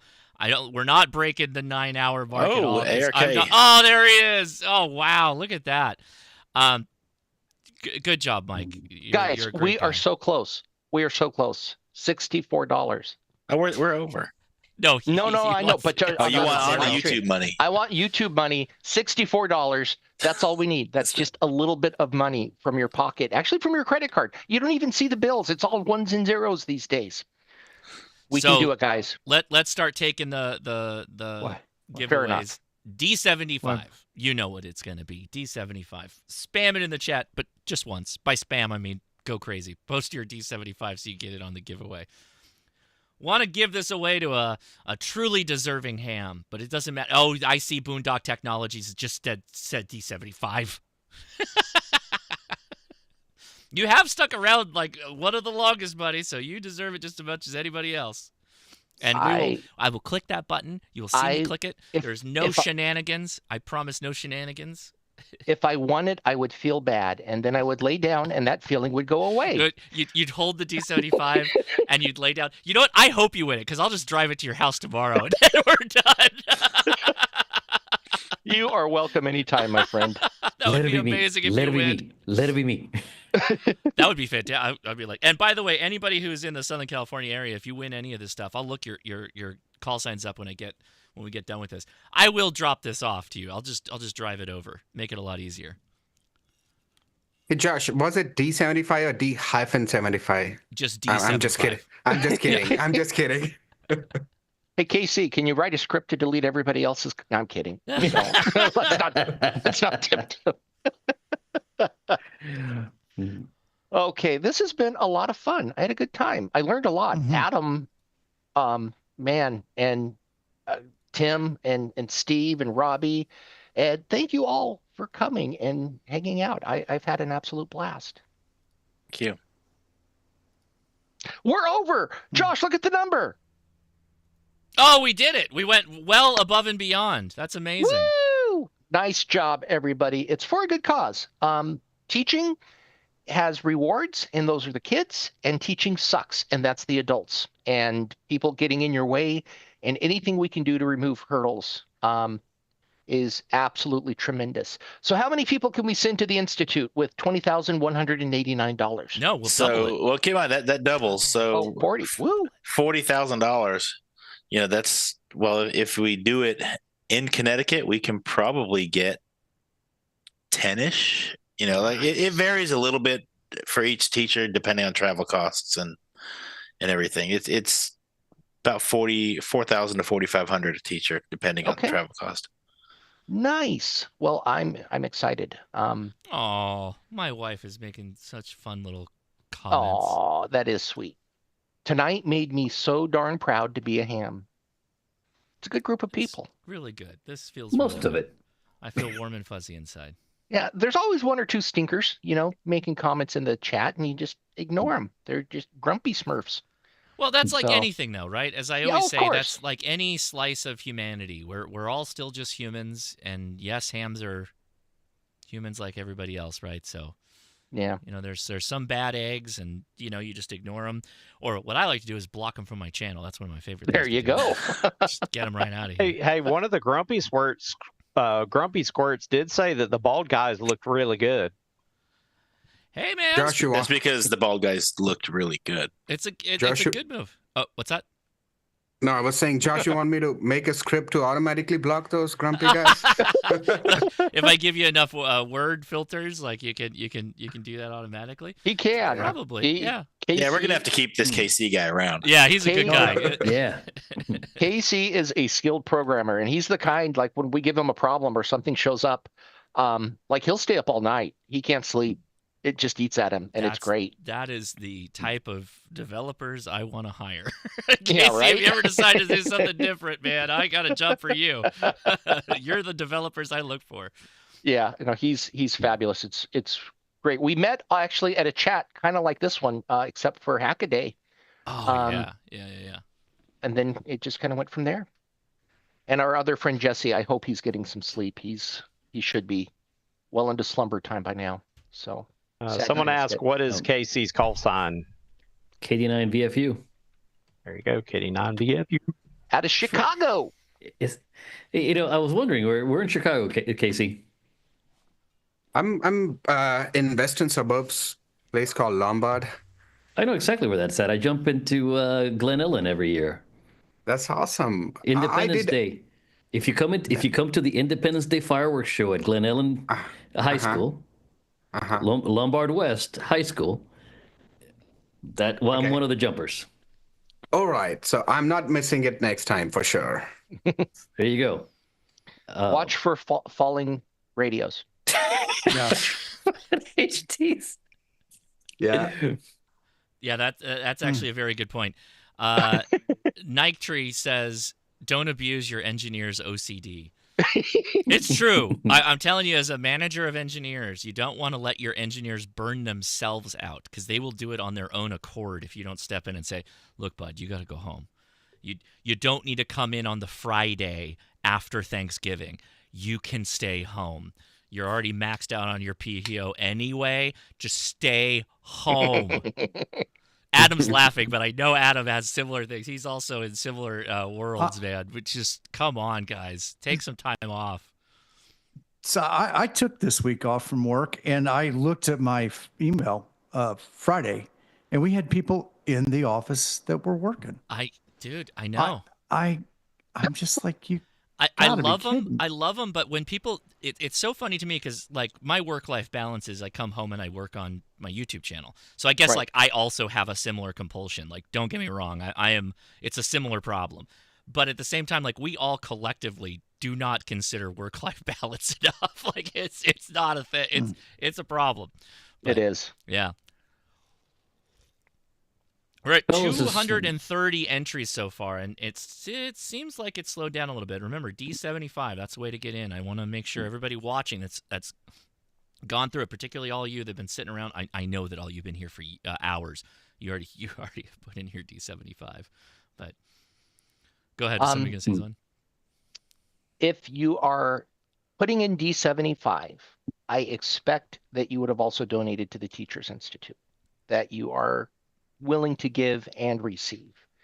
I don't know that karma's a thing. I think statistics are a thing, but I think you sleep better at night knowing you did something for somebody else rather than have them doing something for you. Even if you got something for free. Yeah. That. Well, I think it's safe to say. I think it's safe to say tonight, statistically, all of our winners had donated. Yeah. I think that's true. I think that's a true statement. If not, we'll go with it. I mean, we know N8YO definitely did. We know that yes, he is did. true, and he won. So that's amazing. I love the fact that he won, which is hilarious because that lets me knock out two birds with one stone because I got to ship him some other stuff anyway. So it's don't tell him. I don't know if he's in the chat, but and okay. I know Jody gave his anonymous just to twist the knife a little. Yeah, he was giving anonymously. Should we pick a winner here? Are we still? Let's do it. Okay. Let's do it. All right. So let me unhide the screen, and I'm gonna click the little winner button, and here we go. Trent. Smith. Who is Trent? Yay, Trent! Smith? Trent, congratulations. If you got a call sign, drop it in the chat. I need that, particularly if you're good on QRZ. Well, congratulations, Trent Smith. Congratulations. A hearty congrats. Well, now I don't have to wrestle with the morality of winning a radio. I like who was it? It was the chat's going nuts. Where did it go? No, hold on. There we go. Not sure, congrats. But if you are interested in the D75, I believe that is on sale for Black Friday specials at all the major ham radio retailers. And it's a pretty good deal, all things considered. It's very expensive radio, no question, but that is a good way to get it. Does anybody see Trent Smith's call sign? Has he posted his call sign? I'd love to be able to connect that immediately. I bet Casey could write a script. Yeah. He's probably already written it. My script is already running, so I did not write yet to save it to a text file, but I'll make sure I'll do something about it. I'll share that with you, Josh. Maybe. Thank you, buddy. Because I think we're gonna do this again. Obviously, I think at least once a year we'll try to do it. But I know Mike might do another one later in the year. Kind of give us a couple of months to dry off a little bit from let your credit cards clear from YouTube. Sweating in the seats that we've been doing. There's no Trent Smiths showing up on the waiting. ULS. Trent Smith. You need to give him the countdown. Okay, yeah, I do need to give this one away. We need to actually have a winner. So Trent Smith, Josh at hamtactical.com. I am monitoring that email address. If you can. By the way, Jared Jensen, thank you for your email. I got it. Hang on, let me fix this real quick. Yeah. There you go, Josh. What did you do? He renamed himself. Oh. But there is no Trent Smith. There he is. He says I'm here. Okay. So Trent, I need you to either drop your call sign in the chat so I can connect you to an address, or email me at josh@hamtactical.com. so I can get your information. Okay. Call sign makes it easy, of course, but you know, I love. It was like 3 exclamation points was his first. That was great. All right. So, what was the best part of the evening? Your talk, man. That was insane. Holy smokes, dude. I loved it. I love the animations, the renderings, and then you're like, oh, just some light math. I'm like, get out of here with this. What are you talking about, some light math? See, for me, it was it Jason with the build your own antennas? No, that was Ham Jazz. Ham Jazz Simon. with build your own antennas. Simon. Oh my God, that was inspiring. Yeah, so Trent, it's hamtactical.com. Hamtactical.com. If you could do it now, that'd be great. Just go ahead and check your spelling of tactical. Tactical. So. No E at the end. Yeah. It's not ham It's not testicle. Yeah. It could have been worse. Do it now, just so we get it all taken care of, because I want It's to lock Canadian. this down. Yeah. So Simon is such a cool guy. What's fun about Simon is he kind of, like, he and I are kindred spirits when it comes to the YouTube stuff. This dude got in a rowboat and threw a bunch of radials in the water and erected a vertical antenna, started making contacts for Parks on the Air, and then started live streaming it. And so we're watching him rocking back and forth in a little dinghy, making contacts, and you saw his energy. He's pouring over with energy. And it's so much fun watching him make contacts. It's such a cool video stream that he does. So yeah, I had to have him on to talk about all his wild creations, because he finds cool things like the metal tape and all that stuff. And it's like, how do we antenna this? And then he does it, and it's great. It was, yeah, that stuff was magical. So, like, the stuff I did, it's math, it's equations. It doesn't always translate to the real world. The real world's messy. It's different. Sure. So I really like that. And I also like just hanging out with everybody. That's always fun. Next year, we need to get Ben Eady in here. Hi, Mom. Shout out to my mom. Hi, Mom. Yes. Ben Eady. Okay. Yeah, we need to get Ben Eady in here. Ben is very much in the same realm as Ham Jazz Ham. He's like, he has some really neat antennas, and he comes up with ideas out of nowhere, and it's just like, they're cool, man. They're just cool. I wonder if we could ever get. Well, it's going to be really late in England right now. That wouldn't work out if we got. It's really early. It's 7 a.m. right now in England. Huh. So like Ringway, Manchester, and McCallum, Lord Callum. Yeah. That would be cool.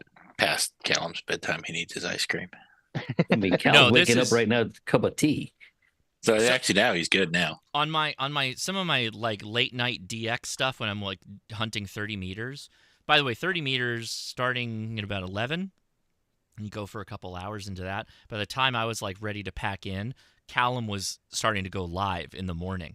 This was back when we were like peak COVID, and he would do the wellness check-in nets. And so I would hop into his chat, and I became like an admin of his chat. I was adminning his chat at like 2 a.m. my time, and he's just doing check-ins in the morning. It was crazy. COVID was crazy for ham radio. It was wild. Fantastic. I'm still waiting for Trent Smith's email, man. Let's do it. There's still 330 people here hoping he doesn't email. Yeah, because That's the only reason I haven't left. Listen, Trent. I'm gonna pick another winner. I'm gonna pick another winner. You gotta email me, buddy. We gotta lock this in. Dang. So, and I'd love to see Adam. If he's given a talk. Mm-hmm. You design so much stuff. I would love to see the workflow. Like idea to realization, because you do PCBs, you do 3D, you do everything, man. I think there'd be a lot to learn there too. That sounds like a 4 days in May presentation to me. That could happen. I haven't been asked yet, but it's early. That could potentially happen. So, and we can have Casey teach us how to hack.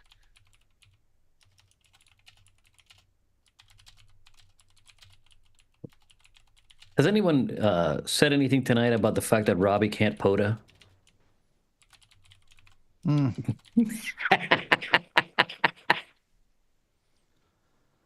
Well, I got an email. It's an inside joke from a Trent W. Smith 41. The 41 worries me. But I'm going to wait and see what his reply is. So maybe there were 40 other Trent Smiths.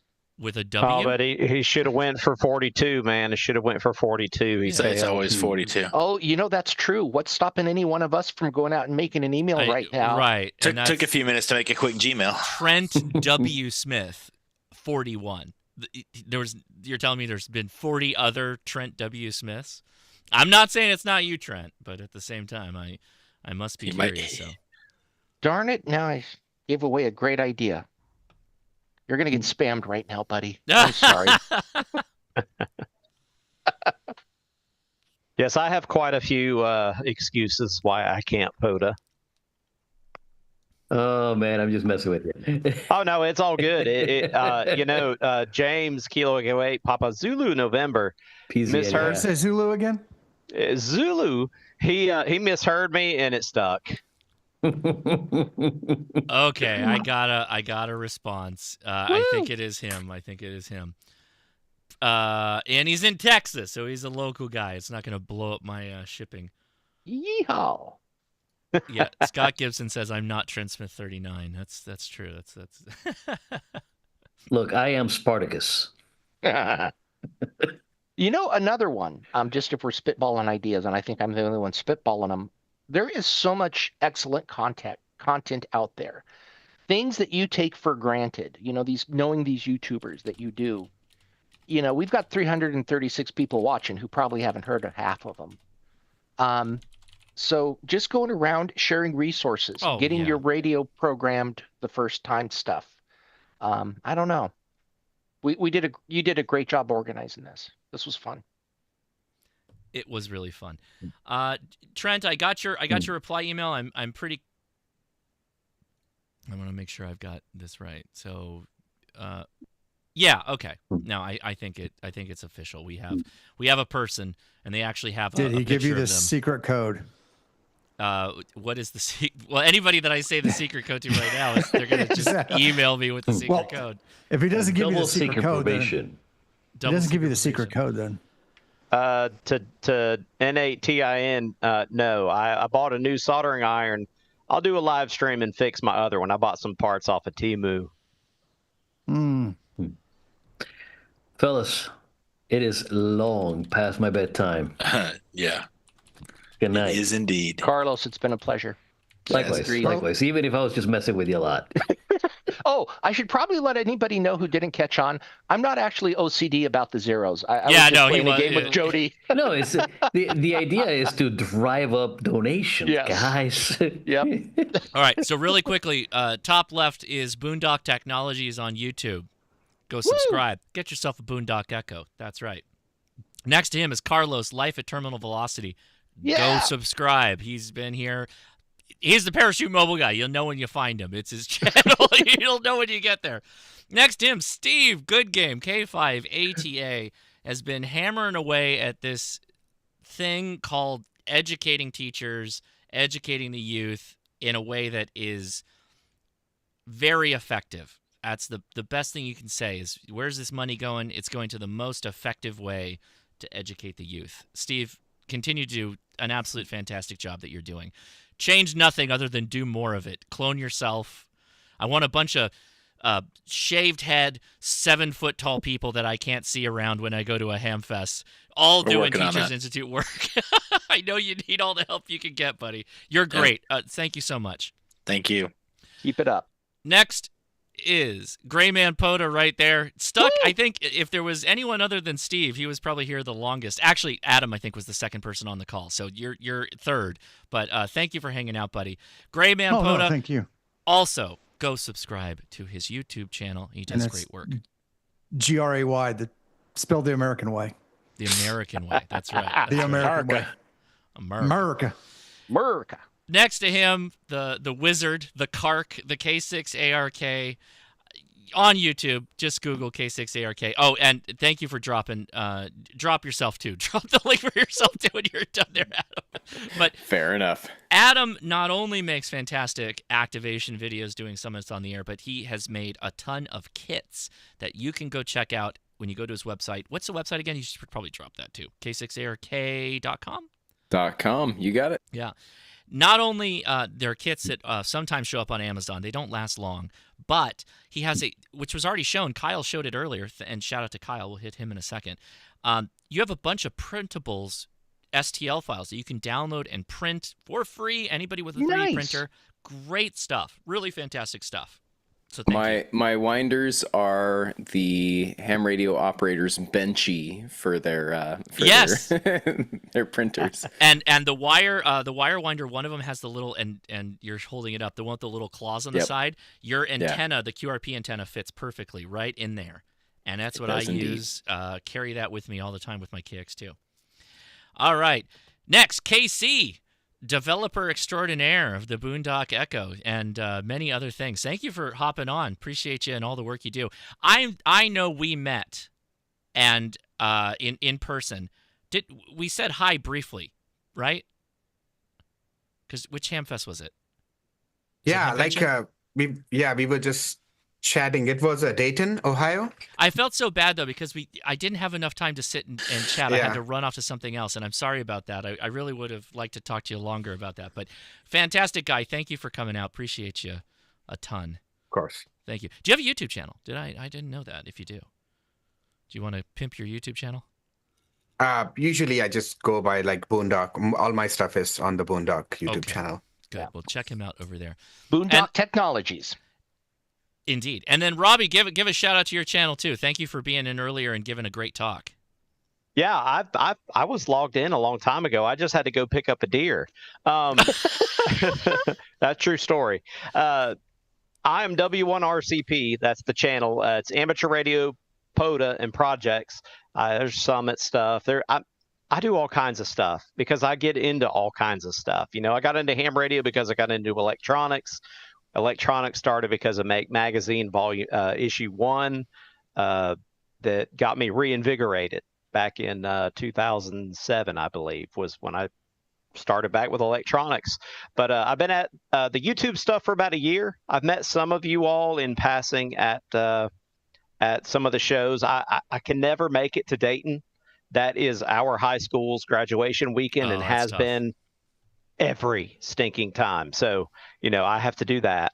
And I do all kinds of projects on there. So projects, there's we talked about the boat, doing kayak stuff. I do boat stuff and go to some crazy islands and go down long rivers and stuff on 50-mile boat rides and stuff. So I put it all out there and it's there for the taking.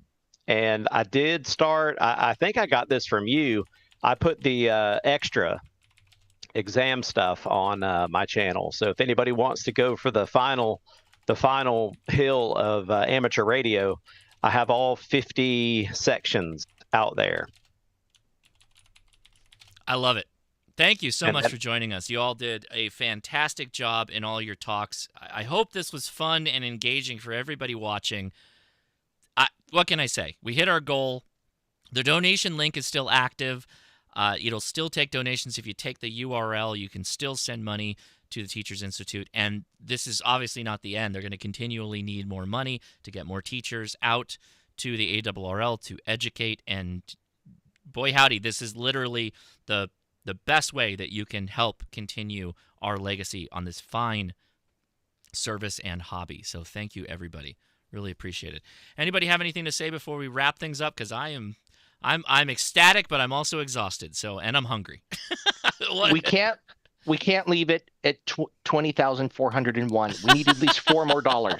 At least 9 would be better, but so $5 is no. What'd you say? $4 more? That'd be 5. That'd be an odd number. We can't do that. It needs to be a 0. And my wife would have a hard time with that. I love it. I can't give any more. After 13, apparently your credit card gets blocked. So now I know. But so I do need to. I do want to get it with Steve, the K5 ATA, and see if we can work out a deal with my school system. I definitely I would be interested in going through the classes. But also, Robbie's YouTube channel, I'm just at W1RCP for the comment. But I want to see if I can get through that. And then my wife also said that the school would probably also pay if we're presenters for stuff like that. So your idea about becoming a teacher for the TI. I've got a whole different way to make use of you then. We'll talk. So K6ARK is dropping links for everybody in the chat if you're following along. Thanks, Adam. Thank you for doing that, Adam. Gray Man was dropping them too. Thank you, Tim, thank you, for Gray that. Yeah. Oh, yeah. I will. I'll try and collect them all and add them to the description because there's a ton of people that are no longer here right now that I need to make sure we take care of. Whiskey 4, Oscar Romeo Hotel. Oh, but then Joshua Fletcher behind him. Josh. No. Oh, now we need $5 more. So just so y'all know though, that we need 15 more, including the direct given money. Yep. We're over 21 now. Really? Wow. Yeah. Now we don't know that over 21 will have or over 20 will have matching, right? But the money is still going to help. The money is still going to help, and that's the most important thing. You guys are amazing. Everybody on the panel is amazing. You all watching are amazing. This has been a lot of fun. Whiskey 1, Romeo Charlie Papa. We are now blood enemies. I'm just trying to help out the cause, man. I haven't made my credit card mad yet. All right. Well, I don't have anything else to say. I think we did a great job, and I think this was a lot of fun, man. Thanks for joining Thank you, us. everyone. Thank you. Wow. Okay. I will. I'm gonna go ahead and you guys can hang out or hang on, and I'm gonna wrap things up, and I'm gonna close her out. All right. All right. 7-3, everyone. 7-3. Oh, 7-3. I didn't click the button. Oh, 72. There it is. We clicked the button. We got the whole 20. Everybody watching, thank you so much. I super appreciate all the time that is everybody so awesome. took. That is awesome. This is just so much fun. And I just know that it's going to the right place, the right people to help continue to grow our hobby, which is what we want. So anytime you're thinking about, hey, I need some kind of a charitable thing to do, I'm feeling, and I have a giving mood, I'm feeling, look at the Teachers Institute, right? It doesn't have to be now. It could be later in the year, whenever. Check them out. They're not going anywhere. And that website will be right there to help donate to them. So thank you 1,000 times, everybody who stuck with us for the 8 hours, 16 minutes, and 40 seconds that we've been live streaming. But I am Josh, KI6NAZ. Thank you so much. I'm playing the memes. Good night, everybody.